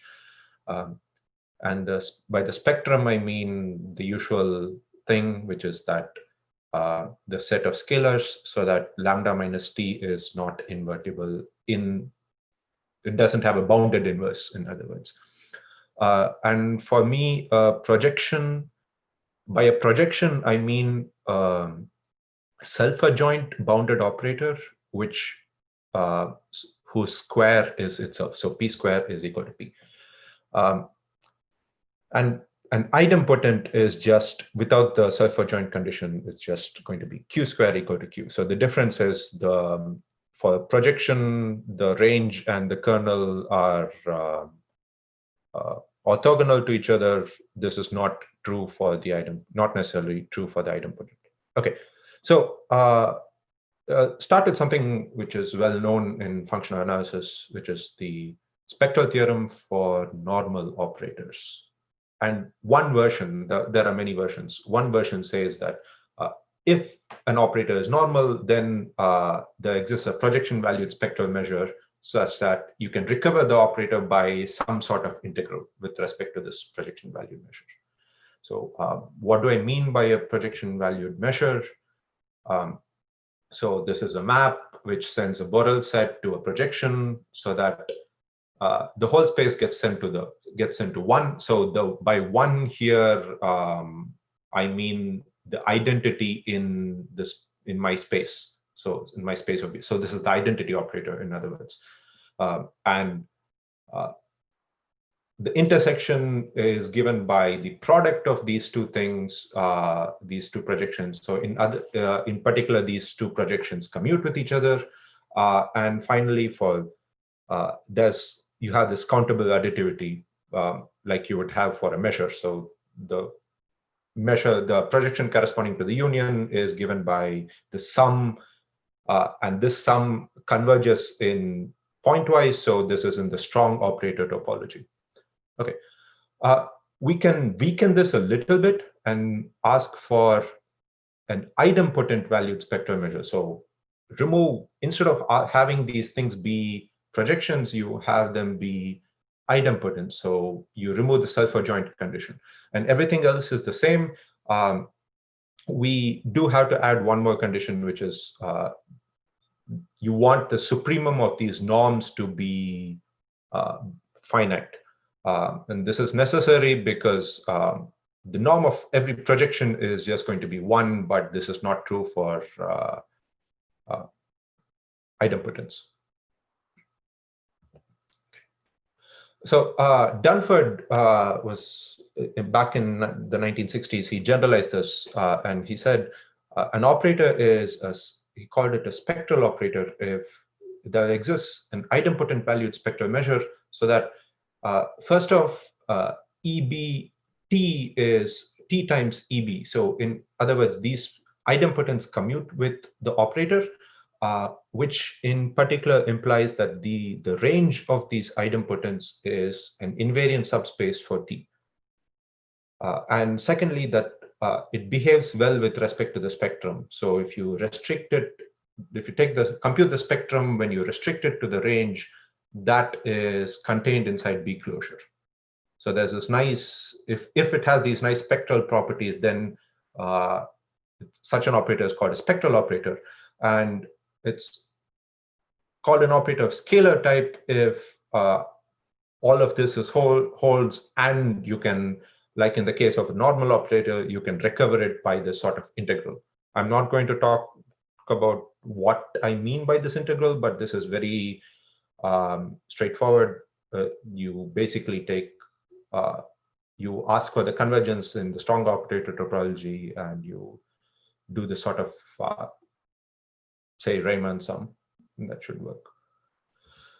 Okay. So Dunford characterized these operators, said something is a scalar type operator, so it has these sort of this spectral measure, idempotent valued spectral measure, if and only if it is similar to a normal operator. And moreover, this thing that the similarity comes from the bicommutant of S. That's a side note. It's not okay. So, and he also characterized this as it's a spectral operator if and only if it is similar to the sum of a commuting normal operator and a quasi-nilpotent operator. So this is the analog of the Jordan canonical form for matrices in one sense, because what the Jordan canonical form says is you have this sort of diagonal plus this off diagonal, and these two things commute with each other. So every matrix is similar to something of that form. It's similar to a normal matrix plus a nilpotent matrix, both of which commute with each other. Okay, we can weaken spectrality a little bit, and this was done by Foish. These are called decomposable operators. So you say it's decomposable if it has a spectral capacity, and okay, so a spectral capacity is, the details are not relevant for us right now, but basically you weaken it a little bit by, instead of asking for odd Borel sets, you ask for closed sets, and you weaken it instead of asking for unions over infinite unions, you ask for finite unions for just open covers and so on. So this is clearly a weakening, and so spectral operators are decomposable with and the capacity corresponds to the spectral measure in this way. So, okay, I'm going to shift gears a little. So what we were working on is a finite one-dimensional algebra. So this is a star subalgebra. It's closed under the strong or weak operator topology, and there's a nice trace. By nice, what I mean by a trace is it's a linear function which has this so-called trace property, and it takes the identity, the trace of the identity is normalized to 1. The trace of a positive element is positive, and it has reasonable continuity properties, which are not relevant to the point. But so these are finite non-M algebras. So if you have this tool, of a trace, you can in fact convert these projection valued measures for a normal operator into actual measures on like a probability measures. You take a trace, you take the trace of these projections, and this gives you a measure. What Brown did in '83 is he showed that you can in fact do this not just for normal operators, you can find something similar for any operator in a finite one-dimensional algebra. So there's some sort of good probability measure, and it's constructed by this way. It's again, you take the Laplacian of the log of the determinant of t. So the trace of the log is what's the determinant. So and this Brown spectral measure is supported inside the spectrum, but the support can be much smaller. And just as in the case for the normal operators, this Brown measure, in fact, arises out of projections, and which are constructed by Hagerup and Schultz. So for any Borel set, you have unique projections, so that it's an invariant projection, and the trace of that projection gives you the Brown measure of that Borel set. And if you restrict your operator to that appropriate subspace, the Brown measure is also going to be supported inside B, and this is the maximal projection, so that this happens. And in general, this is not a projection valued measure since these projections need not commute. Okay. And they also showed that the projection is the Brown measure is supported exactly as delta 0. So it's the delta measure on 0 if and only if this limit is 0 in the strong operator topology. And this is exactly similar to what happens for quasi-nilpotent operators, where the spectrum is 0. So this is if this object, this norm converges to 0. So you call these SOT quasi-nilpotent operators if it's supported at 0. Okay. So what we show is that if these operators have what's called the uniformly non-zero angle property, that is, if the angle between these Hargrup-Schultz subspaces, if you compute the angle between the subspace, the projection corresponding to B and the projection corresponding to B complement, if this angle is uniformly bounded away from 0, then you can construct lots of good idempotents because of basic linear algebra. Okay, I'm going to skip ahead. You can construct lots of idempotents, and what happens is these idempotents behave well. These idempotents, in fact, give you the idempotent valued spectral measure. So you have this similar characterization, that is, the following are equivalent, that is, an operator has the UNZA property, the uniformly non-zero angle property, that is equivalent to the fact that it can be expressed as the sum of a commuting normal operator and an SOT quasi-nilpotent operator rather than a quasi-nilpotent operator. So it's similar to this. And if you impose the additional condition of decomposability, decomposability forces the converts SOT quasi-nilpotent operators into quasi-nilpotent operators because the support of the Brown measure is in fact the spectrum. And if you do that, you have the corollary, which is a complete characterization of spectral operators. That is, it's spectral if and only if it is decomposable and it satisfies the UNZA property. Okay. I will stop here because I think that is my time. But I just want to note one final thing, which is we can use this. In fact, this is nice. Like off itself, I think this is nice, but we use this to show that classical operators from free probability are not spectral. So in particular, the so-called circular operator, which comes out of, which is the non-commutative analog of the complex Gaussian. This operator, the Z, we show is not spectral. Okay, sorry for, I think I went over a few minutes. I will stop here. Thank you. We have 2 minutes. If anyone has any question, please go and ask.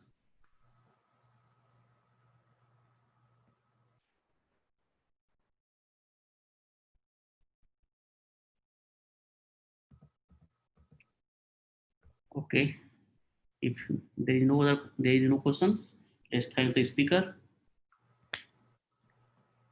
Yeah. Thank you. So now I will request next speaker to share his or her screen.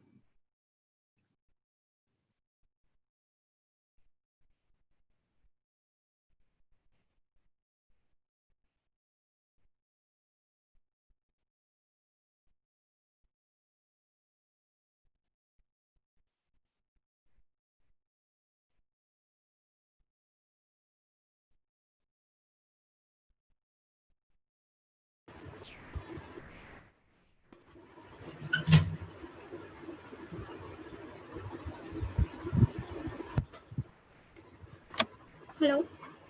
Yeah. Is my screen visible? Yes.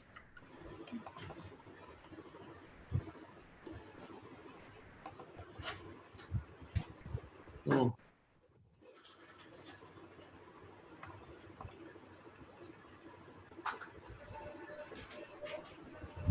next speaker is Ansu Nirbhay from IISER Bhopal. He is going to talk about homotopic stable rank of cross product C star algebra. Yeah, over the also. Should I start? Yes. Good afternoon, everyone. This is Anshu, and I'll be talking about homotopical stable ranks of cross product C star algebras.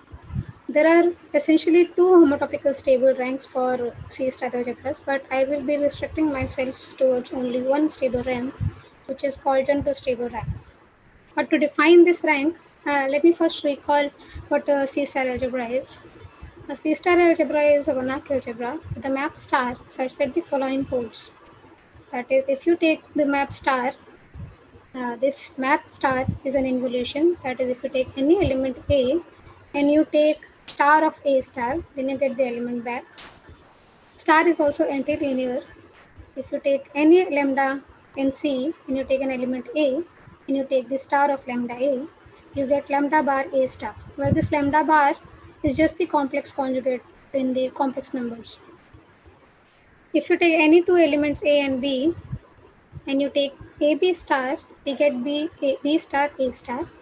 And this star has one more property, which is if you take any element A, then norm of A star A is equal to the norm of A square.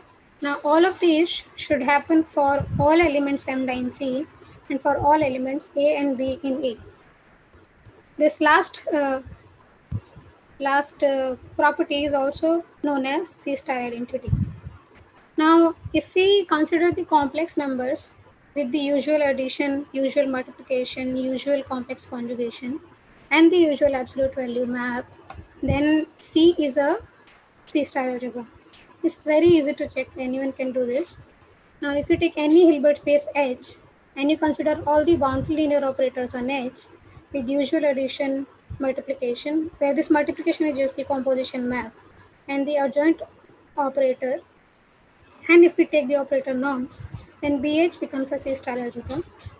Now the other example is if you take a compact Hausdorff space X and you consider the continuous complex valued functions from X to C, then with pointwise addition, pointwise multiplication, and pointwise complex conjugation, with the subnorm Cx is also a C star algebra.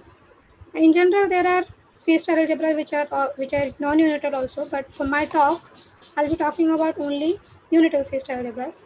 Now, all of these C star algebras are unital. Unital means the multiplicative, with the product, there is a multiplicative identity.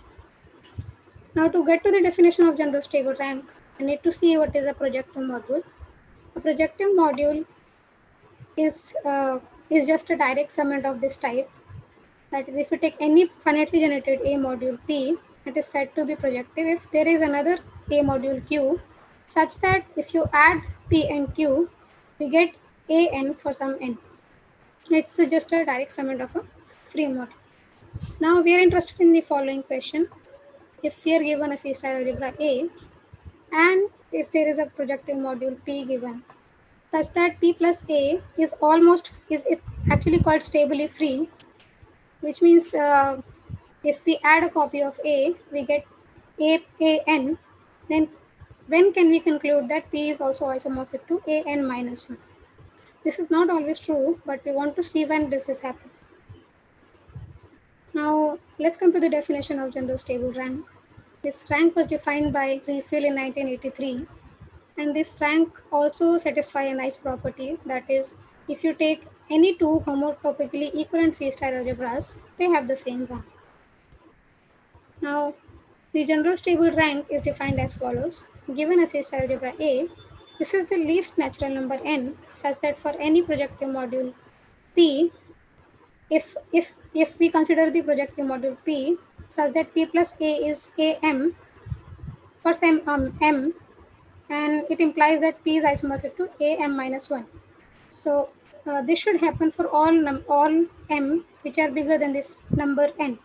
In other words, GSR is the smallest number M of this type. Okay. Now let us see an example. Consider the C star algebra C. Now, if you take any projective module over C, this is also a vector space, so it has a basis. So it becomes isomorphic to Cn as a C module. So GSR of C is just 1. Now the other extreme to the GSR is B of H. If we take H to be an infinite dimensional Hilbert space, GSR of B is infinite. The another example is GSR of Cx. So if we take Cx, GSR of Cx is bounded by a number which involves the dimension of the space X. Now let's see what is a cross product. Now fix a group G, which is a finite group, and A is a C-star algebra. Then G acts on A if and only if there is a star. There is not a star homomorphism, just a group homomorphism from G to automorphisms of A. Then we call that G acts on A. Now, if we are given these three things, then we can associate a C-star algebra, which is called the cross product C-star algebra, and it is denoted by A cross G.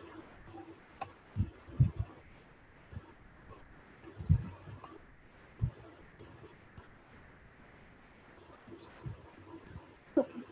Now, for a finite group, the cross product C-star algebras are nicely describable. In general, it's not that easy, but for finite groups, I can do it in this short talk also. So what we do is take an element G and associate an function UG in CCGA alpha, where this function UG takes values 0 and 1, where it is 1 if and only if H is equal to G. So these functions are like Dirac functions, and the product here is the convolution of the usual LP spaces, but with a twist.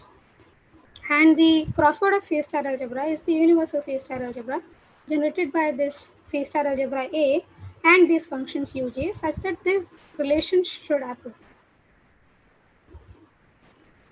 Now let's see a small example. So if we take the group Z2 and if we are given an action, then if we take the image of 1 here, it is alpha 1, and alpha 1 will also satisfy alpha 1 square is identity. Then A cross Z2 is just isomorphic to a C-star subalgebra of M2A. Now we are interested in the following question, that is, can we compute the GSR of A cross G in terms of GSR of A? Or can we put some restrictions on the action alpha to get some nice bounds?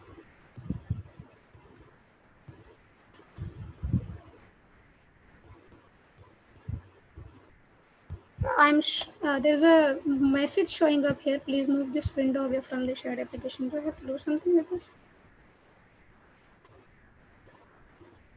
Am I audible? Yeah, you are audible. Maybe I will request to Dr. Day to take care of that. Okay.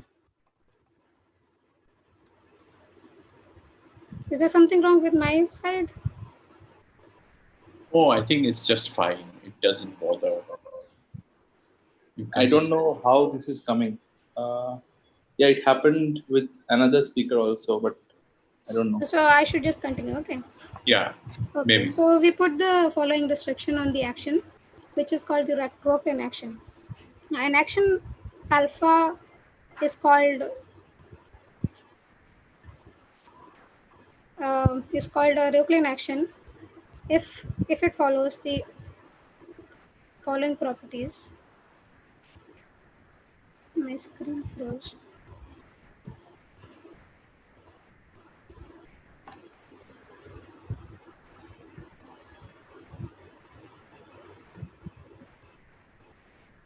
Did your screen freeze? Yeah, my screen froze. Okay. Now it's visible. Okay. So an action alpha on a unital separable C-star algebra A is said to be Rocklin if for any finite subset F in A and any epsilon given, we are able to find mutually orthogonal projections this set in A, such that if we take the sum of all these projections, we get 1. And this alpha action moves these projections a little bit with this nicely behaved this alpha G of EH is just E of GH.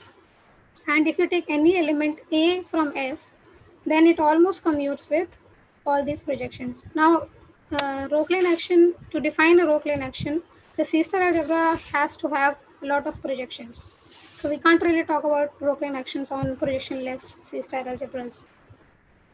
But for Rockline actions, so let's just see a small example.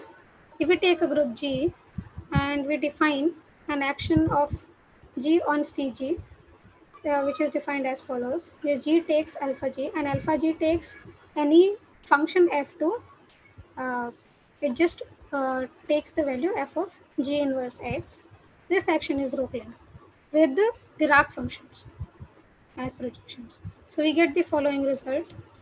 That is, if the GSR of A cross G is bounded by some numbers which depends on where these numbers, this is just the GSR of A and order of G. So GSR of A cross G depends on GSR of A and the group. Now there's another stable rank which is called connected stable rank. For connected stable rank also we get a similar bound for the cross product. Now if we want to remove the extra property which is Rockline-ish, then we had to put another condition on the C-star algebra to get some nicer bounds. And in this case it is just bounded by the order of the group. Now these are the references. So there are many questions in this there are many open questions in this direction. So if we want to, if someone wants to look, they should go for this paper, and this is our submitted paper. Thank you for your time. Yeah, thank you. If anyone has any question, please go ahead and ask. Go ahead and ask. So what about compact groups? Compact groups with Rockline actions. Yes. So I'm actually looking at those right now. Okay. I'm in the process. And integers are also known. So there is already a result by refill which says that CSR of A cross Z is bounded by TSR of A plus 1. In terms of CSR, there is no result as far as I know. Okay. Thanks. Any other question? Okay. If there is no other question, please. Yes, thanks the speaker. Thank Yeah. you. Okay, no problem. So next lecture will start from 4:10. Okay, thank you.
Diptesh, why not you share your slide?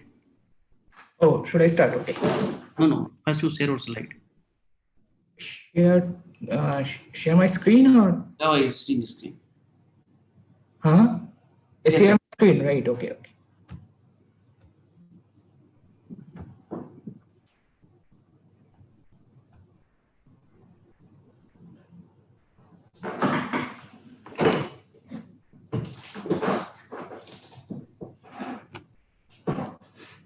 We will start in few seconds, no? Yeah, almost.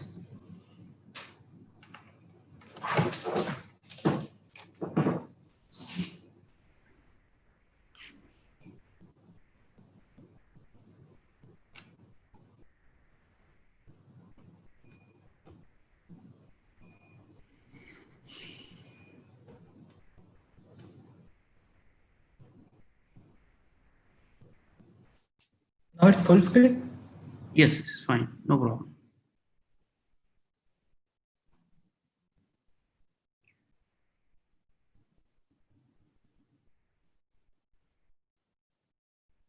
Okay.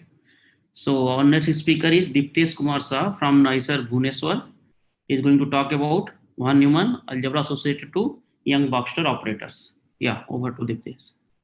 Thank you, sir. So first of all, I want to thank the organizer for giving me this opportunity to speak. And so as sir mentioned, the title of this talk is von Neumann algebras associated to the Young-Baxter operators.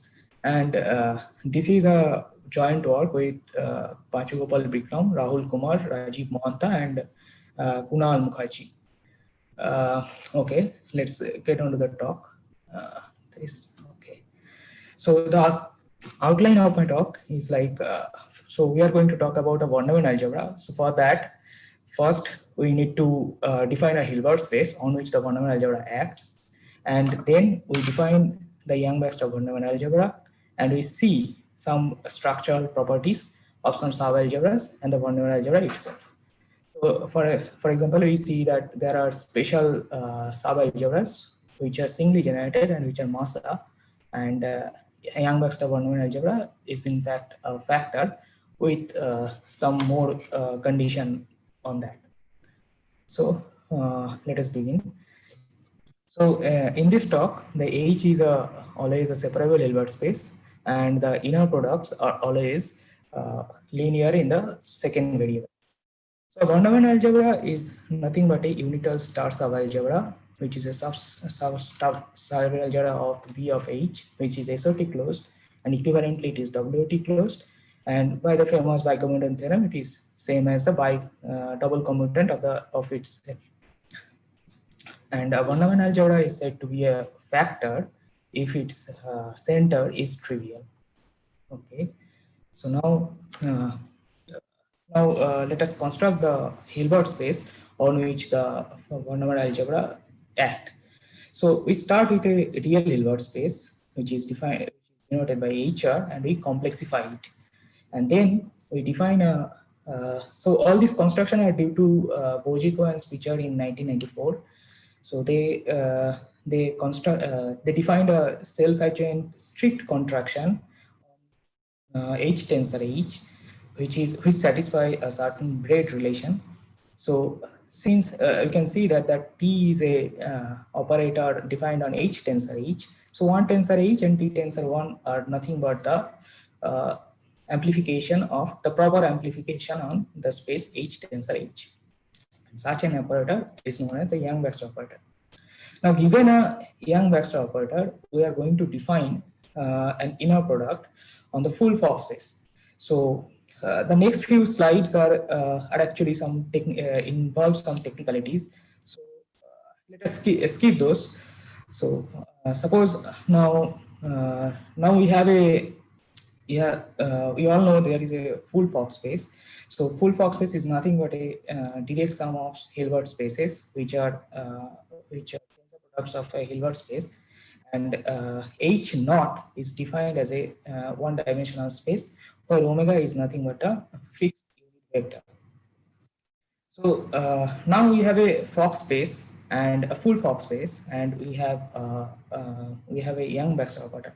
Now we are if we so what Bojeko and Speicher did, that they cook up for every n they cook up a bounded operator on H tends n, such that this Pn becomes the strictly positive and invertible operator.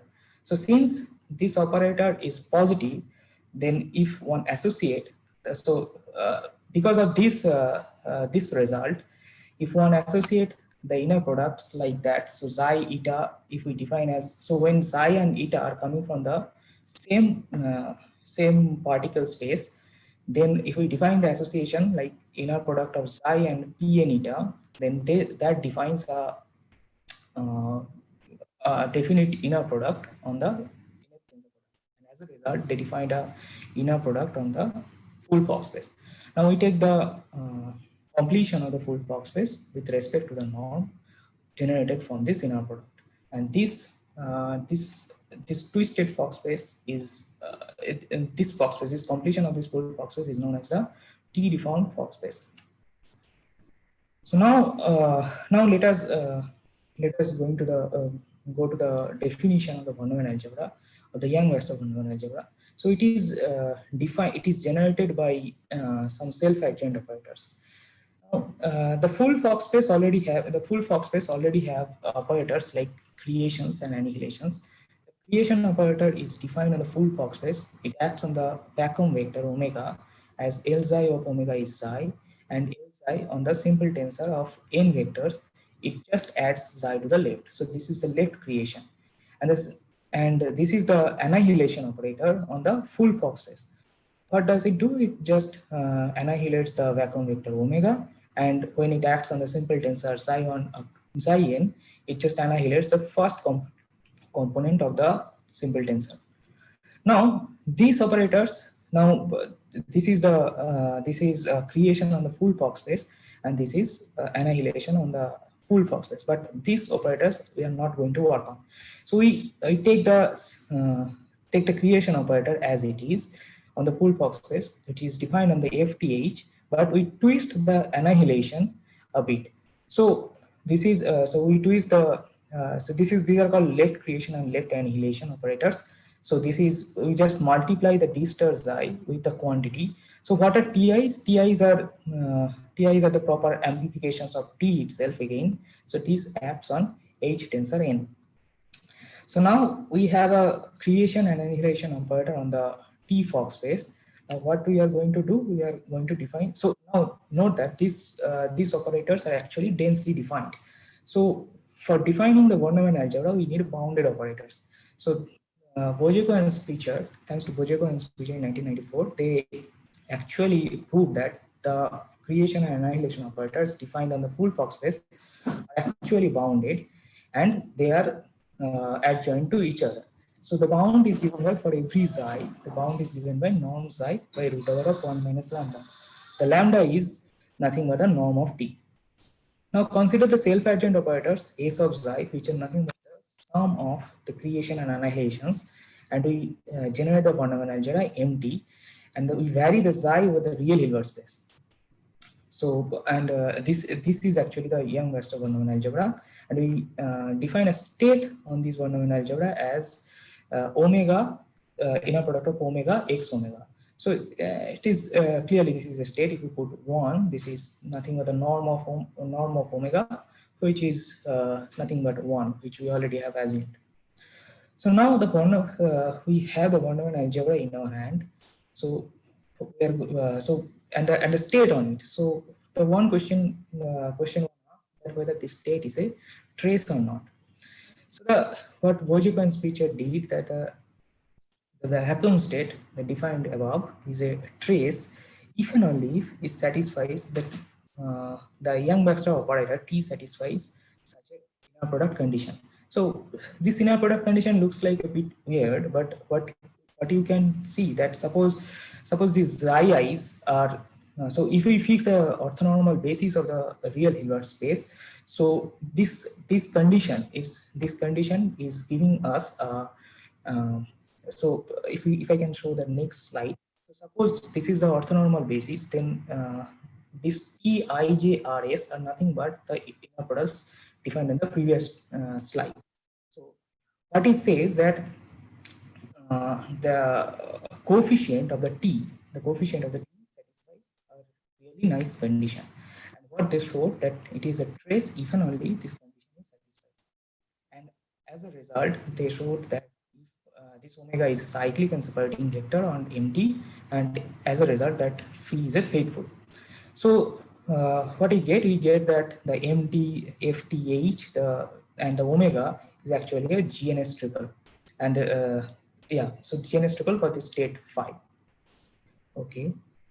So this suppose this T has a, so for a fixed orthonormal basis, T has a matrix representation like that, then our creation and annihilation operator satisfies a bunch of commutation relations. So these commutation relations are actually generalization of some very nice commutation relations.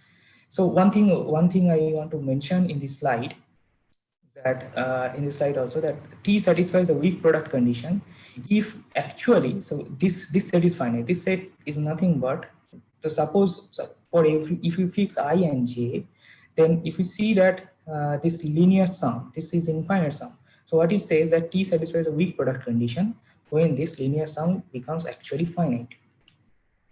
So I think this is wrongly written. So this is not equals to 0. That is not equals to 0 is finite. This inner product not equals to 0 is finite. So yeah, sorry. Okay.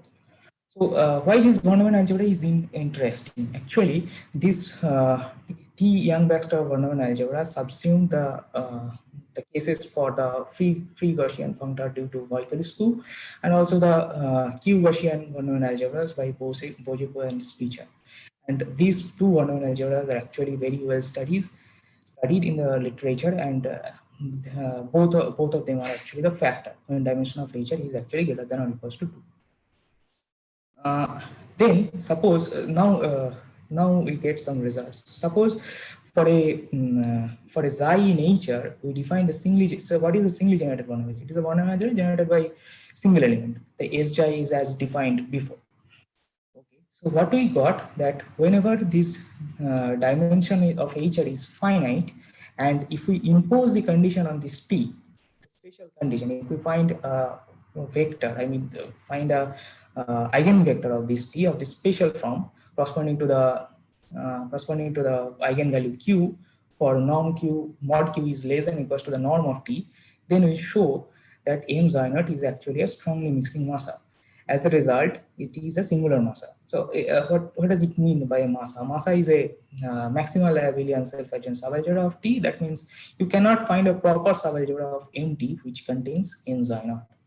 So this result says that when dimension of HR is finite, then we get the result. But what about dimension of HR is infinite? For that, when dimension of H is actually infinite. So remember that we always assume that the Hilbert space is separable here in this talk. So when this is Aleph naught, then we get a similar result again, but then we have to assume a bit more condition, that the eigenvectors E mu naught should come from an fixed orthogonal basis of HR, for which the weak products condition should be satisfied. So for infinite dimension, if we assume these two conditions, we are getting the same result. And using these two conditions, using these two results, we get the factoriality of the Yang-Baxter Von Neumann algebra. So this is the main result, that when a dimension of HR is actually finite, then we get that the Von Neumann algebra is a factor, and also for the dimension of HR is when Aleph naught, then also, and the weak product condition is satisfied, then MT becomes also. Also, this condition, one thing I want to remark here, that this condition is actually very much helpful for us, because for this condition, the subalgebra, that the singly generated subalgebra M Xi naught, for that the GNS space becomes really nice. So this condition was very much helpful for us. So okay, thank you. Okay, thank you. This is my talk, and for the reference, most of the constructions one can find in the paper Bojeko and Spicher, and for the type 3 invariant of the fundamental algebras can be found in the paper by Bikram and Mukherjee, and this is a paper which is. Yeah, thank you. If anyone has any question, we have 2 minutes. So what was the comment regarding this free groove thing? This fundamental. So whenever the t is 0, then what is the creation and operator satisfies this condition, right? If you find that right. T is 0, this is L star E1, L star E is equals to delta ij1. So if you define the fundamental algebra operators defined by this is the free groove factors. This is always a factor then when t is. Yeah. And you prove that when you deform it, then it's also a factor when it has some condition. Yeah, right. Okay. All right. Thanks. Yeah. Any other question? Okay. So thank you for the nice lecture.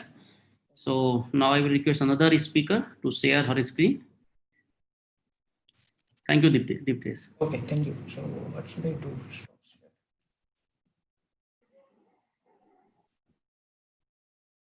Hello.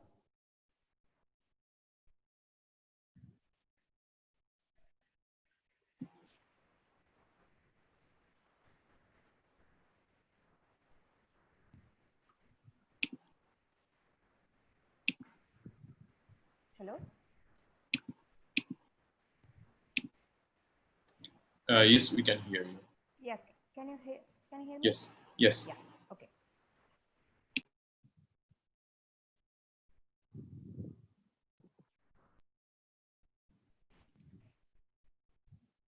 Is the screen visible? Yeah. Okay. So our next speaker is Shruti Murli from IMSC Chennai. She is going to talk about subfactors associated to Latin squares. Please go ahead. Good evening to all. And first of all, let me thank the organizers for giving me an opportunity to deliver a talk here. This is my recent work with Professor Vijay Kodialam. So I wish to talk on, as the title says, subfactors associated to Latin squares, or equivalently, subfactor planar algebras associated to Latin squares. So before getting into the details, let me briefly give the definition of planar algebra. As my time is very limited, I'm not getting into a very elaborated definition. Let me briefly define it. Okay, so before defining planar algebra, let me define what is a shaded planar tangle. So a shaded planar tangle is the data of, it has finitely many input boxes. As this example I have shown the right side. So finitely many input boxes, and there is one output box, and there are non-intersecting strings, which gives an even number of marked points or marked intervals for each boxes, internal boxes as well as external boxes. So so it has an even number of marked points for each boxes. Out of this interval, so if this has an even number of intervals, out of this interval, we will choose one as distinguished one, and we will place a star mark near to it. And the next data is, there is a checkerboard shading of the region of the tangle. And finally, associated to each box, there is a pair, n epsilon, which is called as color, where that n corresponds to the half the number of the marked points, and that epsilon is plus minus accordingly as the star marked interval, whether it lies in a white region or a black region. So for example, if you see the disk D1, it has 6 marked points, and the star marked interval lies in a white region, so its color is 3+, like for others also. And the n can be very well be 0. For example, D3 and D5, it has 0 marked points, so n can be 0 also. Now we say the color of a tangle means color of the external box. So for this current example, the external box has 8 marked points, and the star marked region lies in a white region. So white interval lies in a white region. So is a 4+ tangle. Now let me define what is a planar algebra. So a planar algebra is a family of vector spaces indexed by the colors, which we say as n box spaces. on which the planar tangle act as multilinear maps. So for the above example, so usually we denote the tangle by T and the multilinear map by Z subscript T. So ZT, it is a map from this space to P4 plus. Okay. Now the following proposition, it gives a basic structure of the planar algebra. So let P be a planar algebra. Then for each color K plus minus, the vector space, it has the natural structure of an associative unital algebra. Okay. Now let me define one important class of tangles, which are called rotation tangles. So for each K, we have the rotation tangle R. So this notation actually means the subscript shows the colors of the input boxes and the superscript shows the color of the external box. So here, this is a rotation tangle. It has only one internal box of color K plus and one external, and of course, external box of color K minus. And the map ZR, it maps PK plus to PK minus. Okay. Now let me give some definitions which we need later. So what is an Adamant matrix? So some definition which I will give are, these are just terminologies, are objects which occur in quantum information theory, quantum coding and all. So what is an Adamant matrix? An n by n complex matrix is said to be a complex Adamant matrix if the condition holds. Okay. So the following is an example. Let omega be a primitive nth root of unity. The matrix given below is a complex Adamant matrix, which is a multiple of the so-called Fourier matrix. Now, let me define what is a Latin square. So a Latin square is an n by n array filled with n different symbols, each occurring exactly once in each row and each column. So the obvious example which will come to our mind is the group table of a finite group. So the multiplication table of a finite group is a Latin square. Now, there is a classification result for Latin squares. I'm not getting into any of those details, but according to that classification, up to order 4, there is nothing other than group table. All of them are equivalent to groups. Only the non-trivial example, it occurs in size 5 and it is given below. And this was the main motivation for us to do this work actually. So we mainly explicitly computed the factors for this, and this motivated us to do the general situation. Okay. Now let me define what is a quantum Latin square. A quantum Latin square of size n is an n by n matrix of vectors in Cn such that each row and each column is an orthonormal basis for Cn. So the easiest way to get is from any Latin square. If you take any Latin square, you will get a quantum Latin square just by taking the standard orthonormal basis for Cn. For the example here, if you just replace the numbers by EIs, then you will get a quantum Latin square. So any Latin square gives a quantum Latin square. But not all quantum Latin squares arises in this way. So the non-trivial examples can be found in. I will give the references later. Okay. Now, let me define the important object of this talk is a biunitary element. So let P be a star planar algebra. So star planar algebra, just for a, I'm not getting into more details. It just means that each PK plus minus has a star structure. Each space has a star structure. Of course, it has to satisfy some compatibility with Tangle action. So for the now we need only it has a star structure, and U is an element in PK plus. Then U is said to be a 0,1 biunitary element if the elements U and the ZR, as I said earlier, ZR maps PK plus to PK minus, they both are unitary elements.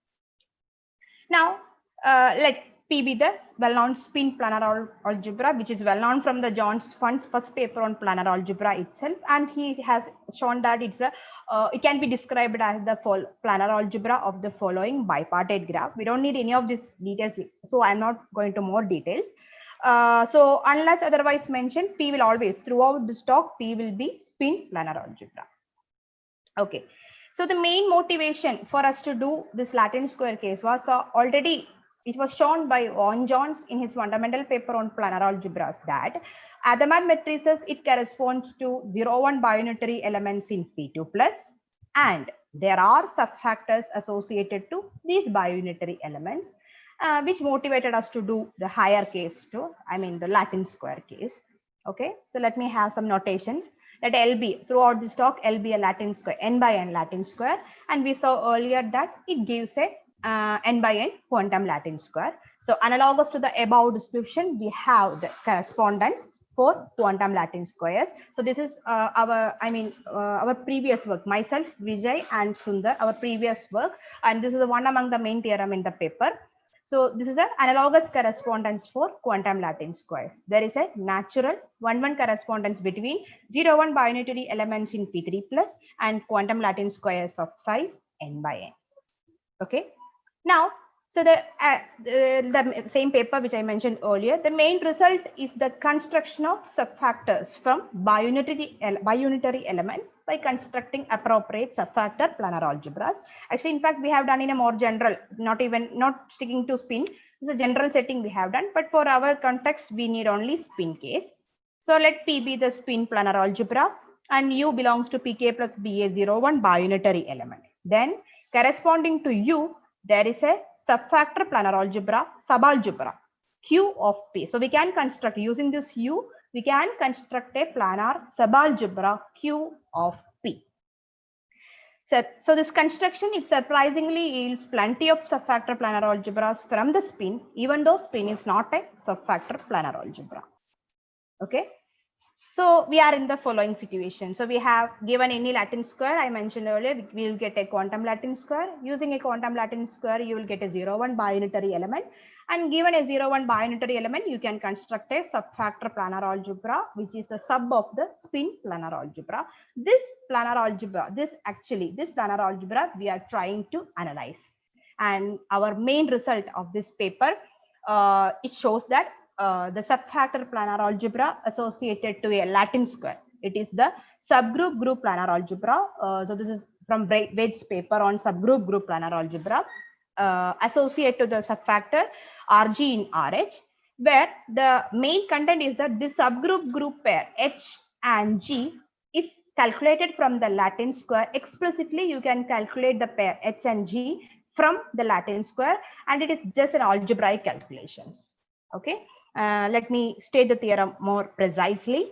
So let L be an n by n Latin square and Q be the associated subfactor planar algebra, where Q is a sub of the spin.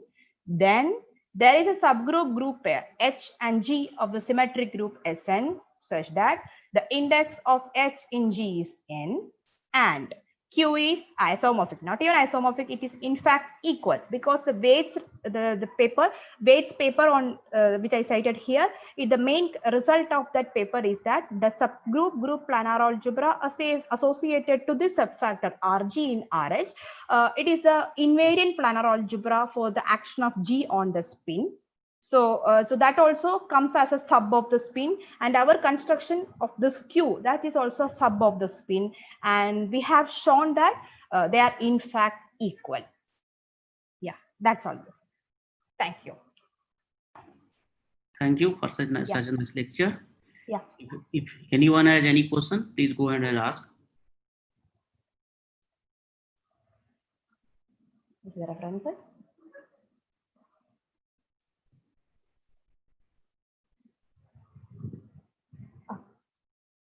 Okay, if there is no question, so let's thank the speaker.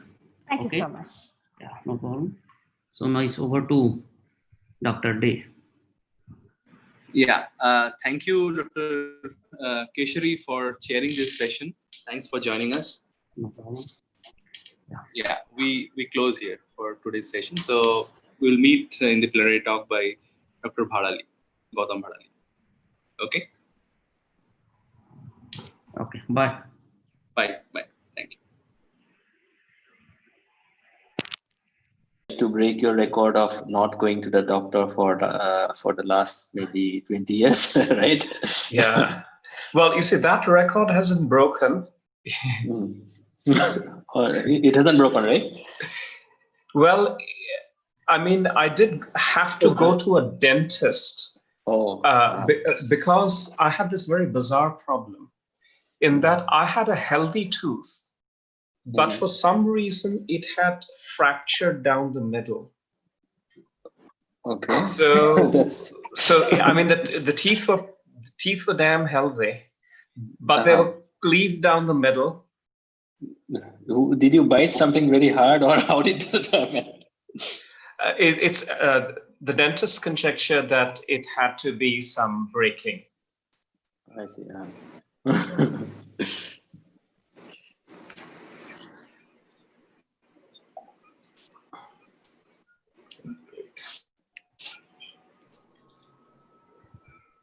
Yeah, so we start at 5. Yeah, we have 1 minute, or just give me a go ahead and then I'll do my part.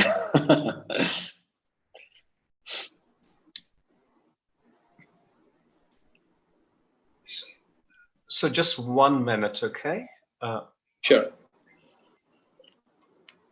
Let me. Yeah, my YouTube was not muted. Okay, so back to screen share.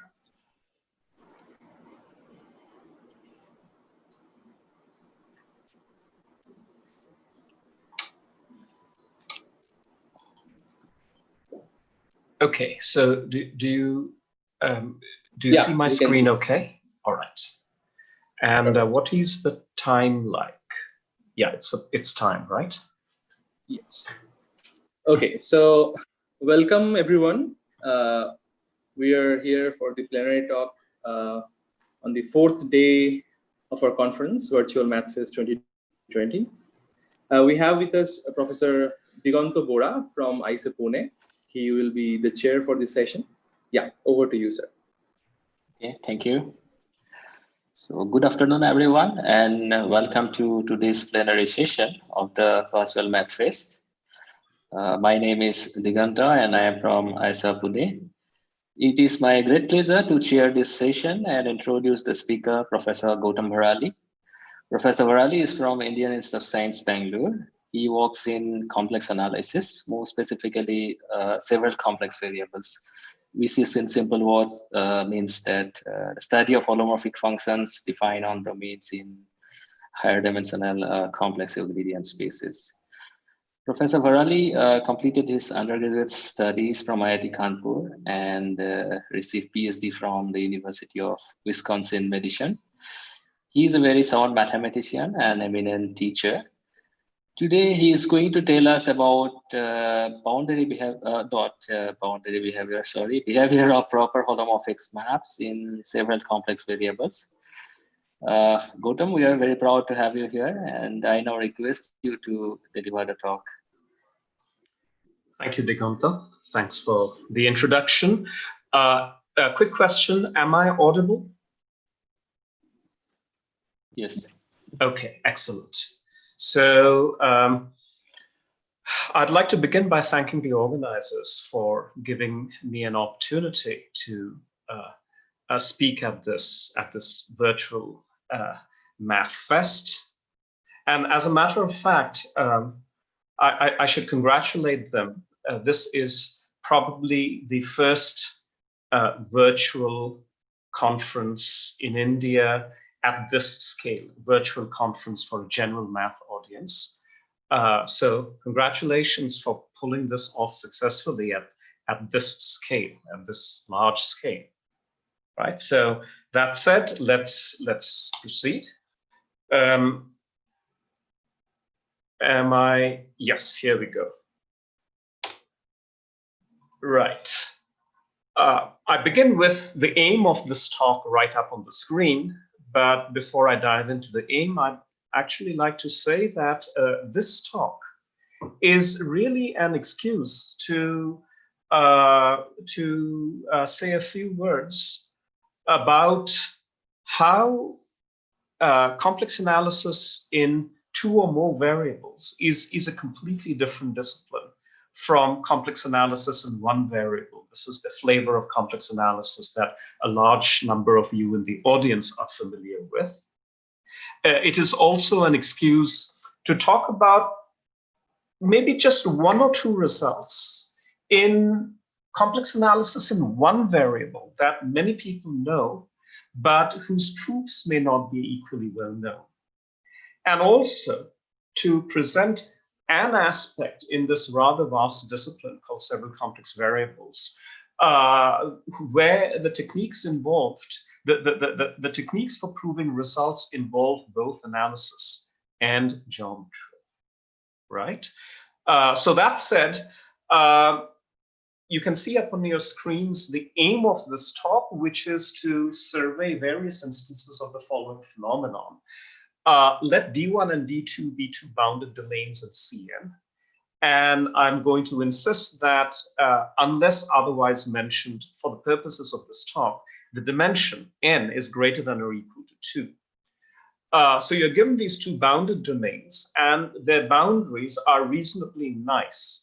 And the interpretation of nice will depend on the scenario. So the phenomenon is that with reasonably nice boundary geometry, any proper holomorphic mapping from D1 to D2 is a biholomorphism. So the first thing that will occur to me, all right, what are the meanings of all of these words that I just encountered, right? So let's get on with that. Let's first start with this word proper. This is probably the most familiar definition. Given a pair of topological spaces, X and Y, a continuous map from X to Y is called proper if every compact in the pre-image of every compact in Y is also compact, right? So this is a definition that is familiar to many of you. And now let's define holomorphic.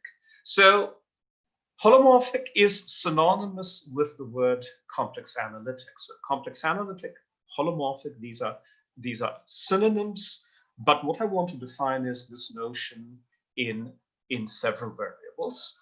As I read through this, you will notice the definition is as it should be. The definition is what you would expect from one variable, which is given an open set in Cn, called the set D, a function on D is said to be holomorphic if given any point A. F can be expressed as a power series in Z1 minus A1, Z2 minus A2, ... Zn minus An, at every point in a specific set in some polydisk. This is the Cartesian product, the disk dA1, R1, Cartesian product dA2, R2, ... Dan, Rn. So this is a certain it's a Cartesian product of disks centered at the point A. And I should say something about the convergence. This power series is required to converge absolutely at each point, right? So nothing different. This is exactly as you would expect from the definition you all know in one variable, which is locally, your function f is expressed as an absolutely convergent power series. I would like to note that in giving this definition, I've also defined what we mean by the term polydisk. A polydisk is simply a Cartesian product of disks, planar disks. Okay, next. So we'd like to know when a vector valued map. So what I defined previously was a complex valued function.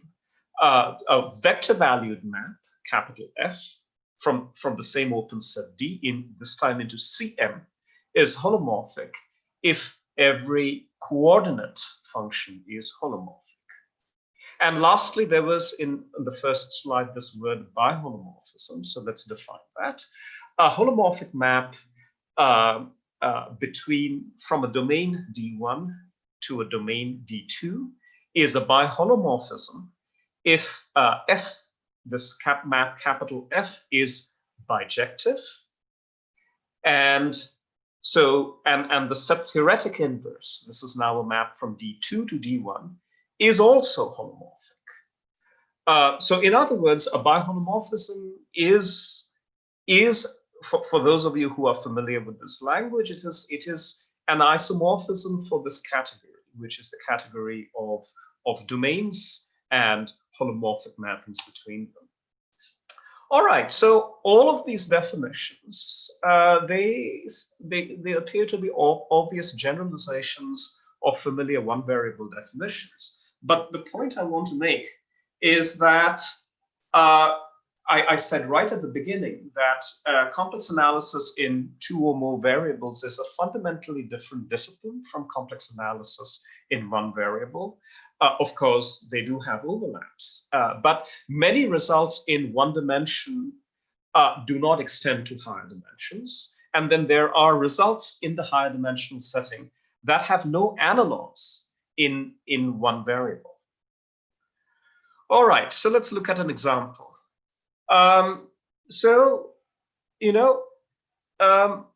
Whenever you meet someone who talks to you, who starts talking to you about several complex variables, chances are that this result that I just flashed is the result that they will quote as illustrating how several complex variables differs from complex analysis in one variable. So let's read this result out. And please note, this result is strictly for the case where the dimension is greater than or equal to 2. So for n greater than or equal to 2, the round ball, the open round ball in Cn, I'm going to, in this talk, denote this ball by boldface b to the power n. The open round ball in Cn is not biholomorphism, not biholomorphic to the unit polydisk in Cn. The n equal to 2 case was known a long time ago, and this was a result by Poincaré. Note how this result, number one, it has no analog in one variable for the simple reason that the Euclidean ball and the polydisk in one dimension are just one and the same thing. But I also want to point out that the result that I have stated illustrates one of the first divergences from what you would expect in the complex plane. Namely, the unit polydisk and the round ball are both simply connected open sets. In fact, they are better than simply connected. They are even simpler. They're contractible open sets. Now, in the plane, any simply connected open set that is not the complex plane itself, you all know, is biholomorphic to the unit disk. That is the Riemann mapping theorem. So what this theorem here is saying is that there is no Riemann mapping theorem in higher dimensions. I am going to give a proof of this theorem, but the proof I'm going to give is not, in fact, it is in the style of the proof given for n equal to 2 in Poincaré, but the path I'm going to take is one where the proof is actually going to drop out indirectly from the theme that I announced on the first slide. So moving on further, I want to stay on this topic of one dimension versus higher dimensions for a little bit more. Consider the unit ball in C. So I'm kind of deliberately calling the familiar disk that a lot of you in the audience are familiar with. I'm deliberately calling it the ball, the unit ball in the plane. And I want to describe all proper holomorphic self-maps of the unit ball in C. They are, up to a rotation, a product of a bunch of positive integer powers of these maps that you are all familiar with. These are disk automorphisms. So these are called Blaschke products. And I actually want to give some hints as to how you prove this statement. I leave it as an exercise for you to fill in the details. So first of all, remember, we are trying to describe all proper holomorphic self-maps. So the singleton 0 is a compact set. So its inverse image under F is a compact set.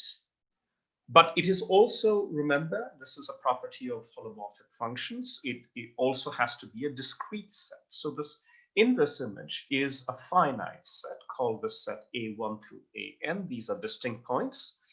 Now what you do is you compose F on the left by a disk automorphism that maps the origin to the first of these points up here, to A1, which gives you an auxiliary map. I'm going to call it F tilde sub 1, which is still a self-map of the proper self-map of the open unit disk, but now fixes the origin. Also called M1 the order of the 0 at the origin of F1 tilde. So I want to point out that this FM1 over here is one of these M's up here. All right, so this is the first move. This is the first move in the proof. The second move is you apply the core of the argument for proving the familiar Schwarz lemma. Remember, if you have a self-map of the open unit disk which fixes the origin, you can factor out Z. But you can actually do better. Remember, you can actually factor out a power which is given by this order over here. So this is the second move. And now what you do is you just repeat these last two moves finitely many times. And that's the sketch of the proof, which will give you this description up here. So proper holomorphic maps of the unit ball in C are very much many-to-one maps, right? See this description up here. In general, these are many-to-one maps. However, this is in stark contrast with a result by Henri Cartan. So there are actually two Cartans in this talk. So there is Henri Cartan, whose name is familiar to you, and then there is the elder Cartan, who I will also be talking about, Élie Cartan, later in this talk. So a very young Henri Cartan was the first to prove this rather interesting result, that when you look at the unit ball, not in C this time, but in C2, then any proper holomorphic self-map is forced to be a biholomorphism. Remember, this is the phenomenon that I had advertised in the first slide. All right, so this is that result. Very different story in 2 dimensions from the story in 1 dimension. All right, before we get into Cartan's theorem, let's probably look at a result which is somewhat within the framework of Blaschke products. Let's do that also.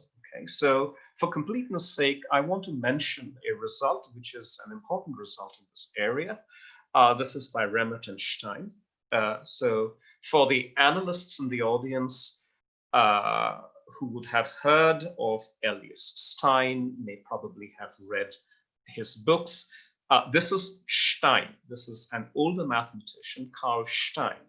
So the Remmert-Stein theorem is about proper holomorphic maps of products.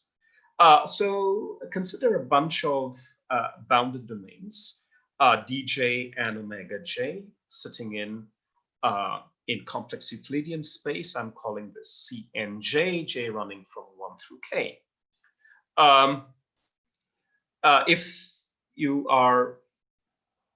feel muddled up by the subscripts, just assume j to be 2 over here, okay? So what I want is a non-trivial Cartesian product. I also want a condition on the boundary geometry.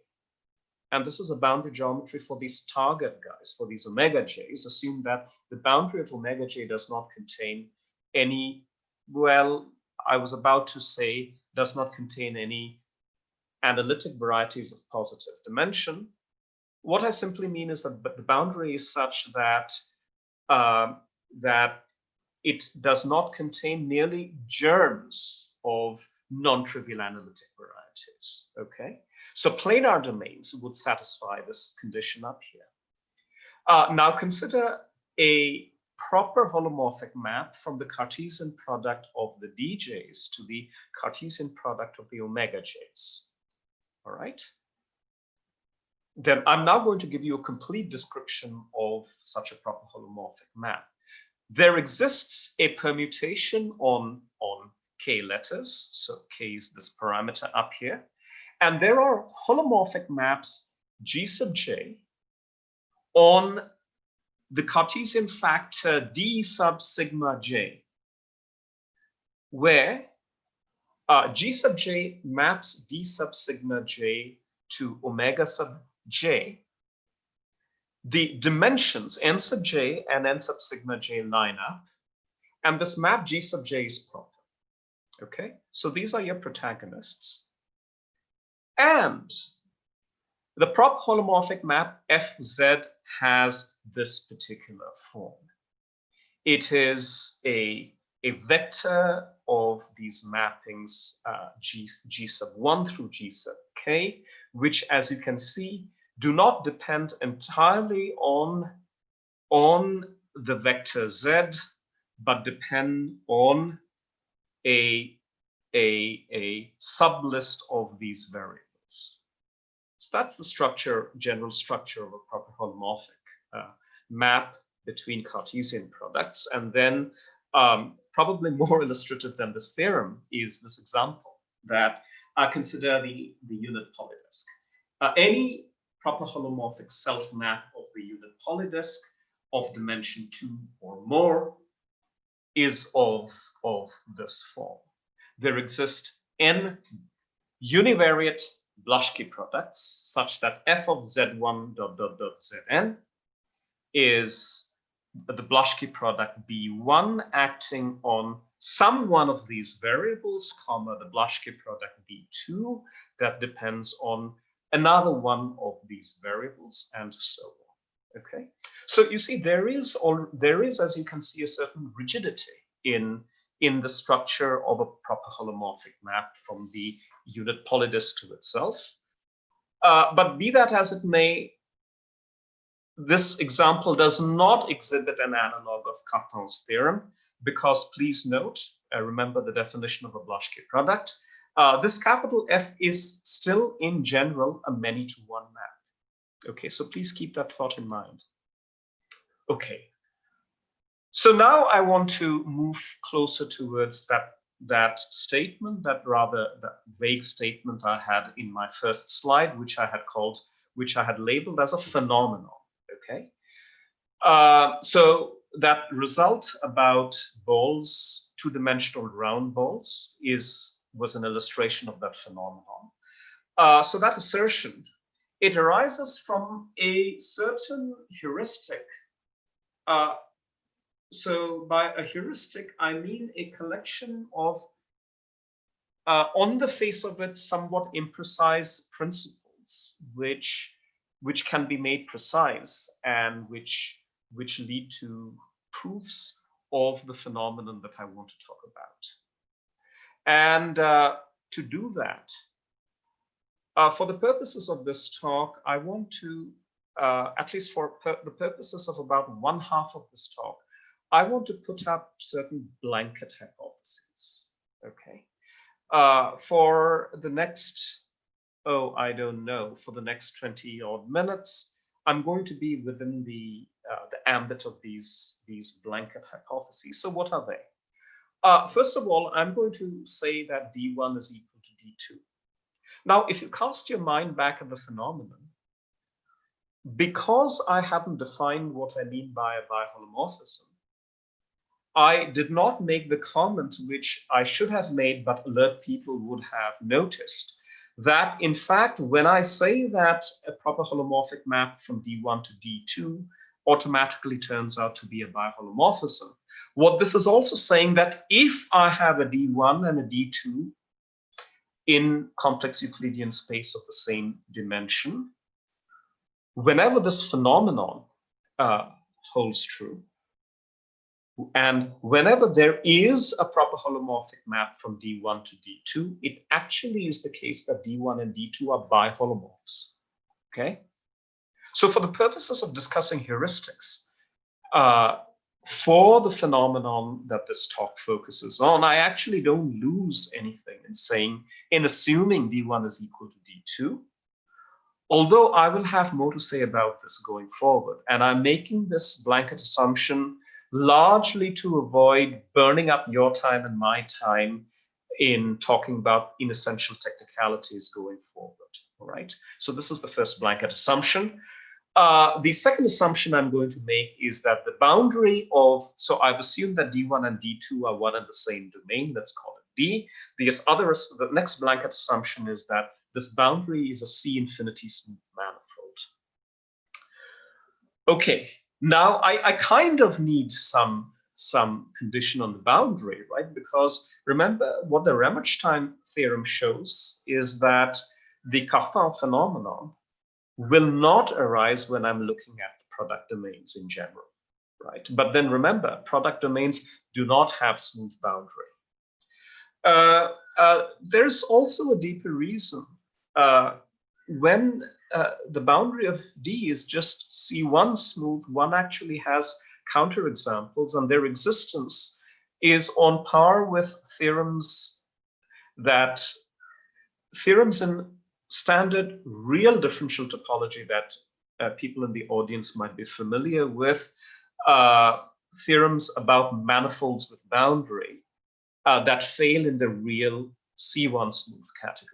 Okay, so counterexamples to the phenomenon that we are talking about, their existence is on par with other pathologies that you see in the real world with C1 smooth boundary, okay? So you might want to ask, all right, there's this wide gulf between C1 smooth boundary and C infinity. All right, well, there is a story which is, of course, particularly engaging to analysts, but since I'm addressing a wide audience, I'll pass over that question, okay? So, sorry, pass. This is an important hypothesis. This is my third blanket hypothesis. D is Levy pseudoconvex. And on this, I'll have to talk a little bit. What do I mean? So first, let's talk about generalities to motivate this concept in general, and then look at a definition that's easy to comprehend under our other blanket assumptions, which is domains with smooth boundary. Okay. All right. So loosely speaking, suppose I have a domain with a smooth boundary. The purport of D not being pseudoconvex is that there is a strictly larger domain, which I call omega, that contains D, so that every single function that is holomorphic on D, in fact, extends to a holomorphic function on the larger domain. So this is very much, so if you look at what not being pseudoconvex means, you'll quickly realize that any planar domain is not pseudoconvex. In other words, any planar domain is pseudoconvex. So this, what I just said by means of motivation, is very much a higher dimensional phenomenon, and it's kind of staggering. This is what's kind of scary about complex analysis in more than one variable, that there exist any number of examples of domains with the property that every single function on such a domain simultaneously extends to a fixed, strictly larger domain. And so you see, if that were to happen, then the locus of the phenomenon that we are interested in, it would shift to the bigger domain, right? Why would I, if I am talking about the behavior of holomorphic functions and holomorphic maps, why would I talk about D, right? So that is why I want to stipulate that this thing cannot happen. All right. Now let's give an actual definition. What I stated above is a definition, but only in the smoothly bounded case. However, I can give you a rigorous definition in the case that D has C2 smooth boundary. And the definition is as follows. choose a slightly larger open set that contains D closure and fix a defining function rho for this domain. We say that D is Levy pseudoconvex. This is the term I'm defining. If you notice there's this particular quadratic form that I have just defined. This quadratic form that I just defined is non-negative at every boundary point on a very specific subspace of the real tangent space to the boundary manifold. And that subspace is this intersection. So you see what I've done is I want this quadratic form to be non-negative on only those vectors that lie in this intersection. But see how this intersection is constructed. This is precisely the maximal complex subspace sitting inside the real tangent space at the boundary point P to the manifold boundary of D. Okay. All right, fine, great. I've just given you the definition, but what is its meaning? This is what the definition means. It to say that D is Levy pseudoconvex is to say that number one, D is C2 smoothly bounded and enjoys a weak form of convexity, which is preserved by the isomorphisms of the category we are discussing. Or in more pedestrian words, Levy pseudoconvexity is a weak form of convexity, sufficiently weak that it is preserved under biholomorphisms. Now, why is that so? Well, if you look at this, do you see, but for the fact that I am applying these mixed Cauchy-Riemann derivatives to rho, I actually have something that reminds you of the Hessian, except that this is not the Hessian. So now let's think. If I have a C2 smooth convex function and I want to say that the region, what do I mean by saying that a C2 smooth function is convex? What I mean is that the region above the graph of this function sitting in Rn is a convex set. In the C2 case, convexity is characterized by having the real Hessian with respect to the n-1 variables of this function being positive definite. Remember, this is something we learn in calculus. Now, if I have a C2 smoothly bounded real convex body, then what I just said translates to saying that the real Hessian of the defining form of the defining function for this convex body is positive semi-definite, not on the full vector space, but on the tangent space to the boundary at each point. So that's convexity. Now, this property is preserved by all affine maps, but in general, convexity is not preserved by nonlinear maps. So this, instead of the familiar Hessian, I'm looking at the complex Hessian, and this is a property that is weaker than convexity, but happens to be preserved by holomorphisms. So having said all of this, it would be unnatural for a convex domain to not be Levy pseudoconvex, right? So any convex domain is pseudoconvex. I haven't really defined pseudoconvexity. I've just loosely talked about what it means. But any convex domain in CN is Levy pseudoconvex. So in a sense, I haven't lied to you to say that you should understand Levy pseudoconvexity as a weak form of convexity.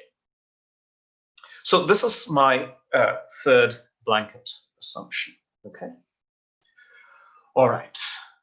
Now, let me define for you a heuristic which whenever we can make it work, is going to result in a hard theorem with a hard proof that establishes that given a smoothly bounded domain in Cn, please note n greater than or equal to 2, any proper holomorphic map actually turns out to be a biholomorphism.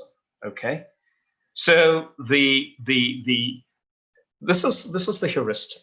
Okay, so what I'm going to talk about is a set of steps which, whenever you can justify them, will result in the proof of a theorem. Step 1. All right, so remember D1 is equal to D2, so consider a proper holomorphic self-map. Step 1 is to show that F extends to a C infinity smooth map. I'm going to call that F tilde from the closure of D2 itself. And then remember the definition of properness, that's going to force the boundary to map to the boundary. Okay. Now, by the way, I do want to point out that this is a hard first step. I mean, come on.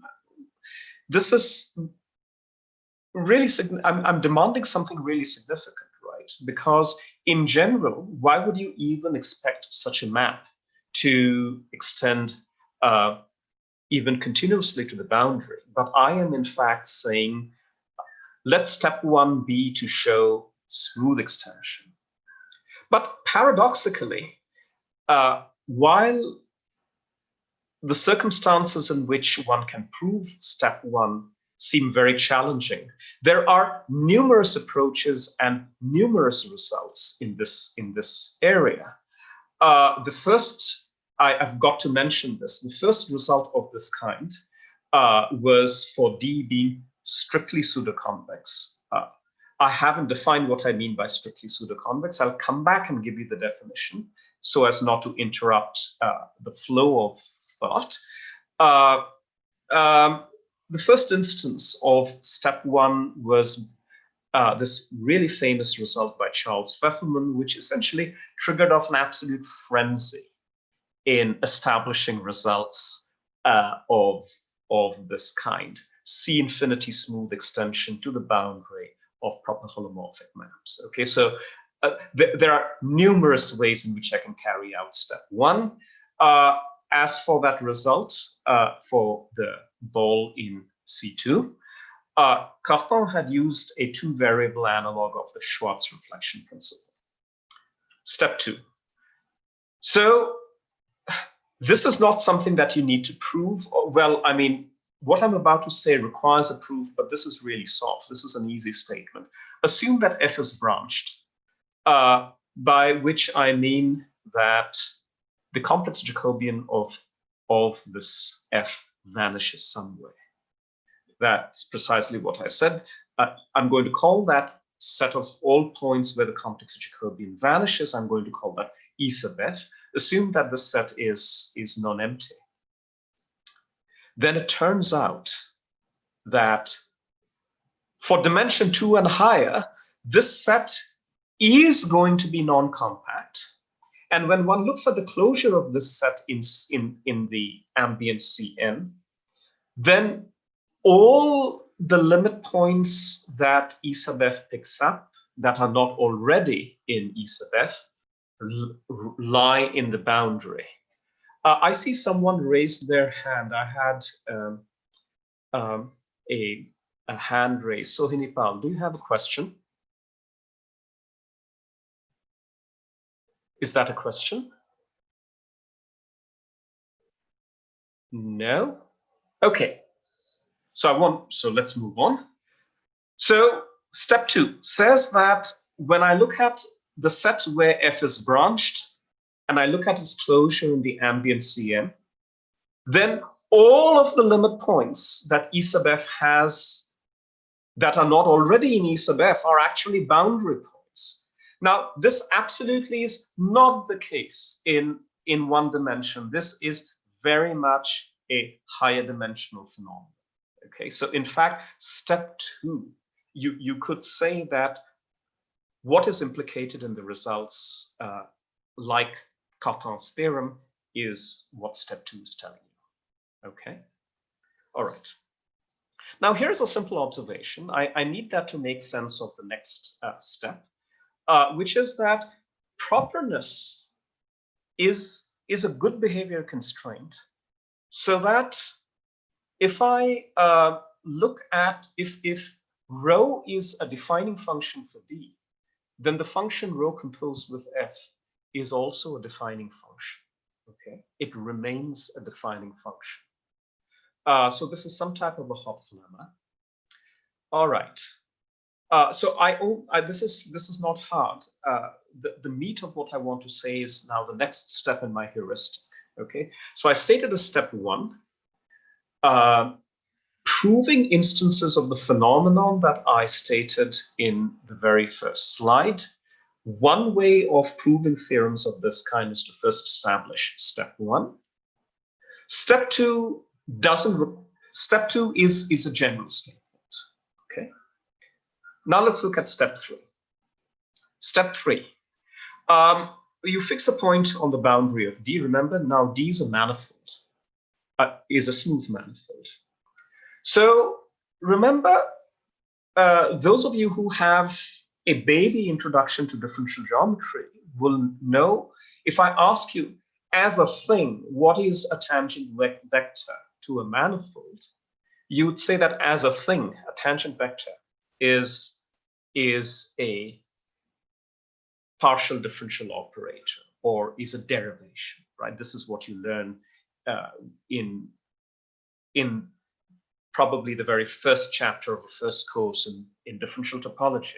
Now, I want to talk about what I mean by a first order complex tangential differential operator. Well, it's something like a tangent vector, except that I want these vectors to point in. Remember this object we have seen when defining Levy pseudoconvexity. I want this vector to point in along the maximal complex subspace of the tangent space. So a complex tangential differential operator is a smooth, non-vanishing local section, not of the tangent bundle, but this bundle. Okay. So I define this number, tau of P. This is defined as the infimum of all natural numbers, such that there is an nth order complex tangential differential operator. Now, what does that mean? Well, that simply means, so having defined for you a first order complex tangential differential operator, an nth order complex tangential differential operator is simply an n-fold composition of these guys that I just defined. So at the boundary point P, tau sub P is the infimum over all m such that there is an mth order complex tangential differential operator that does not annihilate the Levy determinant at the point P. All right, what does that mean? So I need to explain what I mean by the Levy determinant. So this is an excuse to introduce a word, a term, a piece of jargon. So remember this quadratic form. This quadratic form, when restricted to this specific subspace of the ambient space, having restricted this quadratic form, the form that I get is called the Levy form, right? Now, Levy pseudoconvexity. So now please check that the restricted form itself is a Hermitian form. And the Levy determinant is simply the determinant, not of the complex Hessian, but of the Levy form. That's what I mean by the Levy determinant. All right, now I'm going to talk about, I've talked about tau of P. Remember, a proper holomorphic map in my heuristic, in step 1, I've already acknowledged that I can somehow or the other, by hook or by crook, extend my proper holomorphic map to the boundary. So f tilde of P makes sense. So I can just apply this definition to the point, boundary point, f tilde of P. And owing to step 2, okay, the fact that, what is step 2? I should go back. Step 2 is that limit points not already in the branch locus are going to sit inside the boundary. It will follow that tau of P always dominates tau of f tilde of P. This is not a hard statement. The hard statement is that whenever P is a limit point of the branching locus, then tau of P is strictly greater than tau of f tilde of P. So again, step 3, I want to point out, step 3 is a general phenomenon. Step 3, like step 2, is a general phenomenon. Where one needs to prove something is step 4 of my heuristic. So step 2 and step 3 basically collude to make possible what I'm saying step 4 constitutes. What you now do is you look at what happens when I replace f by its iterates. Okay, what the hell does that statement mean? I just said, observe what happens. Well, the thing is, to prove a theorem that illustrates, again, let's remind ourselves, I had this phenomenon that I posted on slide 1. So to prove a theorem that illustrates a phenomenon, what I actually want out of step 4 is that as m goes to infinity, this statement, which I have highlighted by a star, is going to be contradicted. All right? Okay. So step 4 is a step where you actually have to do something. You now need to impose reasonable conditions on the domain. So this is where geometry comes into the picture, such that as m goes to infinity, somehow or the other, the statement is going to be contradicted. Okay. So what does that mean? For the statement to be contradicted, for a contradiction to arise at all, I am assuming that the substance of the statement holds true, which means that my map is branched. So a contradiction will reveal that f is unbranched,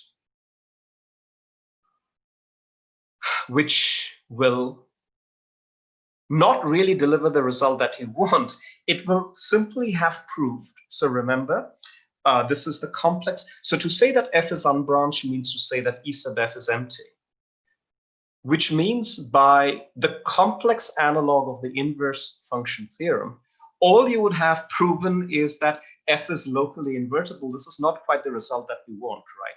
Because the phenomenon is that if f is a proper holomorphic map, then f should be invertible.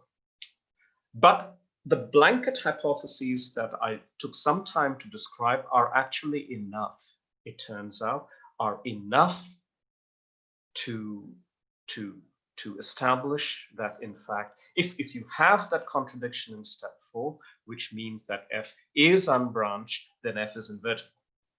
Now, in the case of B2, this is actually not very hard to show. One actually applies a monodromy theorem to the germ of the local holomorphic inverses of f. Because f is unbranched, f will have at each point a local holomorphic inverse, and one just applies a monodromy principle. Things are not so easy in greater generality, and in these days, for this particular heuristic that I outlined, what one does is one applies Pinchuk's theorem. So what is Pinchuk's theorem? You know, I really wish I could have talked about this theorem. It's really lovely, but I found that I would not have enough time to do so. So I'm just going to leave it at that, okay? So there is some sort of a monodromy principle. In the case of the ball in 2 dimensions, you just do this by bare hands. Where you cannot do it by bare hands, you use a general principle, which is Pinchuk's theorem, which would involve some amount of algebraic topology. Okay, so sorry about that. We just wouldn't have the time to get into the weeds of that result. Okay, so I outlined a heuristic. Some work needs to be done to execute step 1. Step 2 and step 3 are given. Step 2 and step 3 are simply statements that are given which allow us to make sense of step 4, which is again where hard work is involved. Okay. All right. So given this heuristic, let's look at some results. Okay. Again, let's remind ourselves that the blanket hypotheses 1 through 3 are in effect. And I am now, instead of going on saying that phenomenon in slide 1, I'm going to give a name to this phenomenon. I'm going to call it the rigidity phenomenon. And to disambiguate from similar phenomena which involve not good behavior of the map F, but maybe its action on homology or cohomology or whatever. When I need to disambiguate, I'm going to call it geometric rigidity. Okay. So the first result, so remember Cartan, Henri Cartan had proved, had established this phenomenon, the rigidity phenomenon for the ball in 2 dimensions. It is Herb Alexander who established geometric rigidity for the round ball in any Cn n greater than or equal to 2. Now, Burns and Schneider generalized the above result to the case of strictly pseudoconvex domains. So what do I mean by strict pseudoconvexity? What I mean by strict pseudoconvexity is that the Levy form is not just positive semi-definite, but strictly positive definite at each boundary point. Okay, so let's remind ourselves. The Levy form is a certain quadratic form. Levy pseudoconvexity means the positive semi-definiteness of this form when restricted to this subspace of the ambient tangent space. So strict Levy pseudoconvexity means that the Levy form is not just positive semi-definite, but is strictly positive definite.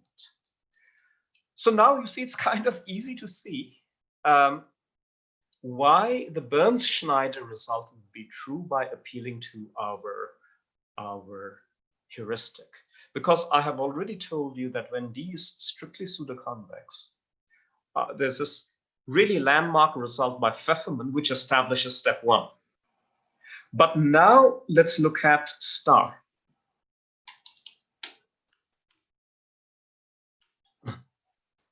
Star, well, let's look at the definition of tau sub p.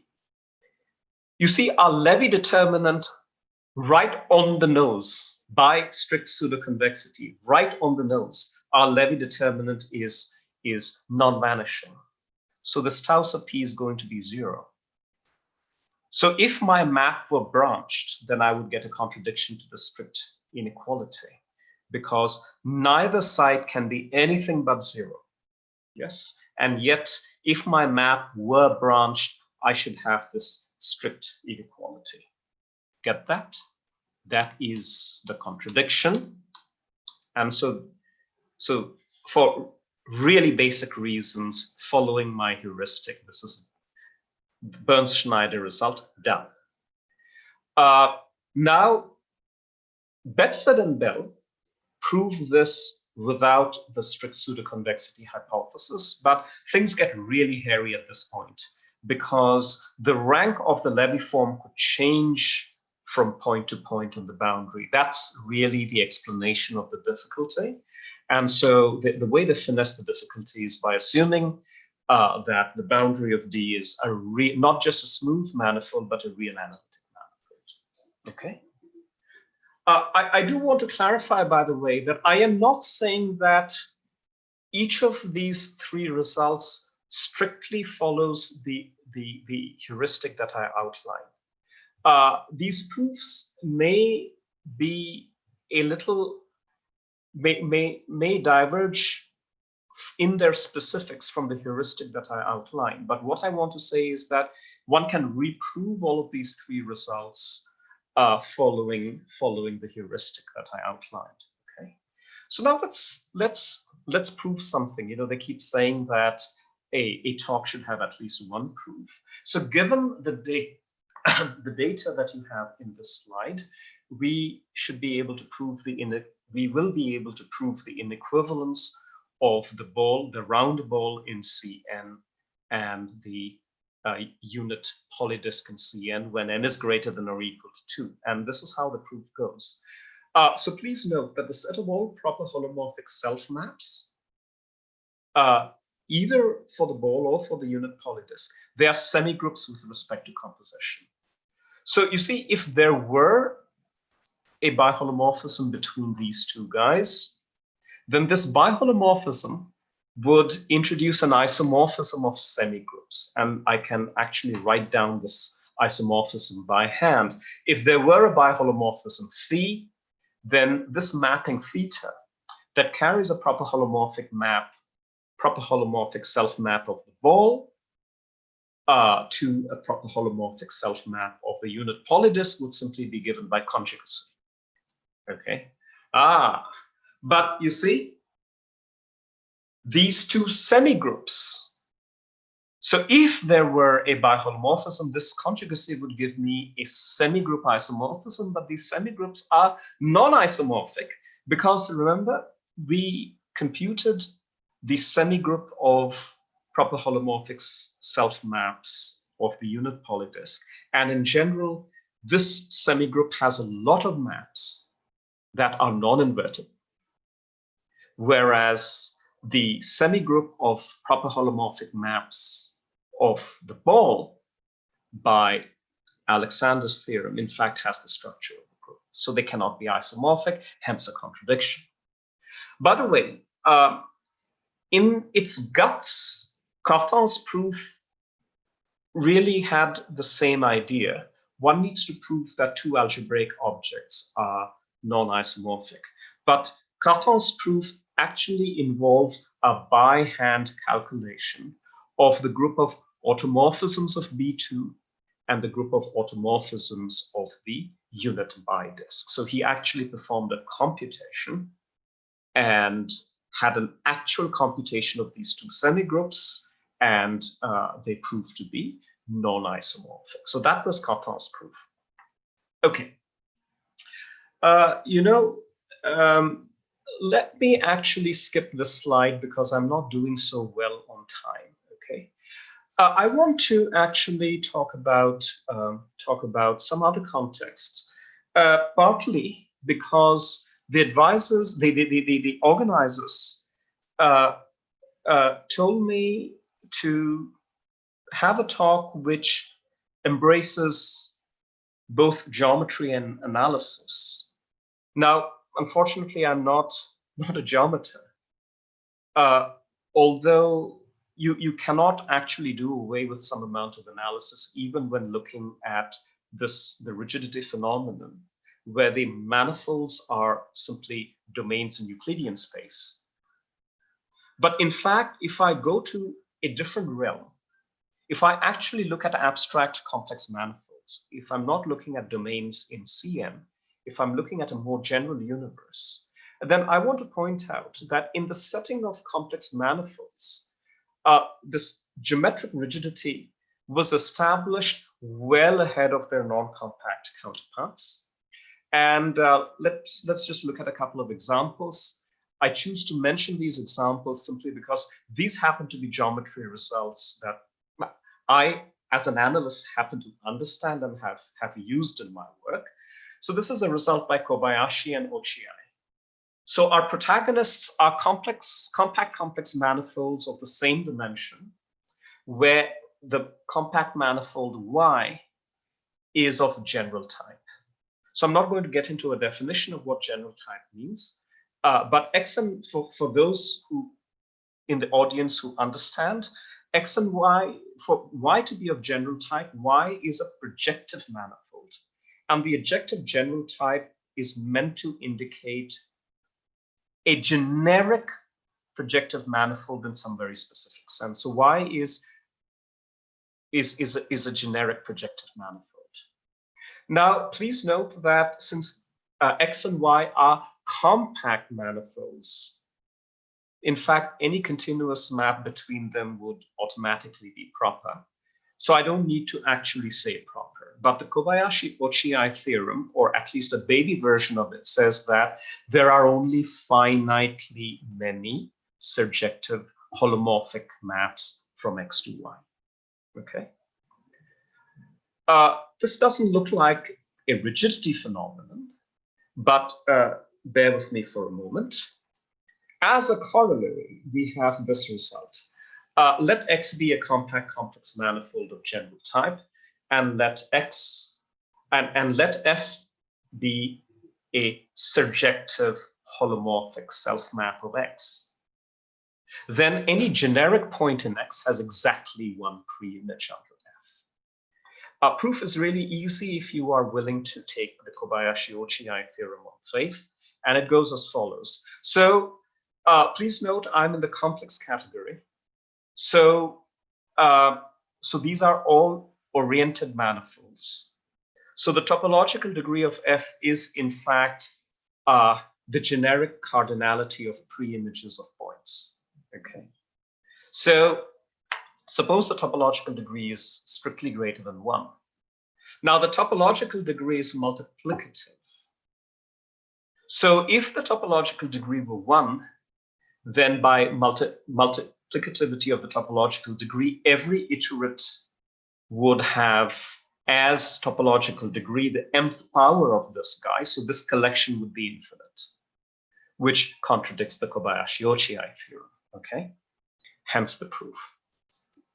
But you see, there is another reason why I have flashed the slide apart from stating, so this corollary is an illustration of the rigidity phenomenon. But the other reason I had for flashing this slide is that, in fact, the heuristics for proving these sorts of results can be reversed engineered to prove results in the category of domains. The results that I have in mind are results where the conclusions are similar to this corollary. X needn't be of general type, need not necessarily be of general type, but to mitigate this problem, one assumes the action of a large Lie group acting on X. So some of you in the audience would be familiar with a result of this sort, which is the result by Paranjpe and Srinivas from the late 80s. Okay, but the point I want to make is that for those of you who do know the proofs of these results on this particular slide, there are certain heuristics I can steal from this universe. Okay, and well, what is the universe that I now want to go to? So one steal that I can perform is the use of the Schwarz lemma, because there are actually two different proofs of the Kobayashi-Ochiai theorem. Kobayashi actually gave yet another proof of the original theorem, which is from the 70s in 1991, and both proofs use versions of the Schwarz lemma. And it turns out that Schwarz lemma-based techniques, especially if you couple them with the action of a large Lie group, can be very, very versatile. And to foreshadow what I want to spend the last 10 minutes of my talk talking about is I want to get rid of the smooth boundary assumption. Okay, I want to radically get rid of that assumption. So what I just said, the versatility of Schwarz-Lemma-based techniques was noted by Mok, who advocated using a form of not the Schwarz-Lemma as such, but a metrical version of the Schwarz-Lemma called the Alfors-Schwarz-Lemma, with the underlying metric being the Bergman metric. And one of the outcomes of this was a metric rigidity theorem by Tsai from the 90s for higher rank bounded symmetric domains. So I'm going to define what I mean by a bounded symmetric domain, but to foreshadow, I want to say that these are, in some sense, the generalization of the round ball in a very specific sense.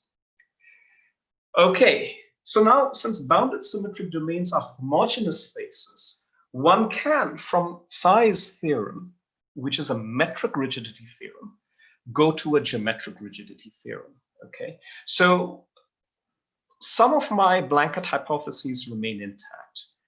For the rigidity phenomenon, D1 is assumed to be equal to D2, but higher rank bounded symmetry domains in no way, shape, or form have smooth boundary.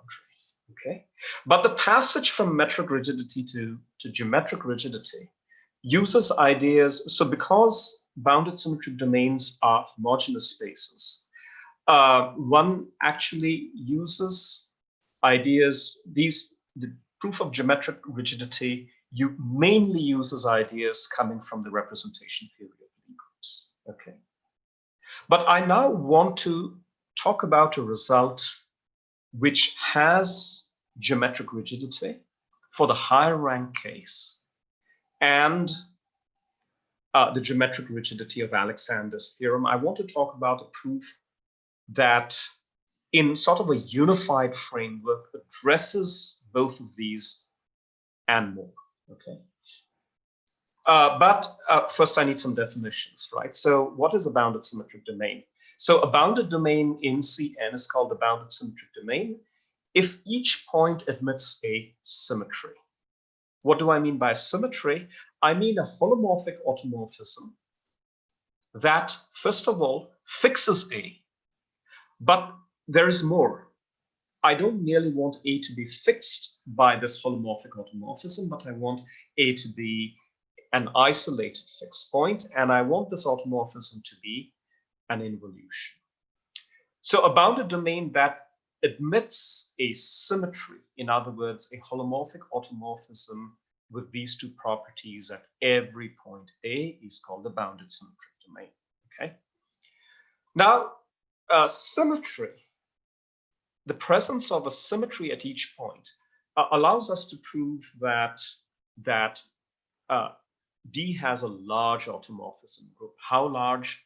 So large that it acts transitively. Okay. All right.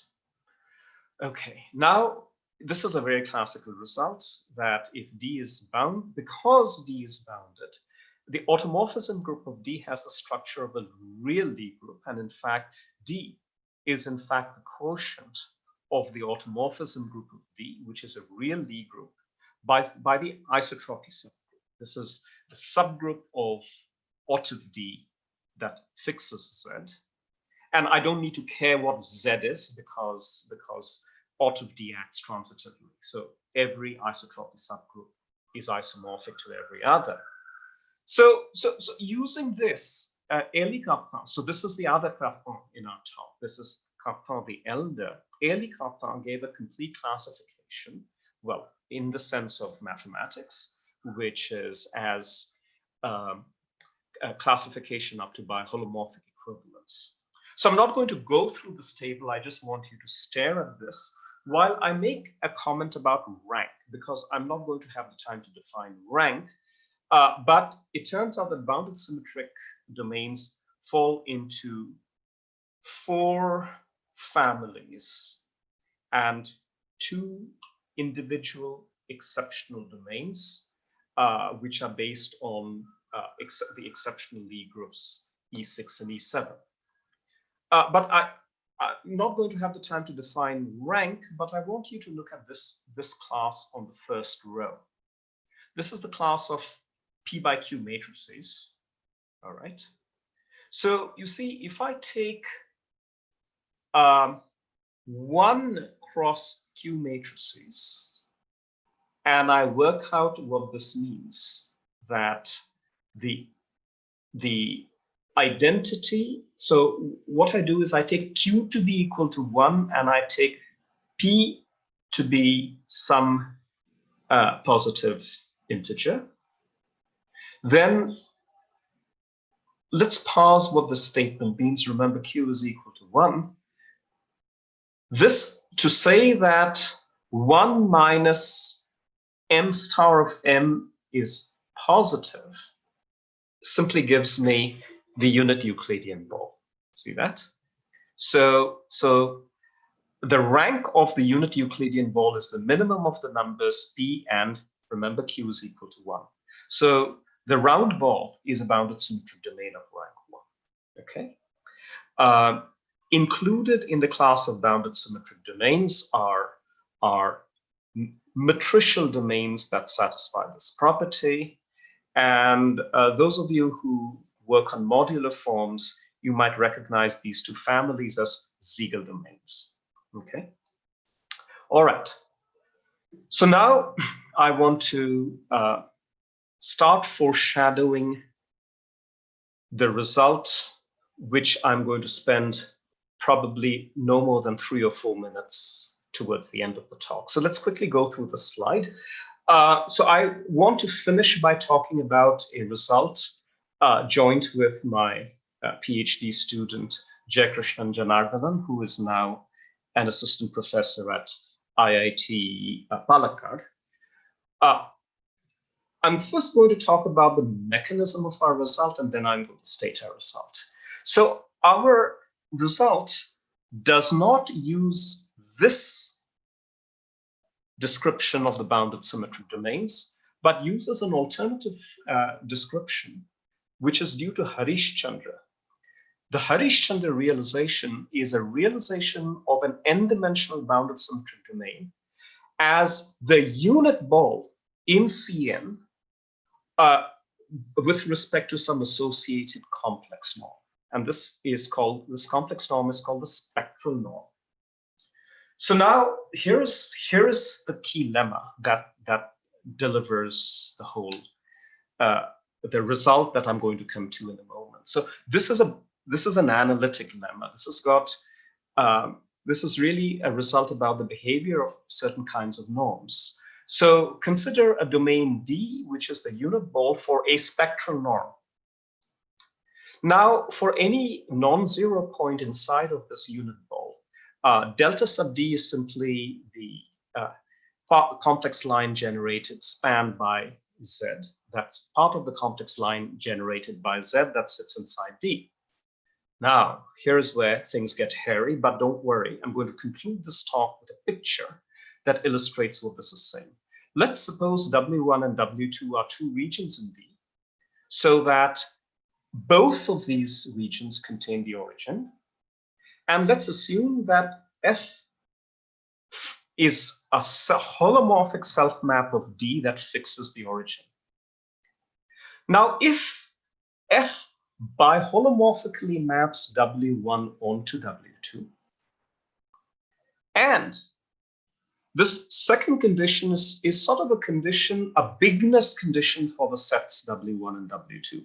There is a non-empty open set U that does not contain the U that sits inside W1 does not contain the origin, such that every complex line spanned by Z coming from this set U can be as small as you want it to be, but it has to be non-empty. Every such line sits inside W1. In other words, W1 is so large that it contains a certain pencil of complex lines. And W2 is so large that it contains this associated pencil of lines. Then F is an automorphism of D, okay? So this is a key lemma, technical, but really useful. So I just want to talk about where this lemma comes from, because it looks really, really technical, right? Now, this is a lemma due to Walter Rudin, not in this specific form, but Rudin reproved the Alexander theorem using ideas, really analytical arguments. But this is a general statement about spectral forms, and the expectation, our expectation that this lemma was going to be useful is as follows. This lemma is sort of a reverse engineered lemma that one sees in several of the results that I merely alluded to in that slide where I talked about the broader universe of geometrical results involving the action of a Lie group. So this is what I meant by there are heuristics in this other universe that we can steal from. Okay, so I have 2 more minutes. I'll probably take maybe a tiny bit more, but I do want to now, having foreshadowed the result, I want to state it. So I have 2 bounded symmetric domains of complex dimension, of the same complex dimension, but please note they are of dimension 2 or higher. Now assume so I'm not a priori assuming that D1 is equal to D2. This is the big difference, okay?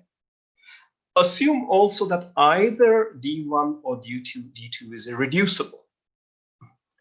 Then the result states that in fact D1 and D2 are actually biholomorphic to each other, and if there is any proper holomorphic, so let me state that again. The conclusion of the result is that if there is any proper holomorphic mapping from D1 to D2, then in fact D1 and D2 are biholomorphic, and that proper holomorphic map is a biholomorphism.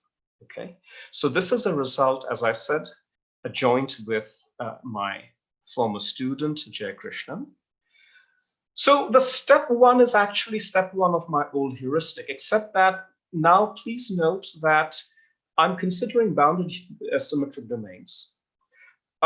These no longer have C infinity smooth boundaries, so I can't use some jazzed up version of Pfefferman's result. But it actually turns out that when I view D1 and D2 in the Harishchandra realization, that is, they are unit norm poles, it turns out that I can extend a proper holomorphic map. In fact, I can extend a proper holomorphic map to a holomorphic map living on a slightly larger neighborhood of D1. I can do that. So that's step 1. Now, step 2, I'm going to be really quick about this. I'm not going to go into what the hell a Shilov boundary is, blah, blah, blah. The upshot of step 2, now here is where I start diverging from my original heuristic. I can find a point, I can always find a point on some part of the boundary of D1, and I can find a sufficiently small Euclidean neighborhood of this point P, which is so small that the extension of F defined in step 1, this open set is so small that it lies within the domain of the extension, but I can always find such a point where F tilde is a biholomorphism. Okay, so this is step 2. Now, step 3.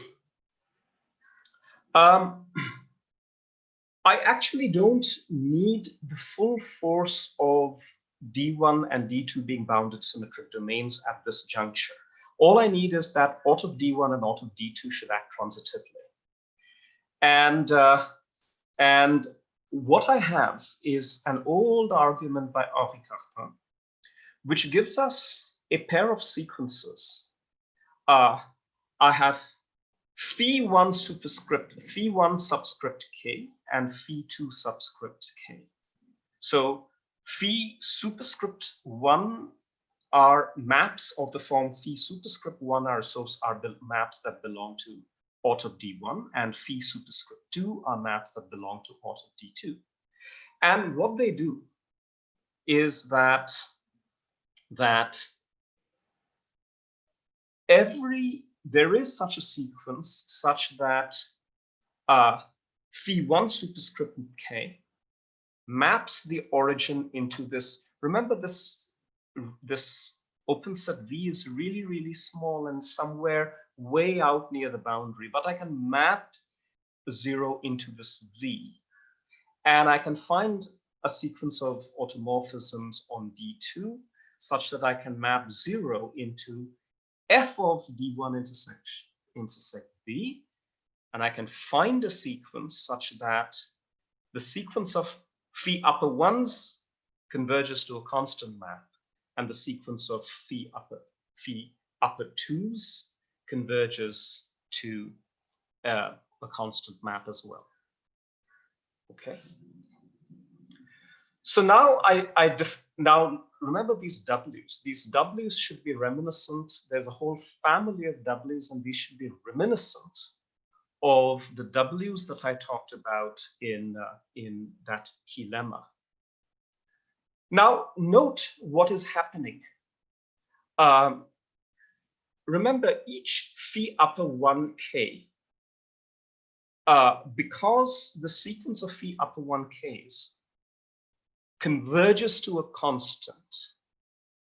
If I look at the inverse of these phi upper 1k's, I am blowing up this really small open set to a larger and a larger set. Each of these sets contains the origin, by the way. And by passing to a subsequence, I get a sequence of W sub j's. I get a sequence of W upper k's. The subscript j pertains to the dj. I get a sequence of W's, which, as in the key lemma, contains the origin by construction. But by passing to a subsequence, I get bigger and bigger sets that swallow up dj. And this composition by construction is, for every k, a biholomorphism from W upper k sub 1 to W upper k sub 2. I'm still not in the situation of the key lemma because a priori my D1 is not equal to D2, but with the info that I have stated above, this info is enough to in fact infer that D1 and D2 are linearly isomorphic. So now I can kind of state that, hence, going forward, I'm just going to assume D1 is equal to D2. And the last step is an application of the key lemma to these maps f sub k. Remember, they now satisfy, because now D1 is equal to D2, they satisfy some part of the hypothesis of the key lemma, and I now need to show that everything is satisfied. So this schematic over here, you see, you are seeing a pencil of disks.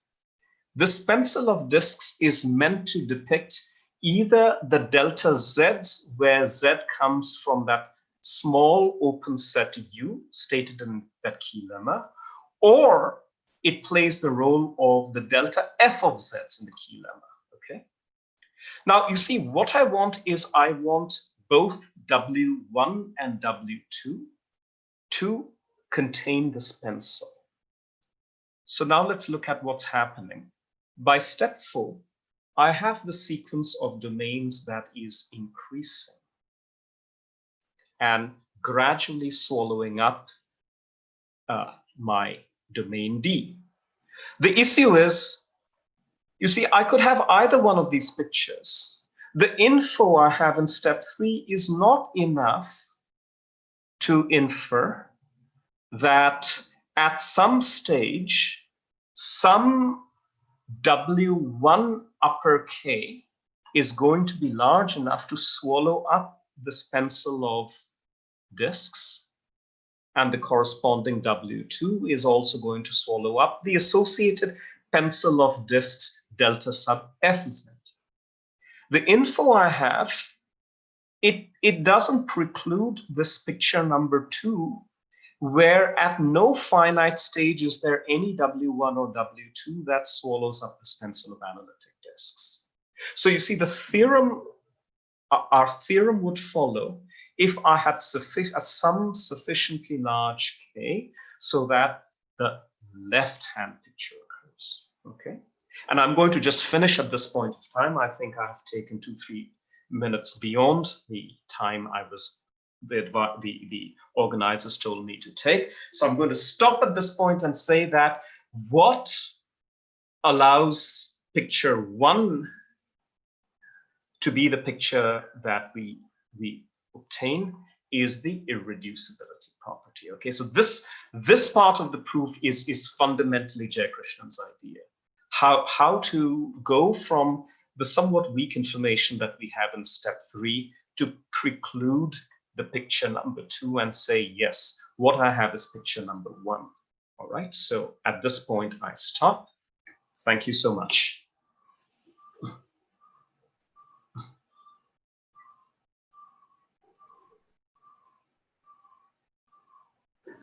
Diganta, you are muted.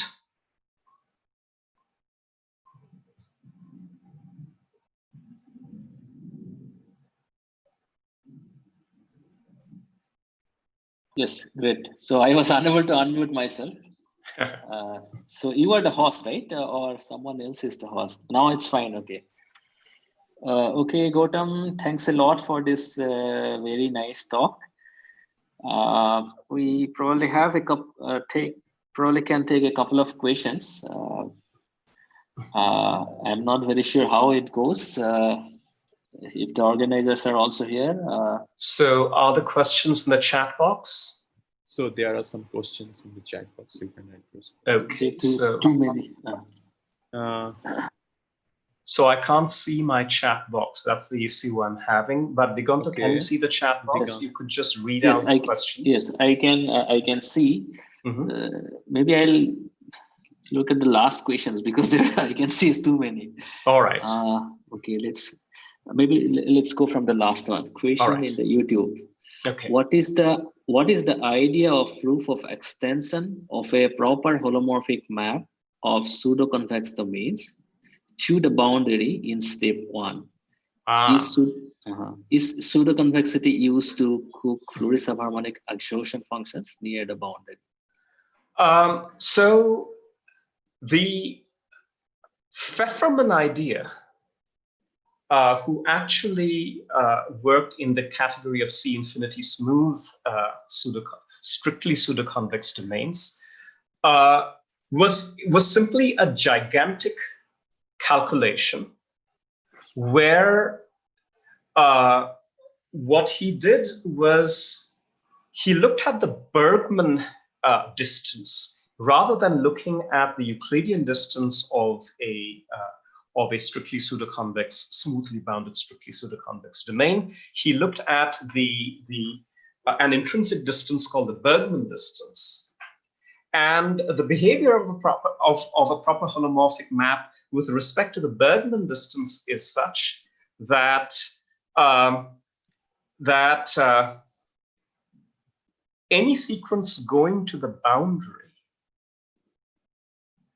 is a Cauchy sequence, and you can construct a completion. You can by hand, by a gigantic Riemannian geometry computation, construct a completion which gives you all the points in the completion are points in the topological boundary. So now you see, if you have a Cauchy sequence, then in the completion you'll have a limit, and so you have a candidate for the extension. For domains that are not strictly pseudo-convex but are pseudo-convex, it's kind of hard in a few minutes to describe the method that's used, because one actually looks at techniques in PDE. One looks at fairly hard techniques of a particular partial differential equation, system of partial differential equations called the D-bar system. Okay. Now you are right that pseudo-convexity allows us to construct a fluoresubharmonic extension, but that's not the sum and substance of the method. All right. Okay, thank you. So can we take one more question, organizers? Maybe I'll go Yes, ahead and yes, ask. yes. You can take one more Yes, you question. can take one more. Okay, so what is the last but one question? Okay, so if D is a symmetric domain, then D equal to odd D by quotiented by I think it's the stabilizer of a point Z. Comes from transitive action, right? But why is it transitive? Okay. Yeah, continue. Yeah, go ahead. Is odd D a bounded subgroup of PSL2R? Well, I mean, PSL2R would actually pick out only a very specific example, right? Which therefore would be relevant to the ball. But we need to work with this definition upstairs, right? That is the basis of our understanding as to how odd D acts transitively. So the basic idea is an idea, at its heart is an idea that one is familiar with from the proof of the following statement in topology, that if you have a connected topological manifold, then the group of the automorphism group in that category, the group of self-homeomorphisms, acts transitively. It's the same idea that we use. So what we do is we look at, so you have this holomorphic isometry. So what we want to do is we want to take a point A and we pick a point B, and we want to move A to B through a finite composition of these isometries. So what happens is that the two properties of a symmetry are such that the linearization of this map has very, very specific properties, which allows us to basically see that the behavior of F sub A around A is like a reflection. So what I do is I take a small ball around a point close to A, and I apply S sub A, and this switches on a reflection which moves A to some other point. And I build a clever chain of disks, which by a concatenation of reflections moves A to some reflected image, and then I capture this reflected image of A in another ball with the property that the center of that ball moves me a little closer to the point B, and I apply another reflection, and so it goes. And the fact that S sub A behaves like a reflection comes out of looking at the linearization of this map in the tangent bundle. Okay, thank you, Gautam. I think it's time now. Probably we should not take any more questions. And let me, let us thank, I don't know how others are going to clap. Maybe I can still clap. And let's thank the speaker. So we have for a this virtual clap talk. option. Oh, is there something like that? Yes. But I can. Yes. Right, you can always do it. You can that also way. do that. Right. Yes. Okay. Right. Thanks a lot. Yes, thank you very much. Okay, so I would Yes. like to thank Professor Gautam Parali again for the talk and Professor Diganta Vora for chairing the session. And yeah, we conclude this session here and we'll come back at 7 for the topology, geometry, and dynamics session. Thanks. Thanks. Bye.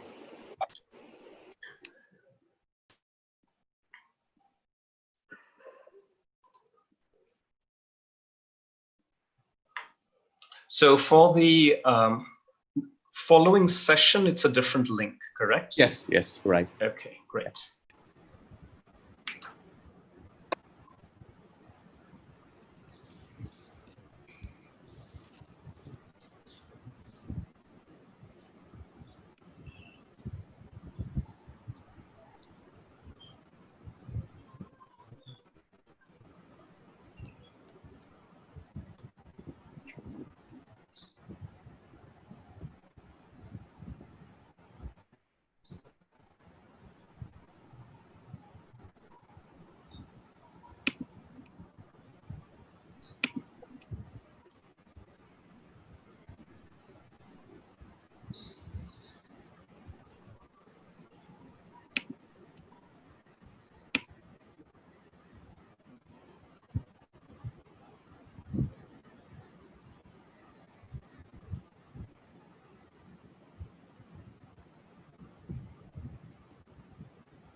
Shall we start?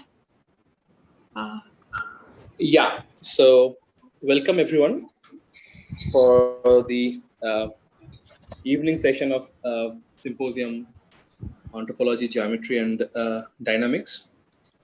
So today we have with us Professor Shoma Maiti from IISER Mohali. She will be the chair for this session. Yeah, over to you, Shoma. Thank you, Shomo. Good evening, everyone. Welcome to today's symposium on topology, geometry, and dynamics. We are pleased to welcome Professor Shushmita Venugopalan. She is a faculty in Indian Institute of Mathematical Sciences, Chennai. And her area of expertise is symplectic geometry. She will talk about pseudo-holomorphic curves in symplectic geometry. Thank you. So I request Shushmita to start. Thanks for the invitation. Hello, everybody. So to ensure a better quality of the internet, maybe I will turn off my own video and just keep the screen share on. So let me figure out how to do that. Yeah. Okay, so this talk is going to be fairly elementary, and it doesn't assume that you've seen a lot of symplectic geometry before. So pseudo-holomorphic curves are like a big topic of research in symplectic geometry. In fact, they are important tools. And in this talk, in very broad strokes, I want to show you why these are useful objects in studying symplectic manifolds. So let me start by telling you what a symplectic form is. So I assume you know a smooth manifold is. So we start with a smooth manifold M. And a symplectic form is a two-form, which is non-degenerate. In other words, what that means is that on every tangent space of this manifold, we have a bilinear skew-symmetric non-degenerate pairing. So omega at any point of M is this kind of a pairing on the tangent space. And by definition of a symplectic form on a vector space, we can deduce that the vector space which has a symplectic form has two bases are even dimensional. So therefore, symplectic manifolds are even manifolds.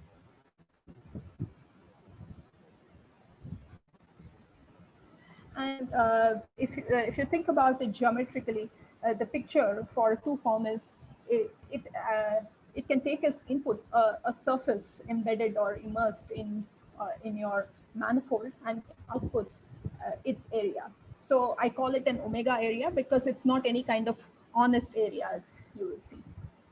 So if you have a surface, you can integrate a two-form over the surface and you get a number. So the most basic standard example of a symplectic manifold is even dimensional Euclidean space, so R to the 2n, and the symplectic form on R to the 2n is what's written on the slide, summation of dxi, which dyi summed over all i's. So I'm assuming that the coordinates in R2n are x1 through xn and y1 through yn. And if you want to understand how the symplectic form computes the omega area, what it does is, if a two-dimensional surface sitting in R2n, you consider its projections to each of the n2 planes. That means the x1, y1 plane, x2, y2 plane, and so on. And on each of these projections, you calculate the honest Euclidean area. And you add these up, and what you get is going to be the omega area. So that's what the second point here says. The omega area is the sum of n areas, AIs, where AI is the area of the projection of S to the xi, yi plane.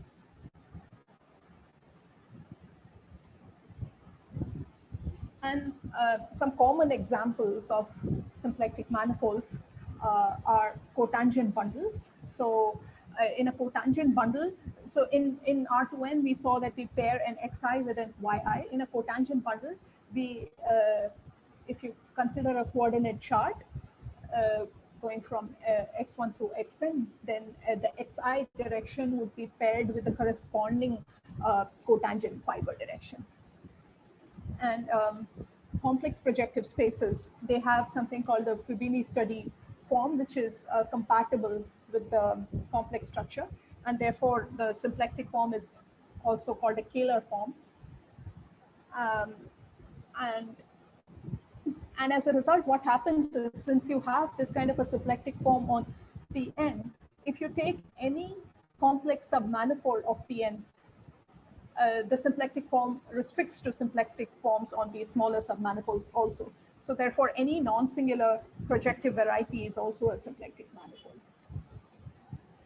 And some other examples, particular examples which we are going to see in this talk are, first is the torus. So we already saw the example of R2N. And if you recall, the form we took on it is translation invariant. So in particular, we can translate by the integer, any point in the integer lattice. And and the form remains invariant. So therefore, the form on R2N descends to a form on the quotient R2N mod Z2N. And another example which we are going to see is the two-sphere. So, and let me point it out here that the symplectic form being a true form on two-dimensional manifolds, it just amounts to giving an area form or a volume form. And so in S2, a symplectic form is just a non-vanishing area form, nothing else.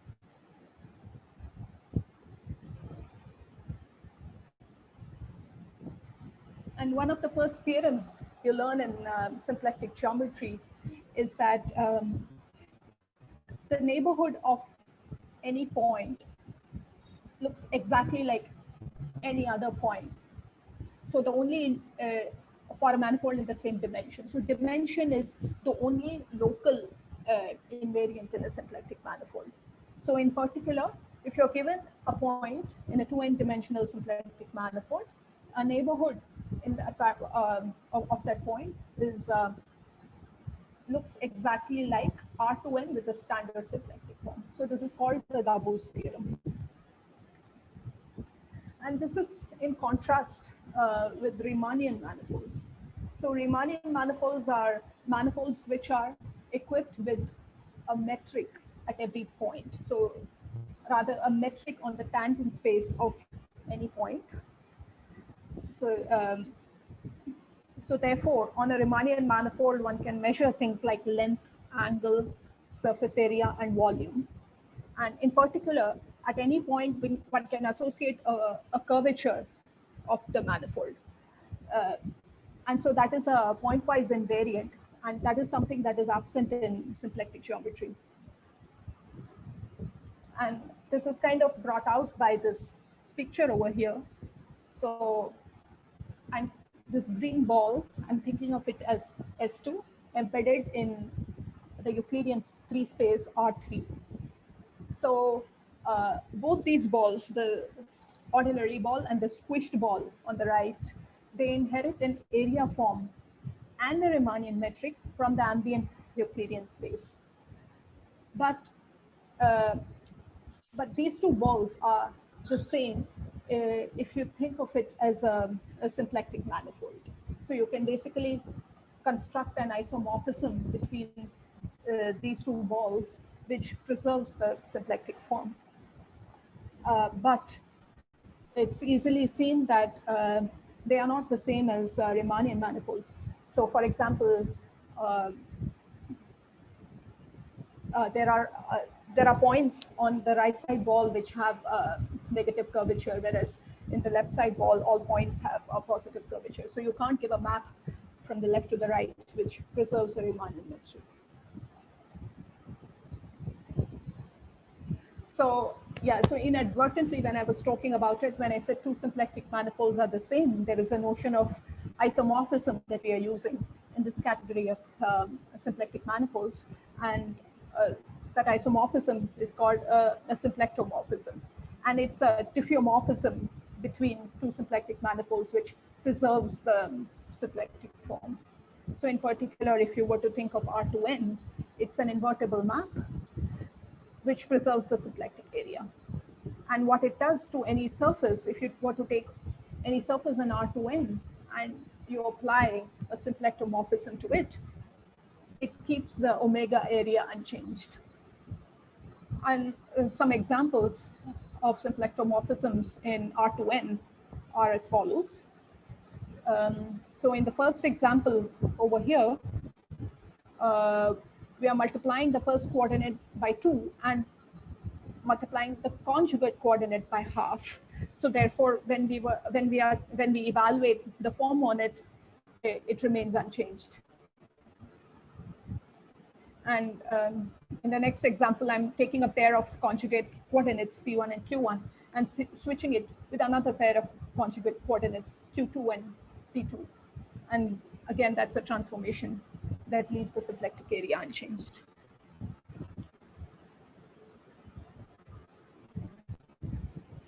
So, so one may ask the question that do symplectic manifolds have any invariance? So for example, Riemannian manifolds had this pointwise curvature as an invariant, but how do you, is there some property of a symplectic manifold which is preserved by symplectomorphism and can possibly be used to distinguish one manifold from the other? So one obvious invariant is volume, because omega is a non-vanishing, sorry, a non-degenerative form. If you take the wedge of it as many times as the dimension of the manifold, sorry, half the dimension of the manifold. So if it's a 2n dimensional manifold, if you were to take wedge of it n times, it gives you a non-vanishing volume form. So one thing you can do on a symplectic manifold is you can calculate volume. So if you were to, the green ball that you saw, if you were to take a much larger ball with a larger area, then that's a different symplectic manifold. And the question about, so what we saw earlier with the green ball can be thought of as some kind of flexibility in, for symplectic manifolds. And now we want to ask ourselves, is there any structure? Like we just said, we don't have as much structure as Riemannian manifolds, but is there much structure at all? So one of the questions which captures this quality that I'm talking about is that, is a symplectic structure much stronger than a volume form? Is there are there more refined invariants than just the volume form?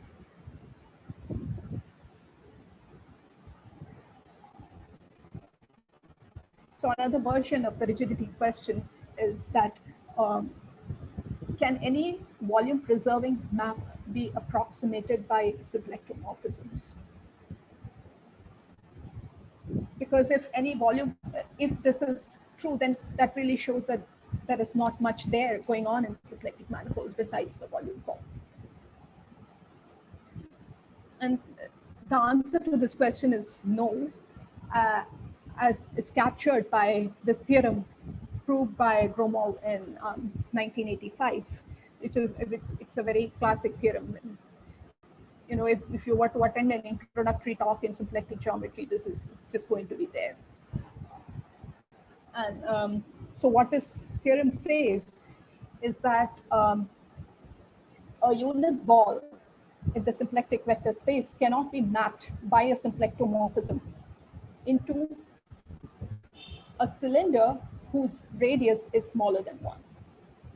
So here I write into any cylinder B2R cross R2n minus 2. So I take two of the conjugate directions and there I reduce the radius to just r, which is smaller than 1. If I do that, then I cannot embed the unit ball into this thin cylinder. Sorry, I wanted to show you a picture, so let me just jump ahead a little where there is a picture. So something like this. So this is the picture I'm talking about. If this green circle has radius r, which is smaller than 1, then you cannot have an embedding like this, which preserves the symplectic form. So that's what Gromov's theorem says.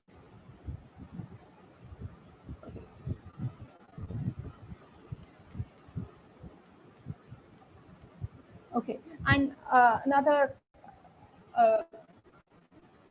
way of saying this is that a symplectic camel cannot pass through the eye of a needle. So if was a camel which only has a volume form, not a symplectic form, then you can, squeeze it and transform it through volume preserving diffeomorphisms, and it can go through shapes which can pass through the eye of the needle. But with the symplectic form, Gromov's theorem says that you cannot do this. Okay, so in the rest of the talk, I'm actually going to give an outline of the proof of Gromov's theorem. And the proof uses pseudo-holomorphic curves, which are an essential tool to capture whatever rigidity is there in symplectic manifolds. So in order to define these pseudo-holomorphic curves, I need an analog of a complex structure on a symplectic manifold. So that's what I'm going to define next. So I start out with telling you what's a complex structure on a vector space. So let's consider a real vector space. So a complex structure on a real vector space is just a rule which tells you how to multiply by I. So, if you're on a real vector space, you don't have this multiplication by I operation. So this is just a choice of the multiplication by I operation. And this multiplication by I has to be chosen so that I squares to -1. So that's what's captured in the next line. So J is multiplication by I, and it has to satisfy J square equals minus identity. And further, we want the complex structure J to be compatible with the symplectic form which the vector space has. And compatibility means the following two conditions. So if omega acts on V comma JV, the answer is positive for any non-zero vector. Second is omega is J invariant. So if you can pull out J from both the inputs and the omega value remains the same. So that's what it means for the complex structure to be compatible with the symplectic form on a vector space. So the next step is to move from a vector space to a manifold, which before we do that, I want to point out that what this kind of J does is if you put the omega and J together, we get a pairing on the vector space, which is a positive definite in a product.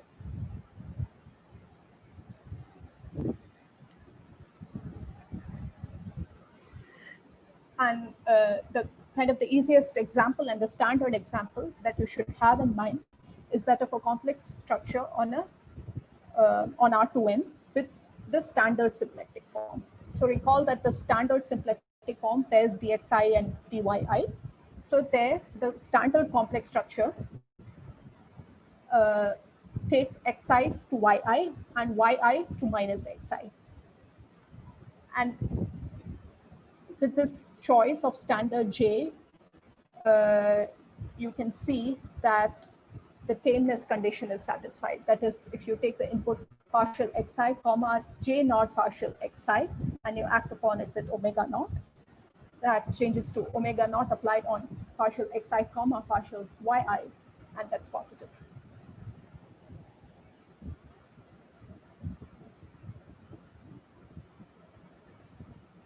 And now let's take this leap from a vector space to a manifold. And what does a manifold have? It has a tangent space at every point. And the tangent space is the vector space with the symplectic pairing. So, and the tangent space is to be thought of as a real vector space. So then what we do is assign a complex structure on every tangent space, which varies smoothly with the point of the manifold. So on a symplectic manifold M omega, an almost complex structure consists of a compatible complex structure Jx on every tangent space, where X is a point on the manifold. So, and compatibility is something you can ensure point-wise.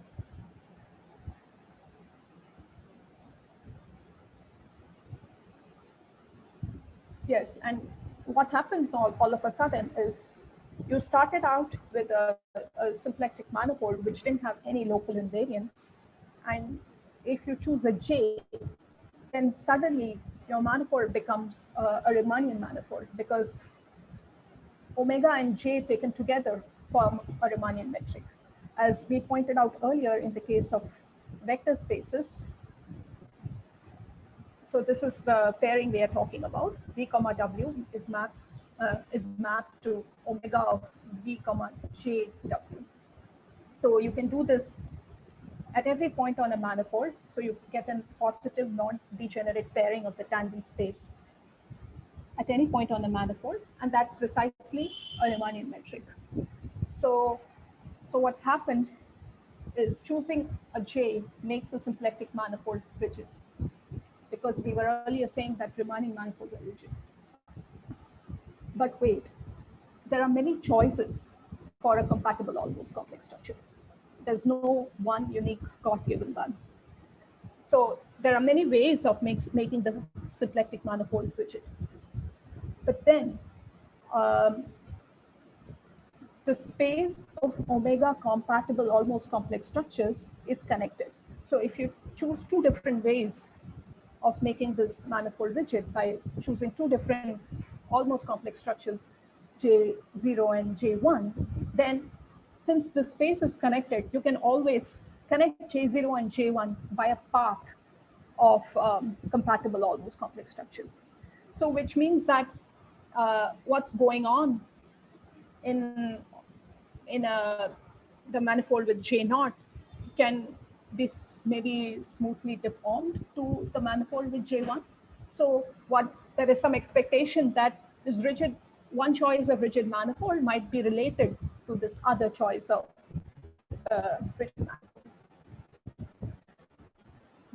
So connectedness of the space of compatible almost complex structures implies that certain properties of the rigid space M omega J0 are preserved in M omega J1. So actually, as a side remark, more it can be said about the space of compatible almost complex structures, and that is that the space is contractible. It's not just connected, it's contractible, but that's not relevant for us right now.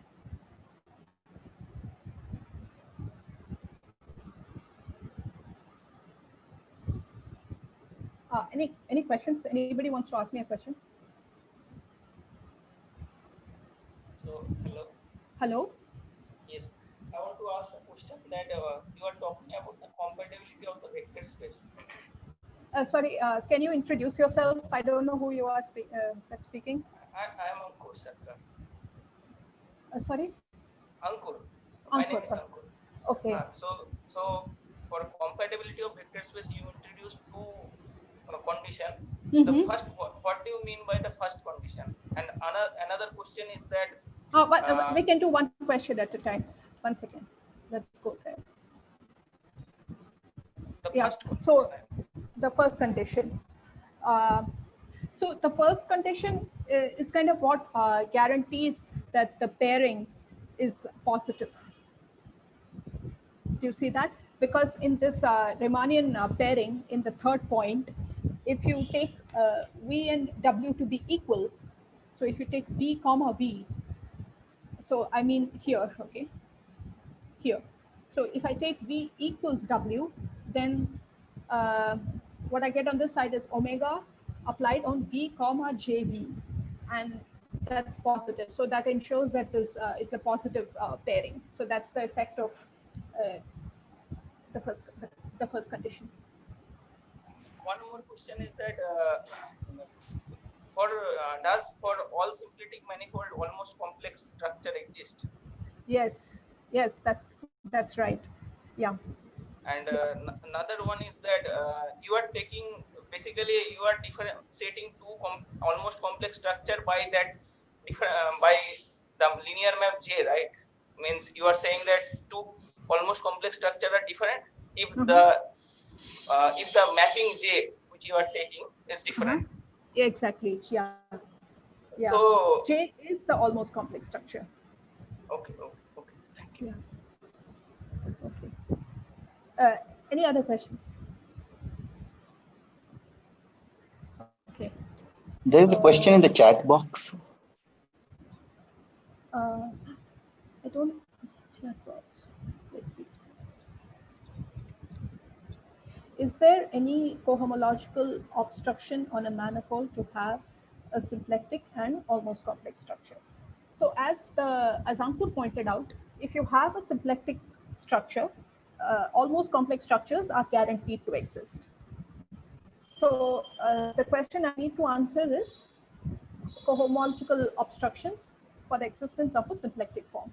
So the most obvious restriction is that we want the second cohomology group to be non-zero, because the omega is a closed, this is kind of a typo on the first slide. So omega is not just non-degenerate, it's a closed two form. So it's a representative of an element in the second cohomology group of the manifold. So so not only you want the second cohomology group to be non-zero, you also want that if you take the cup product of n at the second cohomology group taken n times, which maps to the top cohomology group, that should be non-zero. So those are the obvious cohomological obstructions, but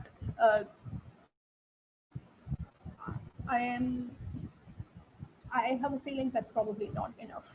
In terms of cohomology, that's enough, but that may not be a sufficient condition. That's my feeling, but I don't have examples off the top of my head.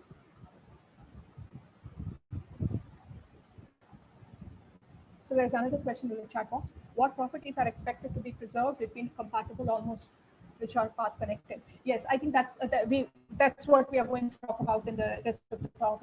I'll try to motivate some such properties which are expected to be preserved between compatible almost complex structures. Any more questions?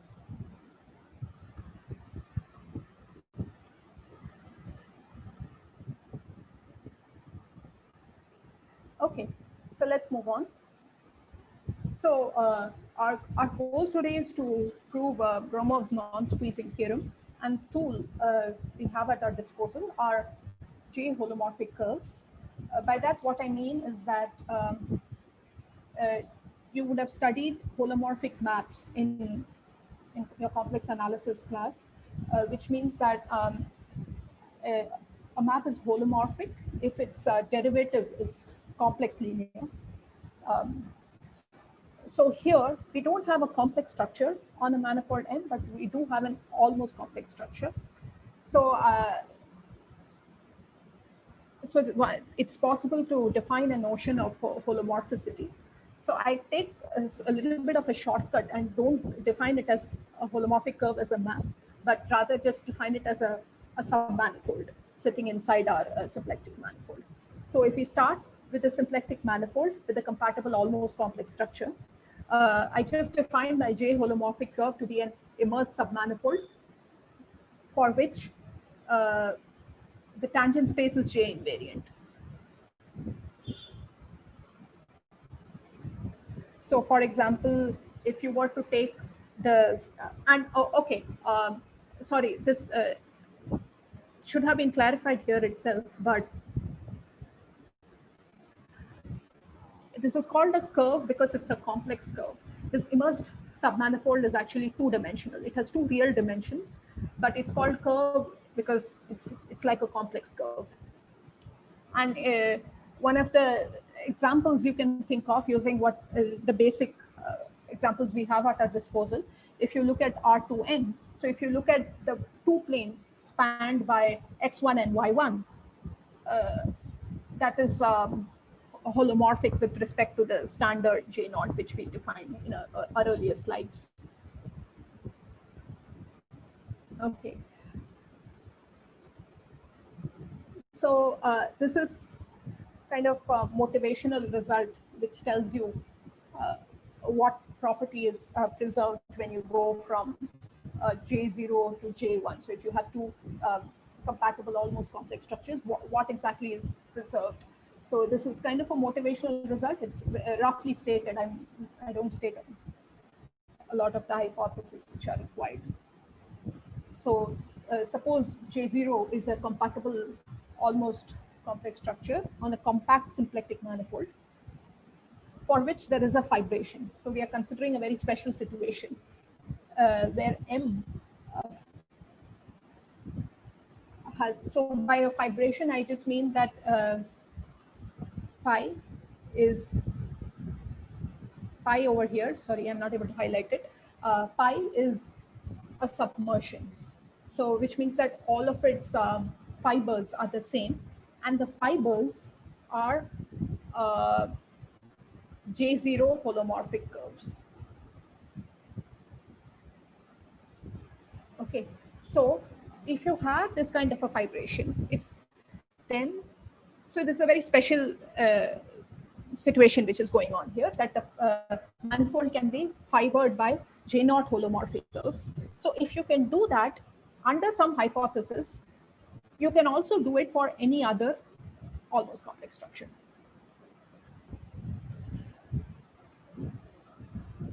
And I mean the proof for this is involves a lot of machinery, and that's why I don't get into stating all the hypotheses here.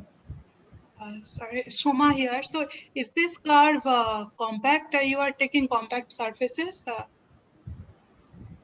Because so this is a yeah, for our purposes, just think of curves as P1s. In fact, they can be compact, but in general, there's nothing in the definition to rule it out. But the basic examples that we encounter, you can just think of these curves as P1s. Okay, thank you. So this is kind of the picture. What happens is, in the top, I have tried to draw a manifold fibered by J0 curves. And if you change the J0 to J1, the curves get shifted around a little and looks like the bottom picture. So this is roughly our result is saying that if you have the top picture, then you have the bottom picture for any J1.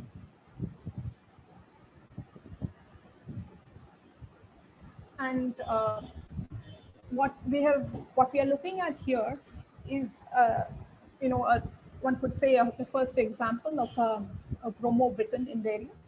So Gromov-Witten invariants are like a big thing which are studied by symplectic and algebraic geometers. So we have, in this very simple scenario, we have encountered a Gromov-Witten invariant, namely what we have shown, we have not shown anything. What happens in this situation is that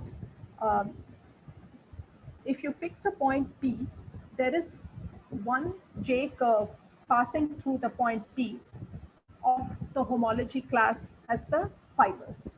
So earlier we said that there are these fibers C sub B, right? So for any base point, little b and b, CB is a curve. So if you take the homology class of that fiber and you ask yourself through any point in the manifold, how many curves are there of this homology class which are J holomorphic? And the answer to that question is 1. And that is an invariant of the symplectic manifold. And it's an example of a Gromov-Witten invariant. And in general, Gromov-Witten invariants are counts of curves satisfying, when I say curves, I mean holomorphic curves. So you fix a J and count the J holomorphic curves, satisfying certain constraints.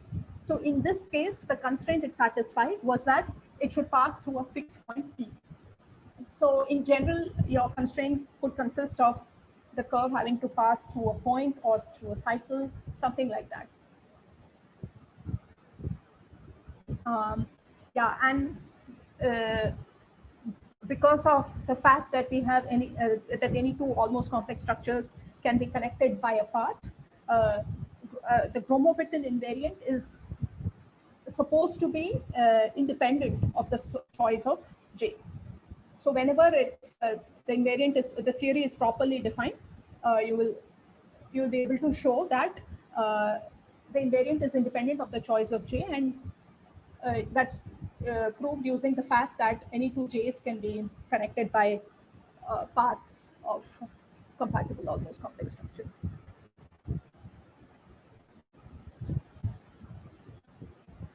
But yeah, in general, what often happens is that this is what Wikipedia has to say about a Gromov-Witten invariant.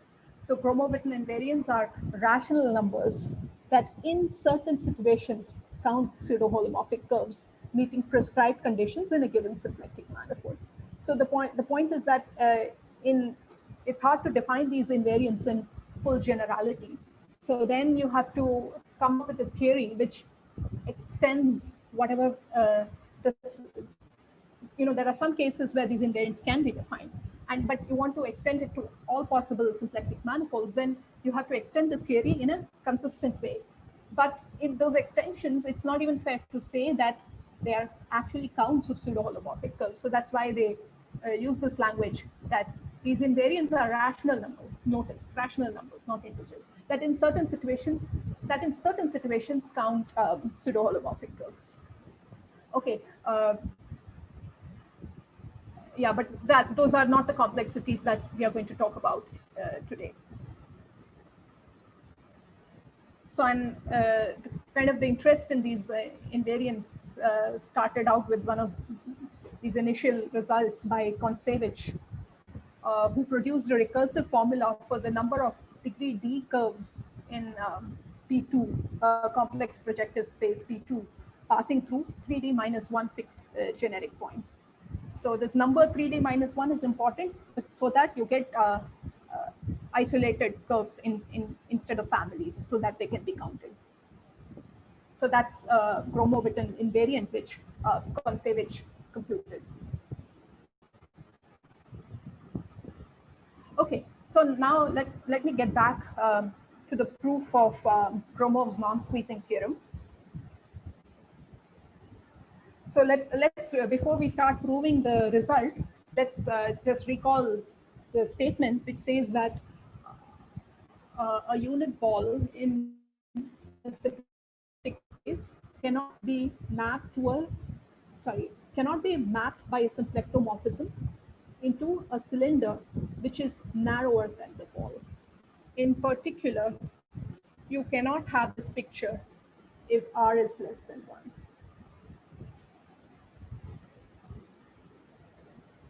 Okay, so in order to prove it, let's assume the contrapositive and assume that we do have a symplectomorphic embedding from a unit N ball to this thin cylinder. So let's call this F.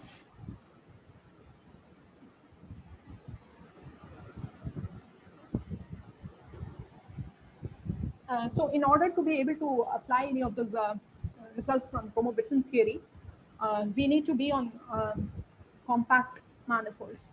So right away we have this problem that the cylinder on the right-hand side, the green cylinder is not compact. So we'll first try to change it to a compact manifold. So what we do is, one of the factors is a 2-ball, and we embed this 2-ball into a 2-sphere. So we need to take in, so remember that a 2-sphere, a symplectic form on a 2-sphere just consists of an area form. And a ball also has a standard area form. So it's not very hard to visualize that you take a ball of slightly larger area, sorry, you take a sphere of slightly larger area and embed the ball into it. So you can, in fact, you can assume that your sphere has area pi r plus epsilon square, where epsilon is small enough so that r plus epsilon is smaller than 1. So you take an embedding like that. So now one of the components has been converted to a closed compact manifold, which is this 2-sphere. And now we have this second component, which is R2n minus 2. So what we do with that is we mod out by some multiple of the integer lattice. And by modding out, we get a torus. So we quotient the factor R2n minus 2 by a lattice multiplied by a number A, which is chosen to be large. So we get a 2n minus 2 dimensional torus. So the space we are working with is a 2-sphere times a 2n minus 2 dimensional torus.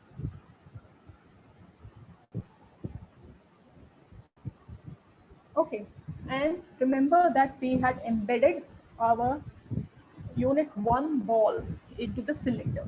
So we need to take the A large enough so that this embedding remains an embedding. So that this torus, this part has to be large enough. If you make it small, this embedding will start, the blue will start overlapping with itself, which is not good. So we have converted a non-compact manifold into a compact symplectic manifold.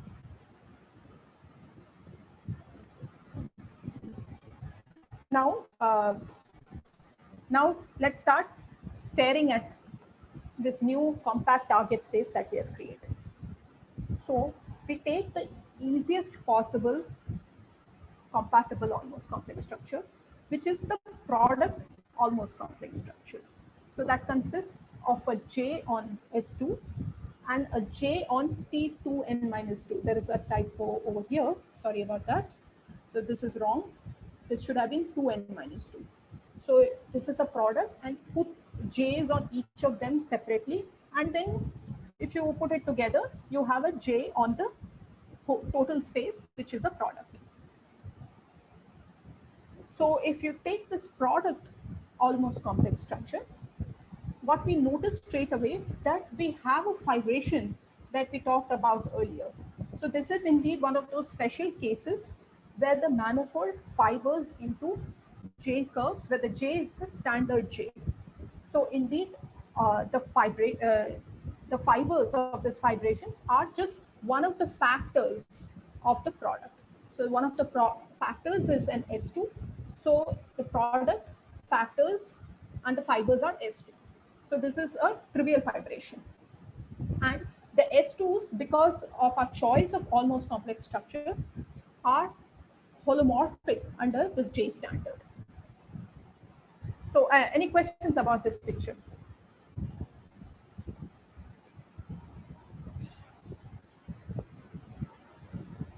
Okay. Okay, so now this is kind of the punchline. So that the motivational result, which I stated without proof, which is kind of sweeping under the rug a whole lot of technical machinery, it said that if you have a J holomorphic fibration for one J, then you also have it for any other J. In particular, the chromo invariants are preserved. And what that means is that if I change the J now, so that's what I'm going to do. Instead of the standard J, I'm going to take a non-standard J and use the fibration that I get. So now I'm going to take a new J, which is very non-standard. What that J is that the blue ball over here, the 2n dimensional unit ball, that comes with a standard almost complex structure. I push forward that one, and in the blue region, I get an almost complex structure, which I extend in any arbitrary way over the rest of the green region. So that's a legitimate compatible almost complex structure. And our result said that through any point, there is a J curve which is homologous to S2.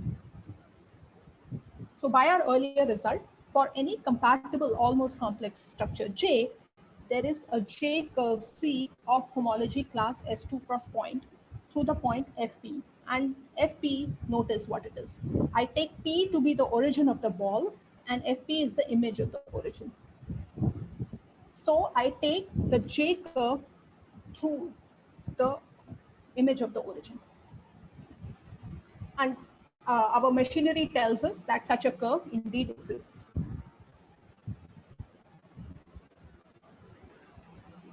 So let's call, So let's call this curve through f of t C, and its inverse image is called C prime.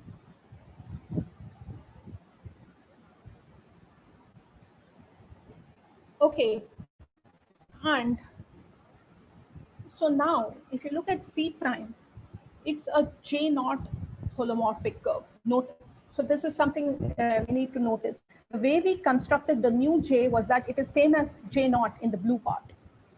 So when you pull it back, this red curve is going to be J naught holomorphic in the unit ball. And holomorphic curves have the special property that they are area minimizers for the metric. And in this case, the metric is the standard Euclidean metric.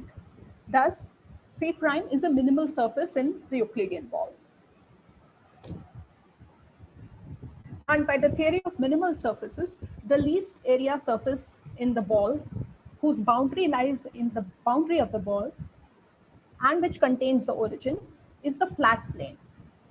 So basically, the theory of minimal surfaces rules out, things like fingers. If you have a small circle in the boundary, and you cannot have a finger-like object coming and hitting the center of the sphere, because that small circle can just be closed up with a plane there itself. It doesn't have to come all the way to meet P. So if a surface does that, then that is not a minimal surface. So in the Euclidean metric, the minimal surfaces are just planes. So if I tell you that a minimal surface passes through the origin, it necessarily has to have area at least pi. So therefore, the area of C prime has got to be at least pi. But if we recall how we obtain C prime,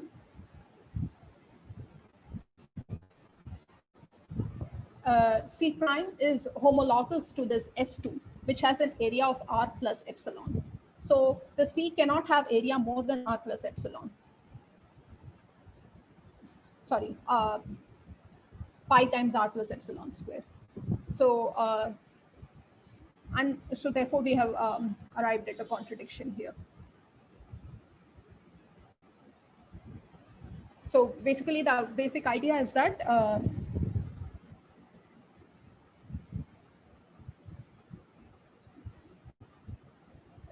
if a minimal surface has its boundary on the unit sphere, in order to hit the origin, it has to have area at least pi, because that's the minimum you can do with a flat plane. You cannot do better than that. But the holomorphic curve that we constructed has area much less than that, which is not possible. So that basically contradicts the fact that R is smaller than 1. So leading to the proof of the non-squeezing theorem. So I'll stop here and let you ask questions, because we still have some time.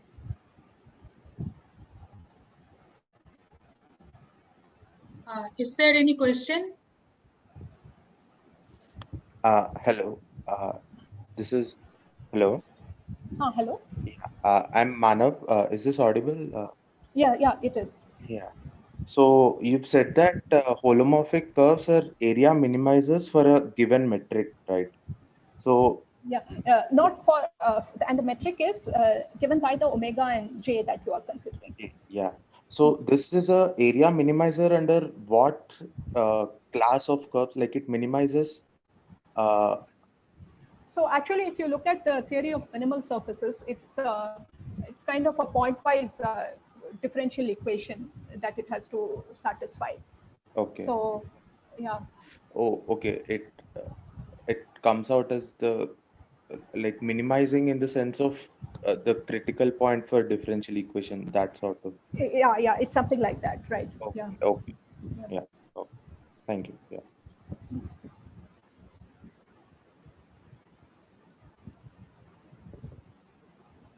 Any other question?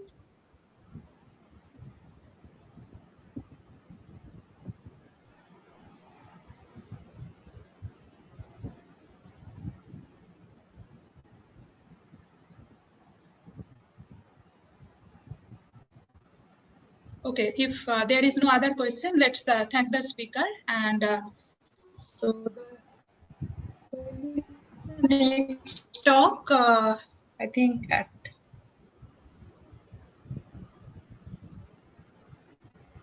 Yeah, 8 o'clock. At 8. Okay. Yeah. Okay. Okay. Bye-bye. Bye. Bye-bye.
One more question. Hello.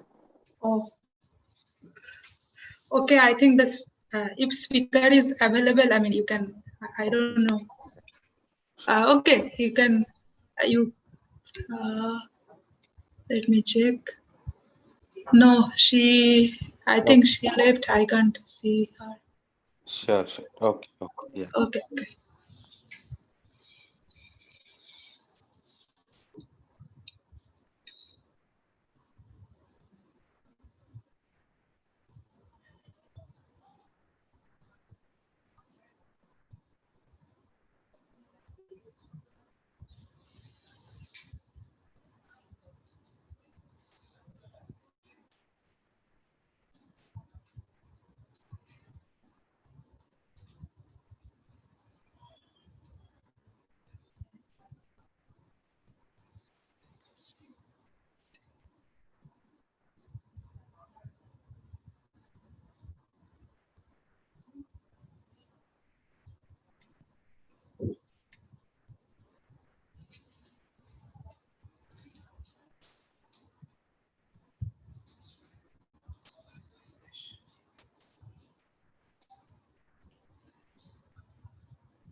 Yeah, Kuldeep, can you share your screen?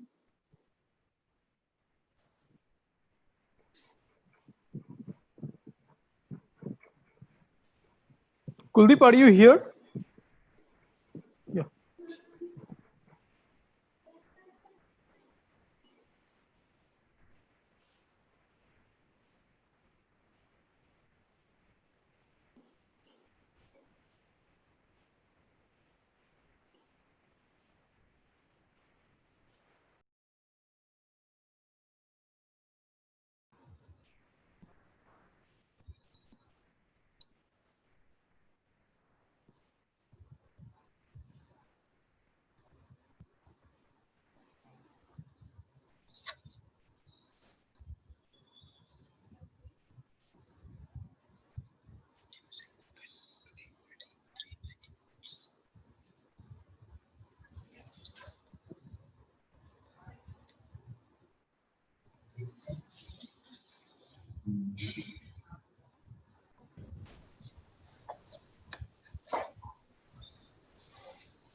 Can you see the shared screen or not?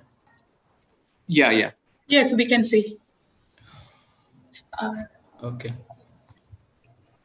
But we cannot see you. Okay. Just a sec. Yes.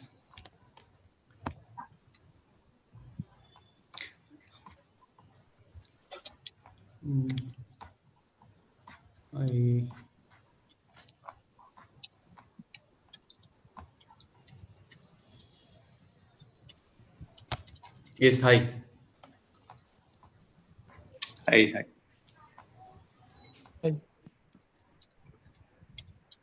How are you, Kuldeep? Fine.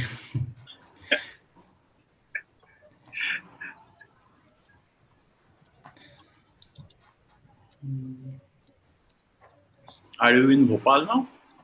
Yes, I'm in Bhopal.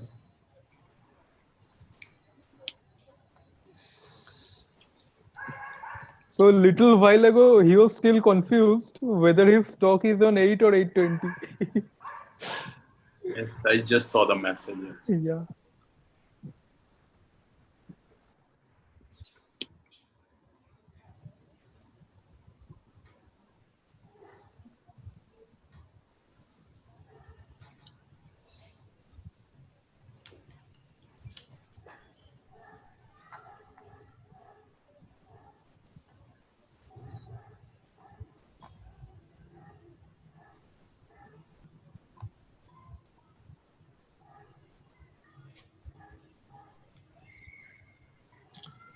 So,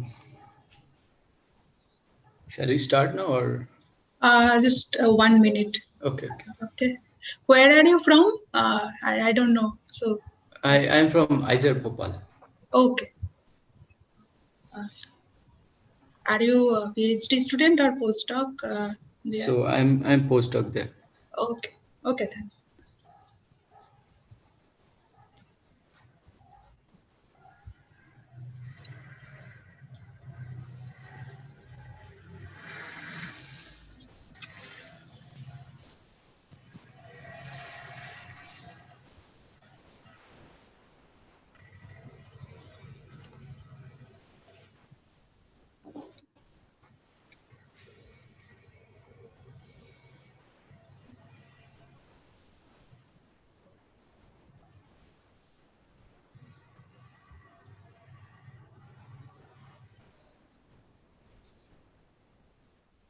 Okay. Our next speaker is Dr. Kuldeep Saha from ISAR Bhopal. He will talk about embedding 3 manifolds in 5 manifolds using OpenBook. Okay, I request Kuldeep to start. Yeah. Thanks to Shoma for introducing. So I will talk about embedding 3 manifolds in 5 manifolds using OpenBook decompositions. So let us quickly recall what an embedding is. So an embedding of a manifold M inside a higher dimensional manifold N is just an injective regular immersion. So now the first major result in embedding theory was given by Whitney, who showed that every n manifold can be smoothly embedded inside R2n, which is the Euclidean space of dimension 2n. And this was also an optimal result in a sense, because there are many examples. For example, RP2 does not embed inside R3. And later Hirsch showed that if you take orientable closed 3 manifolds, by Whitney they embed in R6, then he showed that they can also be embedded inside R5. So a proper embedding is an analog of embedding for manifolds with boundary. So for example, here proper embedding from V del V to W del W is an embedding such that the restriction of the map F0 on the boundary of V goes into the boundary of W. So here is an example where a genus 1 surface with 3 boundary component is properly embedded inside the 3 ball. And we also note that the boundary of this surface should meet the boundary of D3, which is S2, transversely. So this should not be tangent to the boundary S2 of D3. So now what is an open book decomposition? So open book decomposition of a manifold is essentially a way to decompose the manifold in simpler parts. So in particular, if you start with a closed oriented manifold M, then the decomposition consists of a codimension 2 oriented closed submanifold B with a trivial normal bundle in M. That means the normal bundle is isomorphic to B cross D2. And if you remove B from M, the complement fibers over S1, where the closure of the fiber is called page, and the boundary of the fiber of the closure of fiber is our manifold B, which is called the binding. So here is an example. If you take the manifold S2, the 2 sphere, and remove the north and south pole from it, and take the closure of the remaining part. So to take closure, you have to compactify it by attaching 2 copies of circles, one near north pole, one near south pole. There is just a cylinder, so which is just a trivial line bundle over S1. So fibers are 0, 1 intervals. So here is another nicer way to see what an open book. So all the n thetas for where theta lies in S1, all the fibers are actually homeomorphic. So assume that they are homeomorphic to some sigma. So then the total space of the open book M can be written as the union of 2 parts. One part is a mapping torus of sigma with some diffeomorphism of sigma. That is the return map of this fibration pi. And the other part is boundary of sigma, which is just binding B cross D2. So note that phi is a diffeomorphism of sigma relative to boundary. That means near boundary it is identity. So the boundary of mapping torus is just sigma cross boundary sigma cross S1. And also this part has boundary sigma cross S1, del sigma cross S1. So along boundary, we can attach them by identity map and we can recover the whole space M. So here is a schematic of what an open book looks like. It exactly looks like an open book. So in particular, this description says that an open book is uniquely determined by its page sigma and monodromy phi. So, and we denote an open book with this notation AOB sigma phi. So Sn has an open book decomposition with page n-1 disk and monodromy identity. So Sn is the n-dimensional sphere, unit sphere inside Rn+1. So we also recall what is a Dehn twist. So a Dehn twist is just a homeomorphism of an annulus relative to the boundary, and it is characterized by what it does to this arc joining the 2 boundary components. It sends this arc to this arc, and if you want to know the precise map, here it is. So we already seen by the previous example of Sn that S3 has an open book decomposition with disk page D2 and monodromy identity, but S3 can also be given another open book decomposition where the page is DT star S1. So DT star S1 denotes the unit disk cotangent bundle of Sn, and DT star S1 is actually homeomorphic to an annulus, and monodromy is this Dehn twist on the annulus.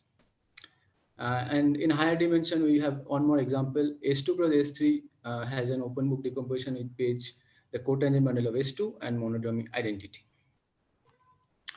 So now, once we have defined what is an open book decomposition, there should be an equivalence that when two open books are same.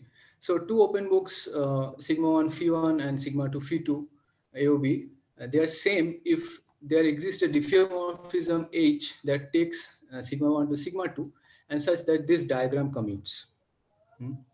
So in particular, what this says is that if you take an open book sigma with monodromy phi, page sigma and monodromy phi, and if you conjugate the monodromy with a diffeomorphism of sigma, say psi, then the total space of the open book doesn't change.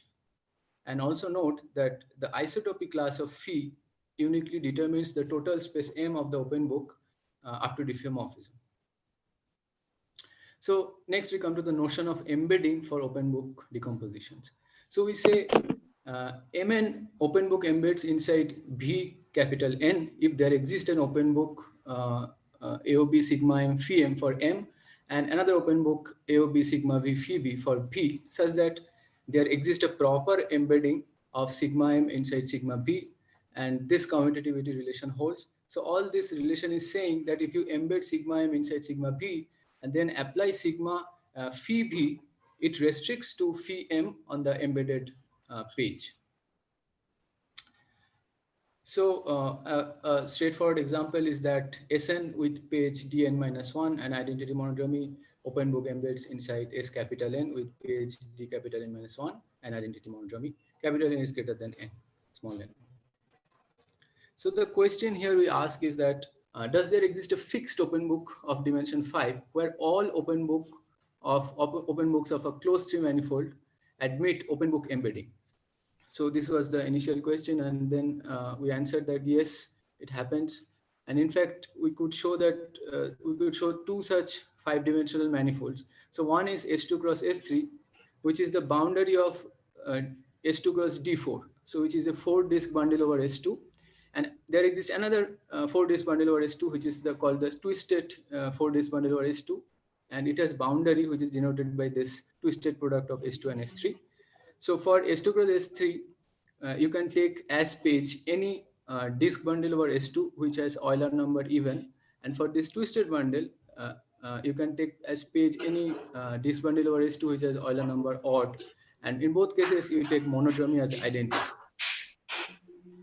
So how to go about the proof? I will talk about the outline. So the main thing is that what is known as flexible embedding. So a flexible embedding of V inside W. So now everything is in proper setting. Boundary goes to boundary. So V embeds inside W flexibly if any diffeomorphism of V can be induced by an isotopy of W. So that is what these conditions are saying. So in particular, note that a flexible embedding of V inside W implies proper embedding of the mapping torus of V with any diffeomorphism psi inside mapping torus of W with monodromy identity, and which in turn implies open book embedding of AOB V psi inside AOB W identity. So showing flexible embedding is enough. So now the starting point is the following. First, we want to show that there exists a flexible proper embedding of an annulus inside the 4-disk D4. And to find that, we observe that this lemma, what this says is that you can embed an annulus inside S3 in such a way such that there exists a isotopy of S3, say which goes from time 0 to time 1, such that its time 1 map induces a Dehn twist on that embedded annulus. Okay. So, and to see this is very easy because we already saw that S3 has an open book decomposition whose page is homeomorphic copy of an annulus DT star S1 and monodromy is Dehn twist. So how this says this lemma? So this is the DT star S1. So this is an embedding of annulus. It is not isotopic to the annulus, standard embedding of annulus itself. This is called Hopf annulus, and it is a cipher surface of this Hopf link. And this cutout part we say Hopf band. So if you take this Hopf annulus as your embedding of annulus, then this lies as page inside your mapping torus of the open book. And in the S1 direction of the mapping torus, if you go for time 1, you start from a page and then you go around and come back, it induces one single Dehn twist. If you go say k many times, it will induce kth power of den twist. And similarly, in the other direction, if you go, you can induce the negative powers. And we know that the mapping class group of annulus is generated by a den twist. So that means that this isotopy gives us a kind of flexible embedding of this annulus inside S3. And using this, we can show this that there exists a proper flexible embedding of the annulus inside D4 and D4. So now, before that, we define one more thing, DEM. So this is the disk bundle over S2 with Euler number M. And now what we want to do is we want to embed any surface sigma. We want to find a proper embedding inside DEM such that any simple closed curve on F sigma should be isotopic to some curve which has a tubular neighborhood that is homeomorphic to that looks like that is isotopic to Hopf annulus neighborhood. Because once a neighborhood looks like Hopf annulus neighborhood, then you can use corollary 10 to induce the den twist on that curve, along that curve. Okay, so that's the idea. So what we do? So we need a description of DEM as handle body. So DEM can be obtained by attaching a two handle. So a two handle is just this thing, D2 cross D2.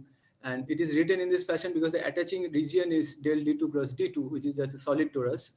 And the attaching map is a map from S1 cross D2 to S1 cross D2. So here S1 may be noted like this.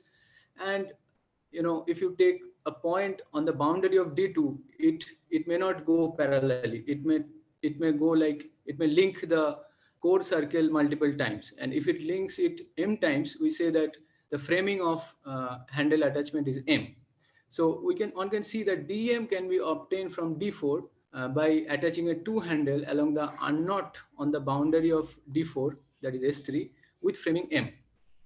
Okay. So please note, if you attach a two handle along some knot here in case here it is unknot, then this unknot is going to bound a disk, which is the core disk, that is D2 cross 0. Okay, the origin of D2 cross 0. That disk is bound by this knot here. So now we can proceed with the proof. So DEM contains D4 because it is obtained by attaching two handle to D4. And so take a tubular, a collar neighborhood of the boundary of D4. So it looks like S3 cross minus 1, 1, where S3 cross 1 is the actual boundary. So now what do? We embed a disk inside the 0 level, that is S3 cross 0. You attach a hop band. Okay, so now initially it was one boundary component. You have created two boundary components. Push these two boundary components at the level S3 cross S1. So by pushing, I mean take the boundary components and take the product 0 to 1, 0,1 interval, and that is cylindrical region here. And then attach a two handle along one of the two boundary components. So for example, say we attach here along the boundary component H1. So what it will do, it will create the one extra boundary component, and this will give a new embedding of our disk inside DEM. So what is the benefit of this local model? The benefit is the following. So if you start with this arc inside disk alpha naught, then what you can do, you can isotope this arc along the cylinder and then take it over the core disk of your two handle and then land it on this arc alpha 1. So note that here alpha naught has a standard boundary neighborhood, but here we can isotope it to another curve which has a twisted neighborhood that looks like a Hopf annulus neighborhood. So this is the main idea, and disk is nothing special here. It works for any surface with boundary, and in general the picture looks like the following. Say if you have a surface with n boundary components, attach a hop band to one of the boundary components. So you have increased the boundary component number by 1. And so what you do, you again push these two boundary components to the boundary of D4 and attach two handle along one of the boundary components. Okay, and what it will do is the following. If you take any simple closed curve C on your surface, okay, you can isotope it near CH. So CH is a curve that passes through this twisted region of hop band. Then using this disk, you can isotope C to the connected sum of C with CH. So C, given any simple closed curve C, we can isotope it to a curve which has Hopf annulus neighborhood because this contains the twisted region. And that is what we wanted initially. So that's the idea. And actually, this technique gives us a new proof of His theorem, because if you take m equal to 1, and if you can manage the embedding, flexible embedding to be disjoint from the 0 section of D1, then it gives a new proof of His theorem. That's all. Thank you. Okay. Any question? Okay, let's thank the speaker. Okay. So our next speaker is Shrey.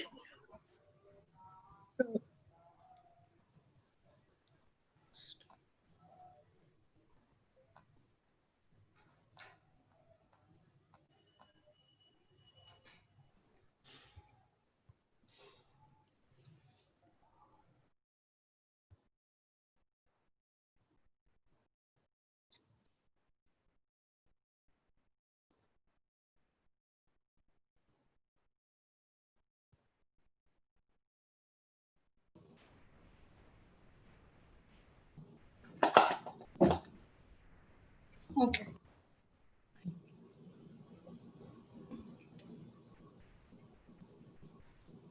Please share your screen.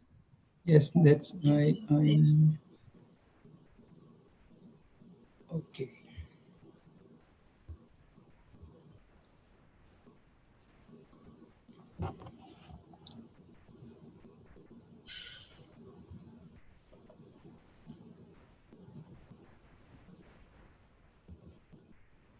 Can you see the presentation?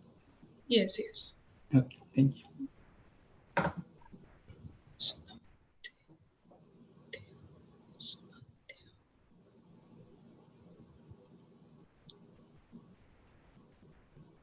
Okay, maybe we will start. Okay. Okay. So let's welcome our next speaker, Dr. Shrey Sanadhya from University of Iowa. He will talk about co-boundaries of commuting Borel automorphisms. First of all, I'm not a doctor yet. Okay, I'm sorry. still a You PhD are- student. Okay. And I want to thank the organizers for giving me this opportunity to give a talk. Today, I will talk about co-boundaries of commuting Borel automorphism. So this talk is more on ergodic theory and dynamical systems, and in particular on Borel dynamics. And I will explain what Borel dynamics is. So we start with a theorem in ergodic theory, and this is a theorem of Kornfeld from 1999. If sigma and tau are two commuting invertible or ergodic measure-preserving transformations of non-atomic probability space, then they have same set of co-boundaries or group of co-boundaries if and only if sigma is equal to tau to the power plus minus 1. And let me remind ourselves what ergodic means. A transformation tau is ergodic if for any measurable set A such that A is invariant under tau, then either the measure of A is 0 or the measure of A is the measure of the entire space. And the next thing we should talk about is what do I mean by co-boundaries? So of a transformation. So a measurable function f is called a co-boundary of a transformation tau if I can express f in this form, where g is another real valued measurable function.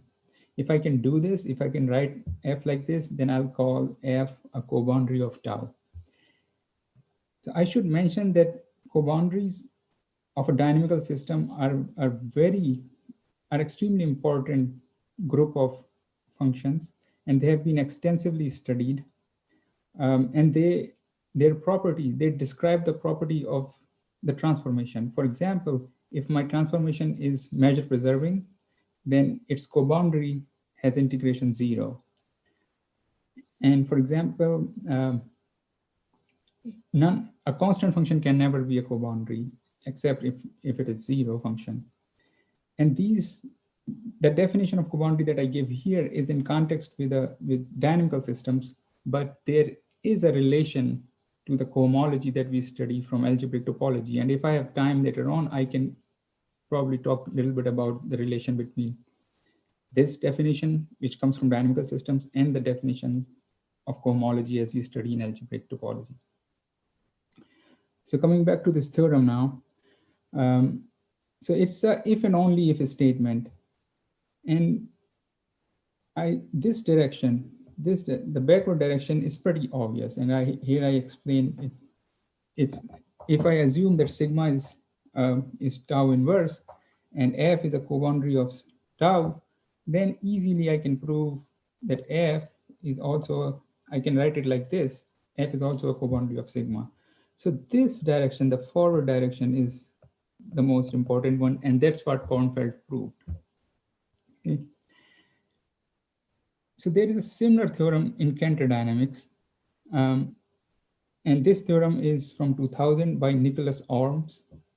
If xt and ys are two Cantor minimal systems, and I will explain what Cantor minimal systems are, there is an orbit equivalence, and I'll explain what orbit equivalence is, which induces a bijection from the set of real S coboundaries to the set of real T coboundaries, if and only if S and T are flip conjugates.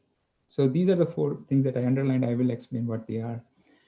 So first, what is a Cantor dynamical system? So let X be a Cantor space, and by Cantor space, I just mean a zero-dimensional compact metric space with no isolated points. And T is a homeomorphism of X.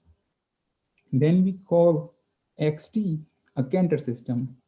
And if every T orbit, so this is the T, this is one T orbit of X.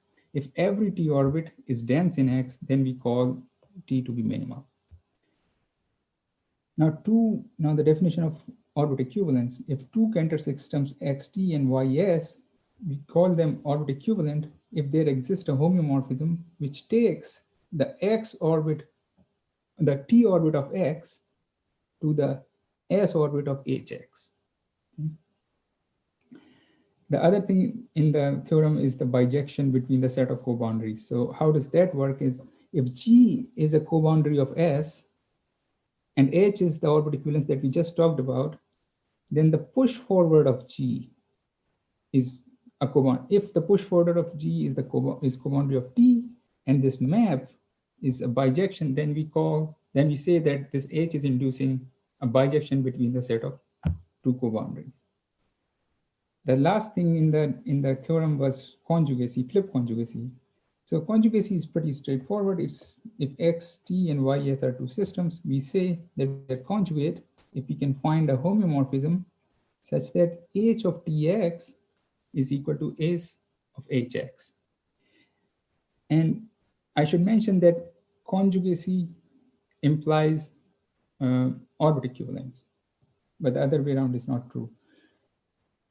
If we can say that S and T, we say S and T are flip conjugate if either S and T are conjugate or S and T inverse are conjugate. So with this all definitions that we have, let's go back to the theorem one more time.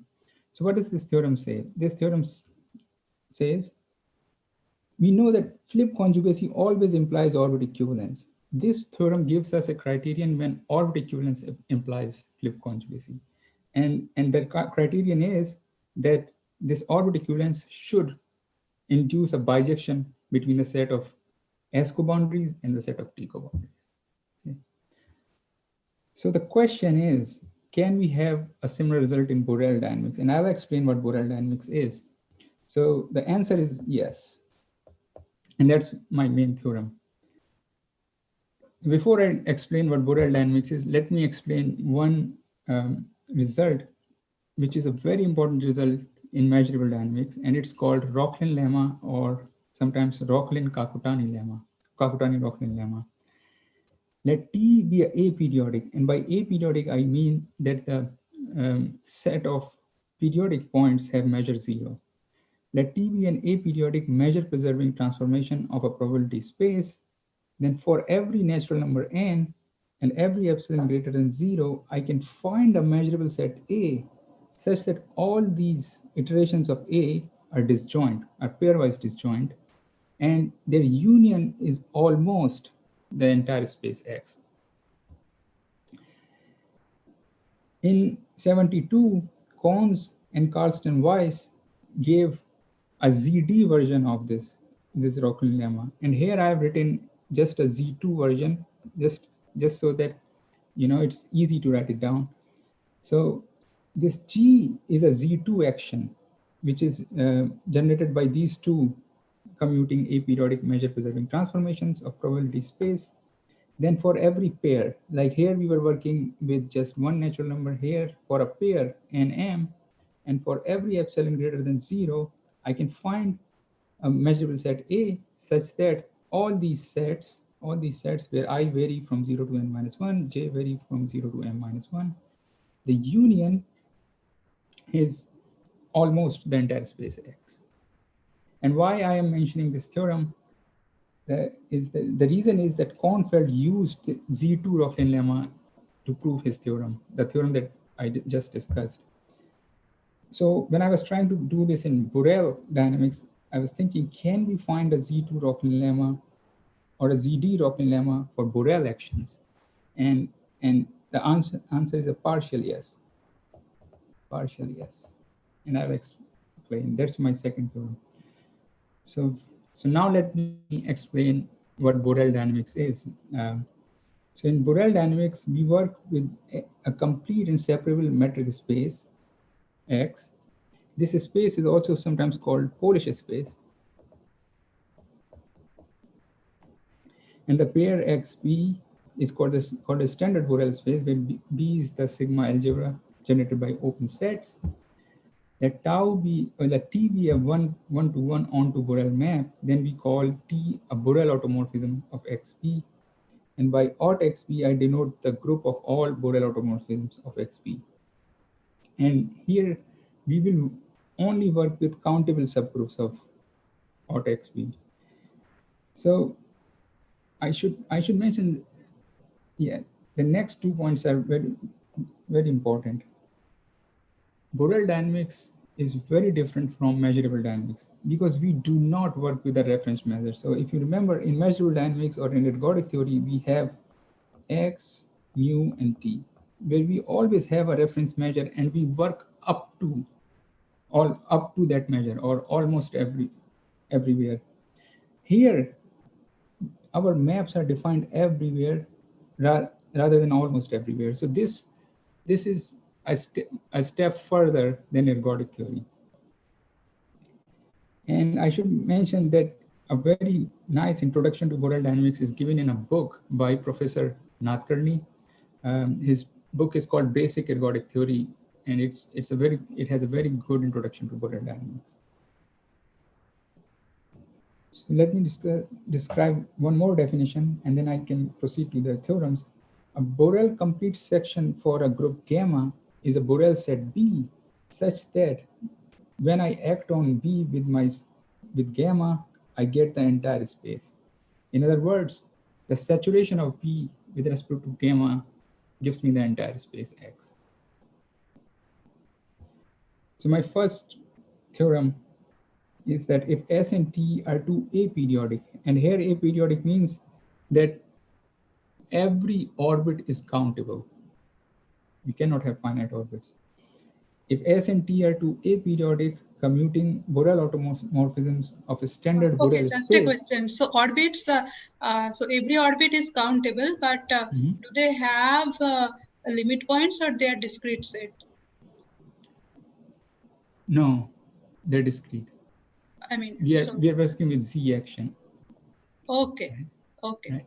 No. I mean, there may be even if you take Z action, then there. I mean, it depends on the definition. You may have.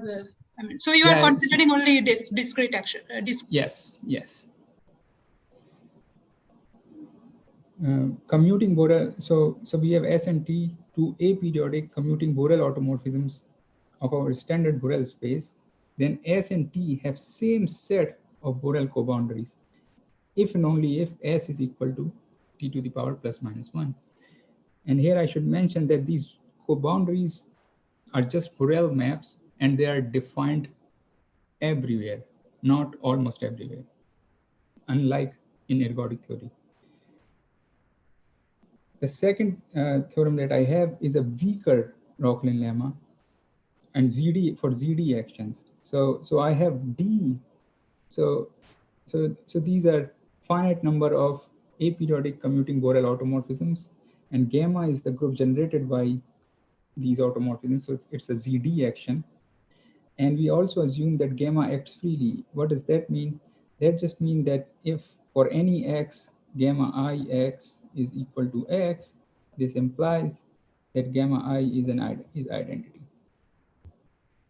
Then for any D tuple, like in Z2 case, we were taking the pair here we are ZD. So for any D tuple, we can find a complete section A such that all these sets are pairwise disjoint. And why I'm calling this a weaker form, because I'm not able to cover the entire space. So it's a weaker form of Rocklin lemma. And I should also mention the Z version of this Rocklin lemma was given by Benji Weiss, I think in 80. I have to check that. Okay.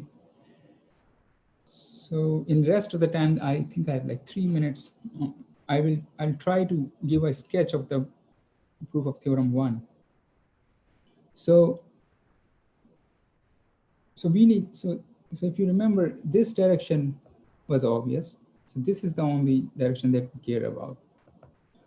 So that's what we have to show. If coboundary, the set of coboundary of S is equal to set of coboundary of T, then we have to prove S is equal to T to the power plus minus 1.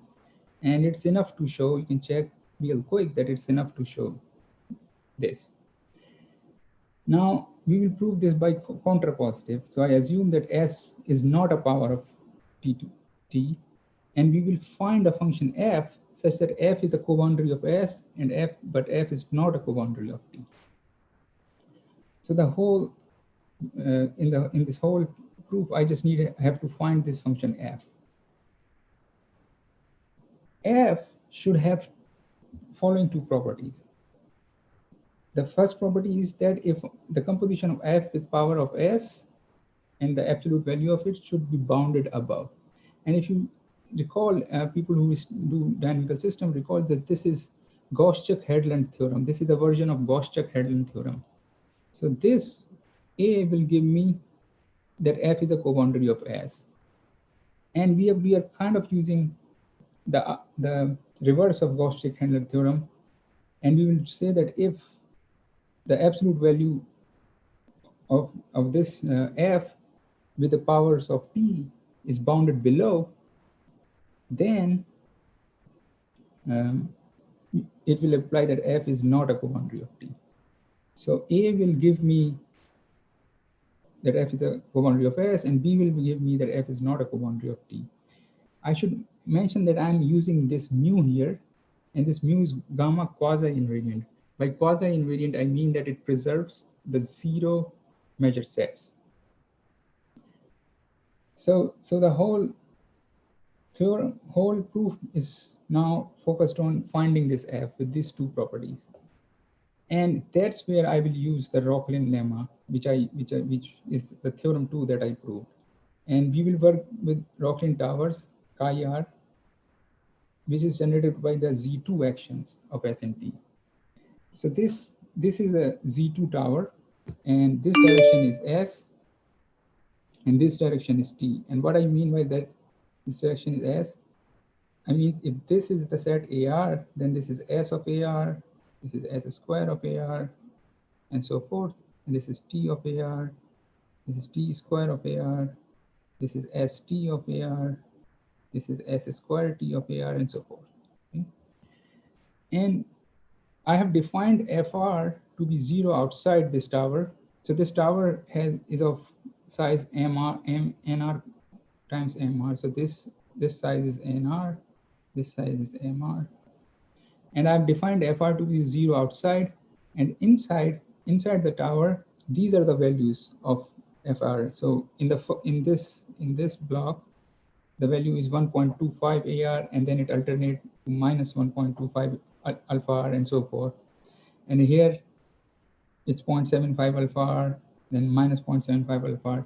So when I've cleverly chosen this values of FR, if you see that in this direction, it is bounded above, and in this direction, this value of FR is bounded below. So this will, with some work, this will give me A, this will give me B. And that's how I will prove my theorem. And that's all I need for my function to have these two properties, and then I'll be done. So that's all I have. And I have the preprint available. Thank you for your time.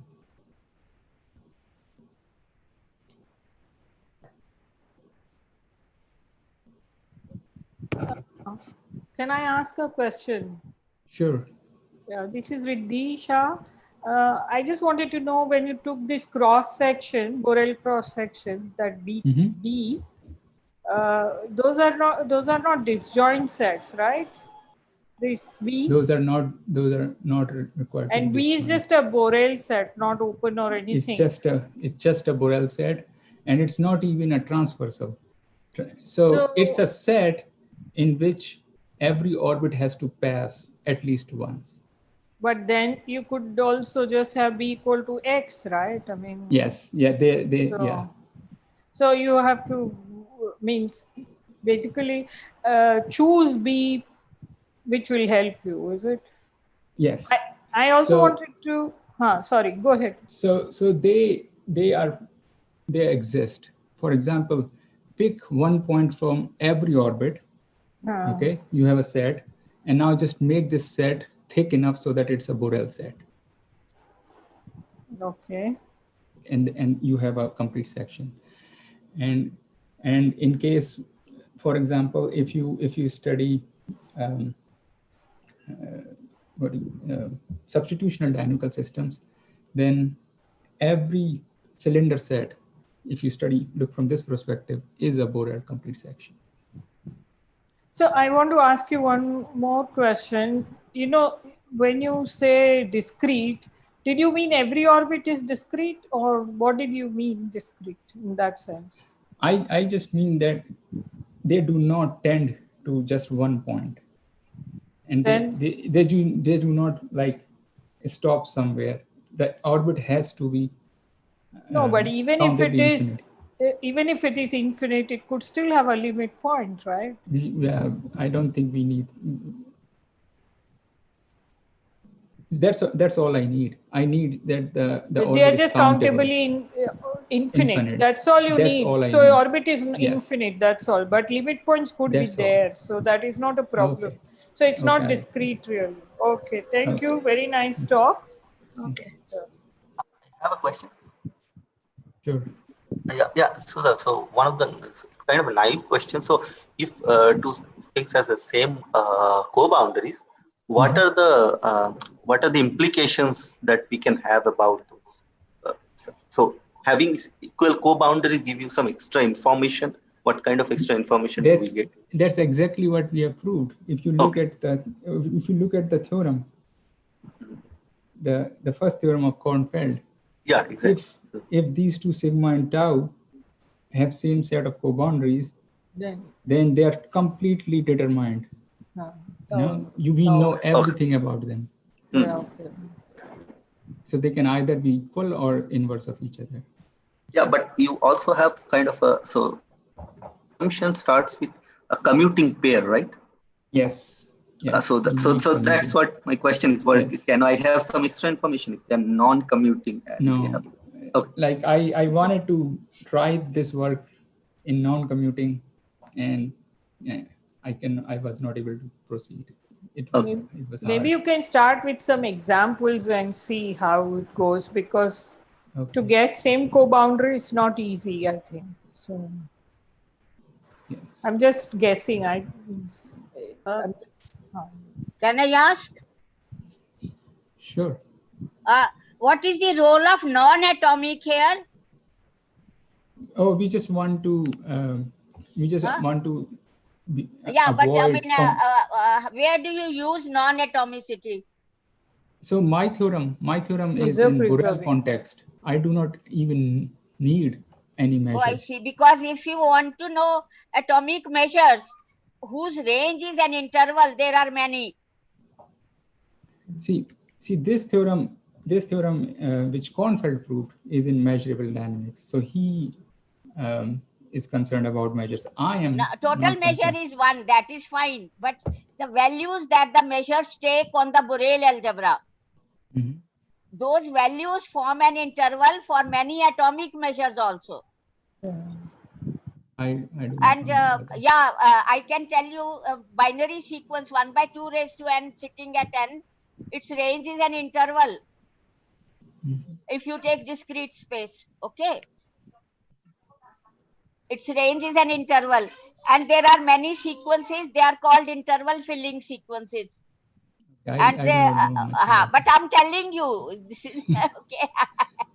Okay, so there is a paper by Ribbenbaum in 1984-85 telling about reciprocals of Fibonacci sequences, and the idea started with Kakeya long time ago, about 100 years ago. And if you want to look at literature, you can look at my paper with Lalton Puya in Journal Convex Analysis 2008. Maybe I can email you and I'll Up ask to you, Journal Yes. Convex Analysis 2008. Thank you. If you email me, I will send you a talk which Yes. tells all about that. So is this published somewhere? It's on archive right now. I have Okay. submitted it. I have submitted Okay. it. Okay. It's on archive. Interesting. Thank you. Okay. Okay. If there is any other question or okay, well, no, we don't have much time. Maybe. Okay. So okay, let's thank the speaker, and we will start the next talk. I think. Yeah. Okay. Let's start. Let me stop sharing.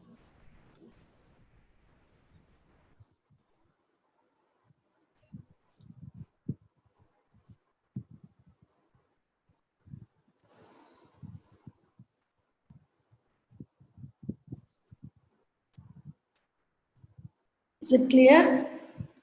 Yes. Yes. The screen. Am I audible? Yes. Yes. So should I start now? Okay, yeah, okay. First, let me introduce. So, our next speaker is Professor Anita Tomar from Government Degree College, Thattiur, Uttarakhand. She will talk about geometric properties of non-unique fixed points and applications. Okay, so yeah, I request Professor Anita to start.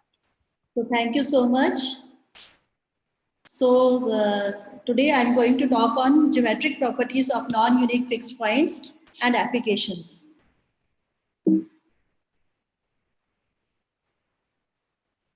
So one of the significant outcome of the fixed point theory is when a map under minimal suitable conditions have a fixed point. But it is not always possible to have a fixed point. There may exist a unique fixed point or there may not exist a fixed point.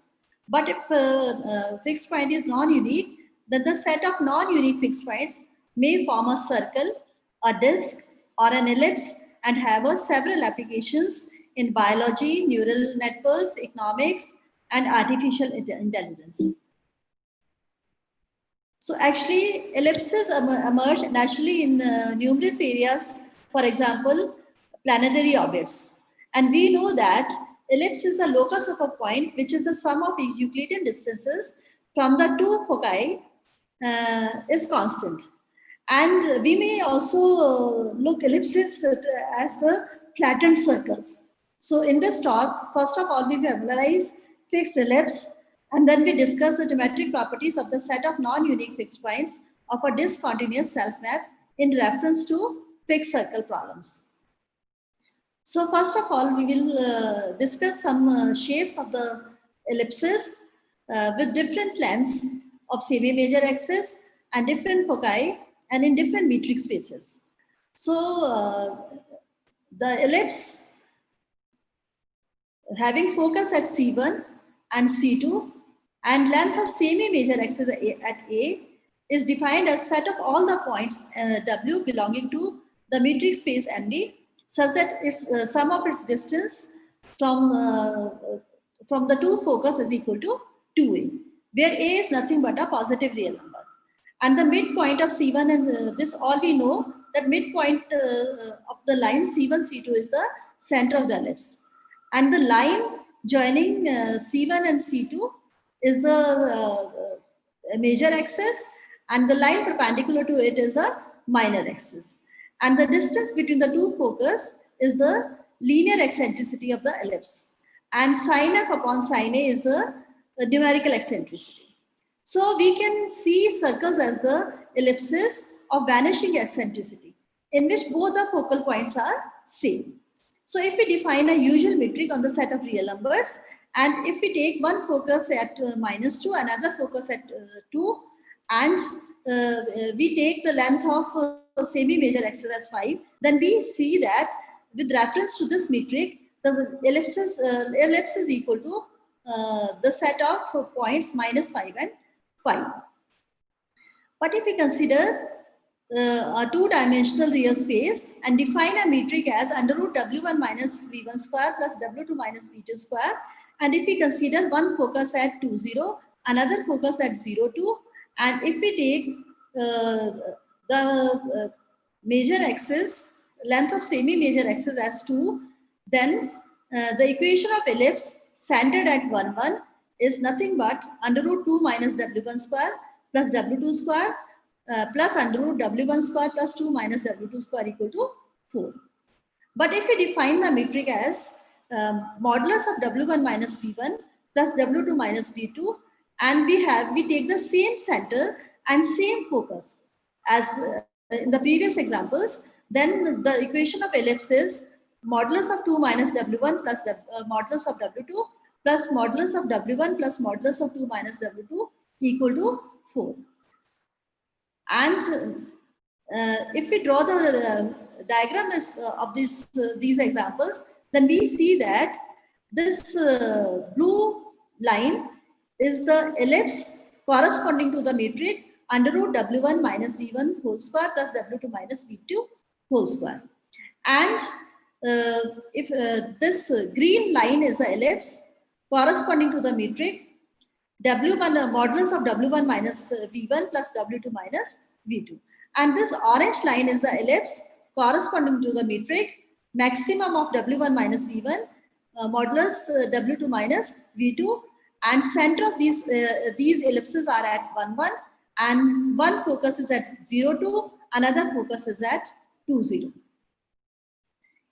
If we define a metric as dwv equal to modulus of w1 minus v1 plus w2 minus v2, and if we change the length of semi-major axis, then we observe that the ellipse with length of semi-major axis as a equal to 2, and the center of this ellipse is 1, 1, one focus is at 0, 2, another focus is at 2, 0, then for a equal to 2, this green one is the ellipse. If we change the length of semi-major axis to 2.5, a equal to 2.5, then this blue one is the shape of the ellipse.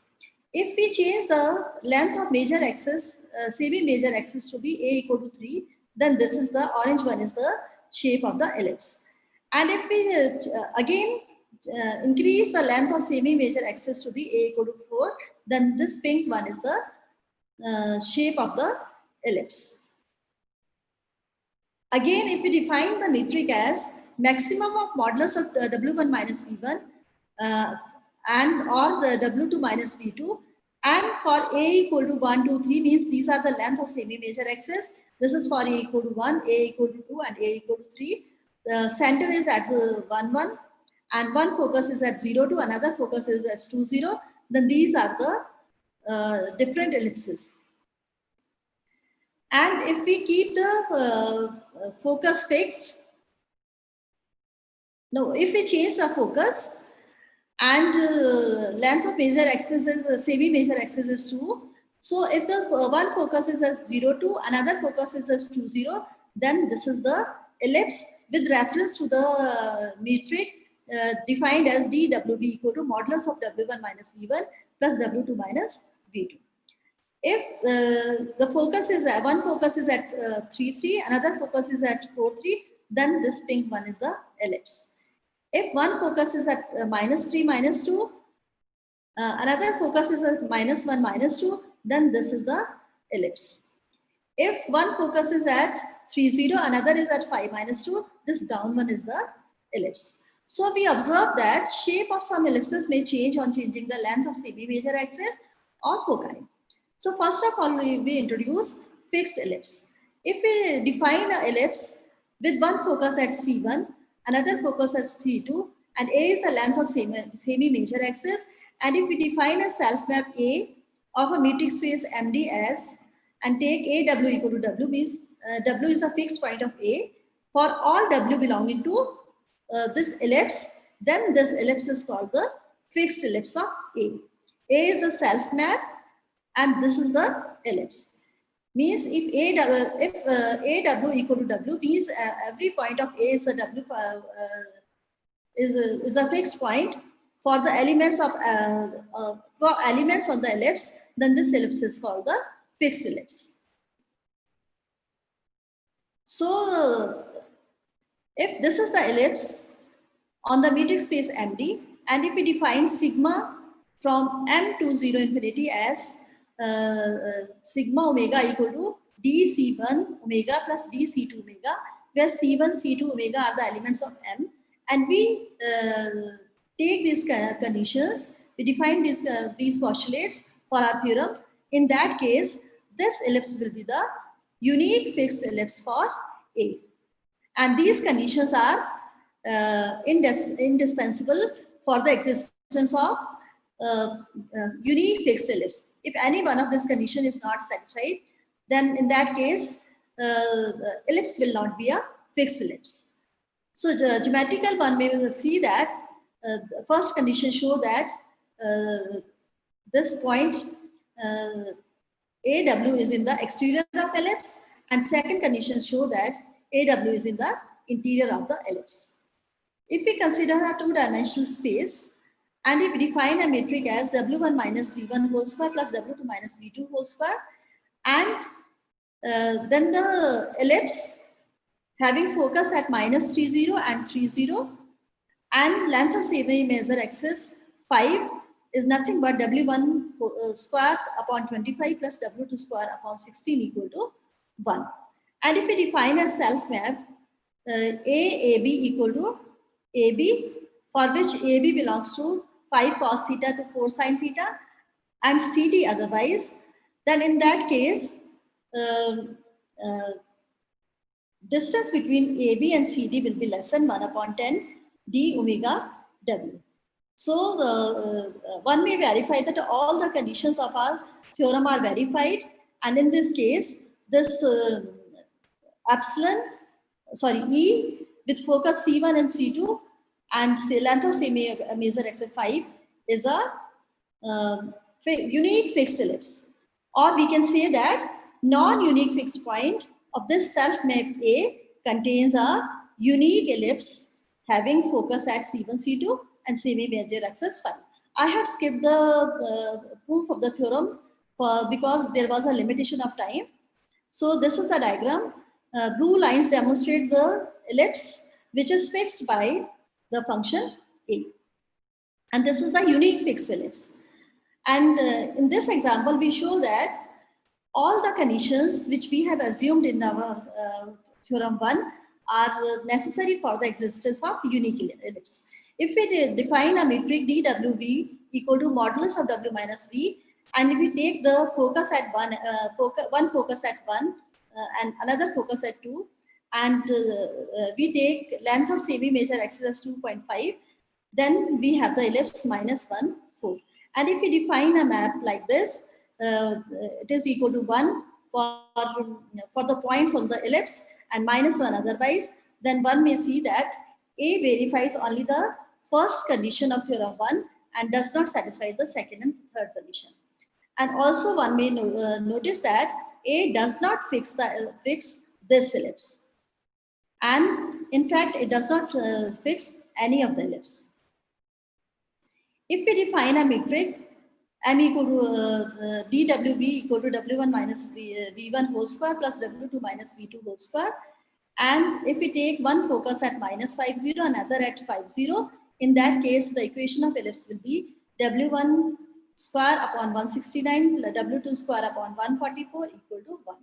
And if we define a map as AWB equal to W0 for all the points for which W is greater than 0 and 0V for all the points WV is less than 0, then a self map A satisfies only the second condition but does not satisfy first and third conditions of theorem 1. And one may see that A does not fix this ellipse which we have defined on last slide, but it fixes only the points 13, 0, 0, 12 and 0, minus 12. If we take the metric as usual metric and the ellipse is defined like this, here 2 and 4 are the foci and 5 is the length of major axis, then in this case, the ellipse is nothing but the set of points -2 and 8. And if the self map is defined as -2 for all the points W between -infinity to 2, it is closed at 2, and 8 for W belonging to -2 to infinity, then one may observe that A verifies all the postulates of theorem 1 except third. Third condition is necessary for the existence of unique ellipse. So in this case, one may see that this is the fixed ellipse of A, means non-unique fixed point of A contains this ellipse, but this ellipse is not a fixed ellipse, unique. This ellipse is not a unique fixed ellipse. There may exist infinitely many ellipses which are fixed by a self map A. If in theorem 1, we replace second condition by eta dWAW plus dC1AW plus dC2AW greater than or equal to 2A, then also the conclusion of theorem 1 remains true. And these are some of the examples which demonstrate that the conditions are necessary for the existence of unique ellipse. These are the similar examples. In this case, matrix is defined like this and map is defined like this. And we see that this is the shape of the ellipse, which is not same as the ellipse in the Euclidean plane. And center of this ellipse is at is 0.52. Focus is at 0, 2 and 1, 2. And this is the blue line demonstrate the ellipse, which is fixed by the function A. And these are some of the examples which again demonstrate that conditions, first, second, third conditions of the theorem are important for the existence of ellipse, fixed ellipse or unique fixed ellipse. So I'm also skipping all these because we have a limitation of time. So we see that it is not necessary that an ellipse defined in a metric space is same as an ellipse in Euclidean space. Also, the shape of ellipse may also change on changing the center, the semi-major axis, or foci, or the metric. Or one may observe that semi-major axis A of the fixed ellipse does not depend on the center and may not be maximal. And if this condition is satisfied, it does not mean that this is a fixed ellipse. E C1 C2A, the ellipse having focus at C1 C2 and major axis at semi-major axis at A is a fixed ellipse. For the existence of ellipse, fixed ellipse, we have defined that if AW equal to W for all the points W belonging to the ellipse, then only this is a fixed ellipse. For more work on the existence of fixed disk or fixed circle, one may refer to these papers. We have extended these works to fixed ellipse case. Again, this is one proposition that if these are two ellipses having focus at C1, C2 and length of major axis A, another ellipse has focus at C1 dash and C2 dash and the length of semi-major axis at A dash, then in this case, there exists at least one self map M on P such that M fixes the ellipse, these two ellipses. So following this pattern, we may extend this result to n ellipses also. Now this is one more proposition which show that in any metric space in which an ellipse contains all the points of a space except its foci, and validate it by giving an example. Suppose we consider a point A in a set of real number and define a metric dA as 0 for if W equal to V and A if W is not equal to V. Then this E C1 C2A in this metric space where M is set of real number, metric is defined like this. Then in this case, it contains all the points W belonging to M except the foci C1, C2 belonging to M. Suppose MDA is the metric space, so that the metric DA be as in proposition 2.3. Consider the set J equal to Wi, where Wi I lies between 1 and n. Then obviously there exists an ellipse, in particular this ellipse consisting of the elements of J as follows, that it is the set of all W belonging to M such that the distance of W from C1 plus distance of W from C2 is equal to 2A. In this case, this is equal to W1, W2, W1. So this is the set of all the points except the focus.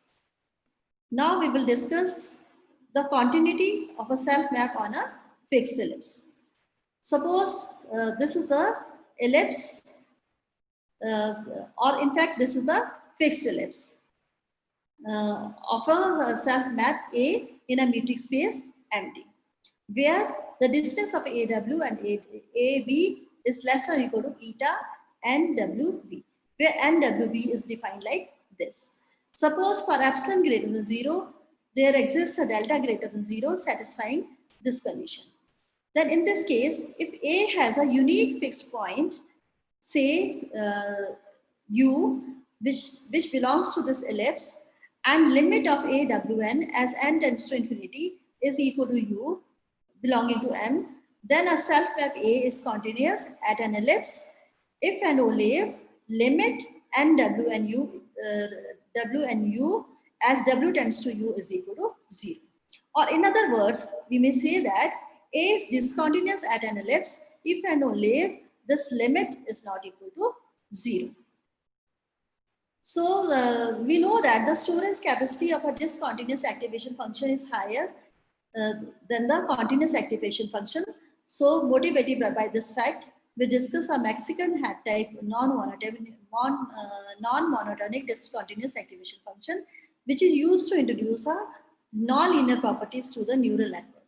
So this is the Mexican hat type activation function, and we define a metric D as a usual metric. If we take the constants like this, then we get this activation function.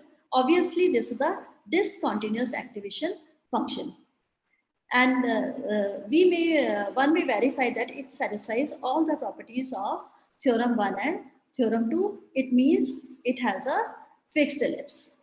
So the ellipse having one focus at 1, another focus at 2, and length of same major axis 3 is equal to minus 3 by 2 upon and 9 upon 2. This is equal to this set. Hence, A fixes this ellipse. So if we calculate the limit of NW minus 3 by 2 as W tends to minus 3 by 2, it will come out to be 0. And if we calculate the limit of NW 9 by 2 as W tends to 9 by 2, it is also equal to 0. It means A is continuous at the fixed point minus 3 by 2, which belongs to this ellipse, and 9 by 2, which also belongs to this ellipse. It means the function is continuous at the ellipse. So this is the diagram of the Mexican hat-type discontinuous non-monotonic activation function, and one may observe that this function is continuous at minus 3 by 2 and 9 by 2. This is minus 3 by 2, and here it will be somewhere here it will to be 9/2. So if we take the values like this, in that case also we get the discontinuous activation function, and one may observe that this discontinuous activation function satisfies all the postulates of both the theorems 1 and 2, and for the ellipse having focus at 6 and another focus at 7 and length of semi-major axis at 2.5, and this is equal to 4.9. So if we calculate the value of NW4 as limit W tends to 4, then this limit is not equal to 0. And if we calculate NW9 as W tends to 9, then this is equal to 9.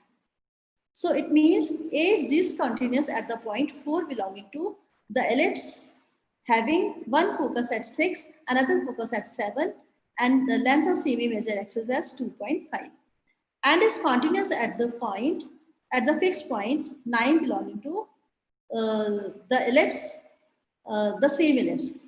It means A is discontinuous at an ellipse 6, 7, 2.5. So one may observe from this figure, this is the Mexican hat type discontinuous non-monotonic activation function, and here the values were 4 and 9. So it is discontinuous at 4 and continuous at 9. It is discontinuous at 4 and continuous at 9. So clearly Mexican hat type activation function is never monotonically increasing. So using NWB, we may decide the fixed point at which the activation function is continuous or discontinuous. Researchers show that the maximum human deaths on the earth are due to the heart disease. So ECG signal classification is significant for early diagnosis and treatment of cardiac diseases. Consequently, a wavelet neural network model is considered to be good for making neural network more efficient. So it is worth mentioning here that maps having fixed points, fixed circles, or fixed ellipses have been utilized in neural network as activation functions. So our results may also be useful to neural nets under some suitable conditions. So I conclude by saying that we have explored a new direction to the geometric properties of the set of non-unique fixed points of a discontinuous map via fixed ellipse. Also, we have obtained the application of fixed ellipse to discontinuous activation function on metric spaces. It is interesting to mention here that the activation function which have the fixed ellipse for a complex valued neural network give assurance of the fixed of the existence of fixed points of the complex valued fulfilled neural network. So for detail, one may refer to this paper. So these are some of the references if anyone is interested. And the results of this talk may be extended to some other spaces like S-metric spaces, F-metric spaces, partial metric spaces, and so on. There are so many metric spaces existing in the literature. So we may extend these results to different spaces. Thank you for your kind attention. Thank you so much. Okay, is there any question or comments? I just had one comment that, you know, there, if you are in R2, then circle will be isomorphic to ellipse in by some function. Then one can transfer all these theory from circle to ellipse and back, right? Yeah, maybe try. Maybe try. Yeah. And same thing, then triangle, hexagon, pentagon, everything can be done. So it's not been explored right now, but of course. But is there, means, so you could have a general theory why have just this circle and ellipses? Pardon? Why have it only for ellipse or circle? Because I mean, it's, you know, all these shapes are just closed curves, so they are isomorphic. Actually, at least the ones I'm mentioning. Actually, it depends on set of non-unique fixed points which we are considering. So maybe there may be different shapes, but of course till now you're only changing the metric, right, and getting different shapes. So that would be similar theory because you would have a map from one to the other. So anyway, thank you. Yeah, I put up certain things on chat. There is Browder fixed point theorem for convex compact sets.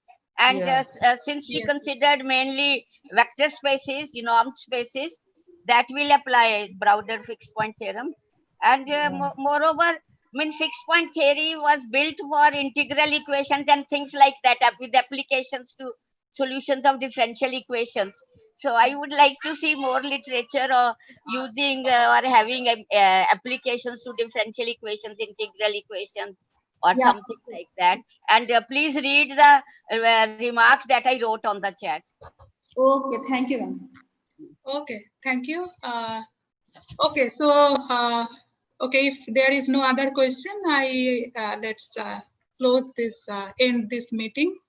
Yeah. And, okay. Thanks. Thanks to the speaker, and thanks to the organizers. Okay. Thank you so much. Thanks to you, Professor Shoma, for chairing this session. Thanks a lot. Okay, thank you. Okay. See you tomorrow. See you tomorrow. I should thank all the organizers. Actually, it's going wonderfully. Really nice. I'm really glad to attend these talks and learning new things. Thanks for attending. No, I'm really learning. Today, Gautam's talk was so good, and generally I'm learning different topics, and I like to attend many talks. So it's very nice, which I won't get in any specialized conference. So. Right. Yeah. Thank you for encouragement. I'm learning too. Thank you. Yeah, thank you for your encouragement. We are learning from you. Yeah. Mutual. And you're managing so well. The organizing is wonderful. Thank you very much. Yes, they're wonderful. Thanks a lot. Good night. Bye. Good night. Bye. Thank you so much. Thank you.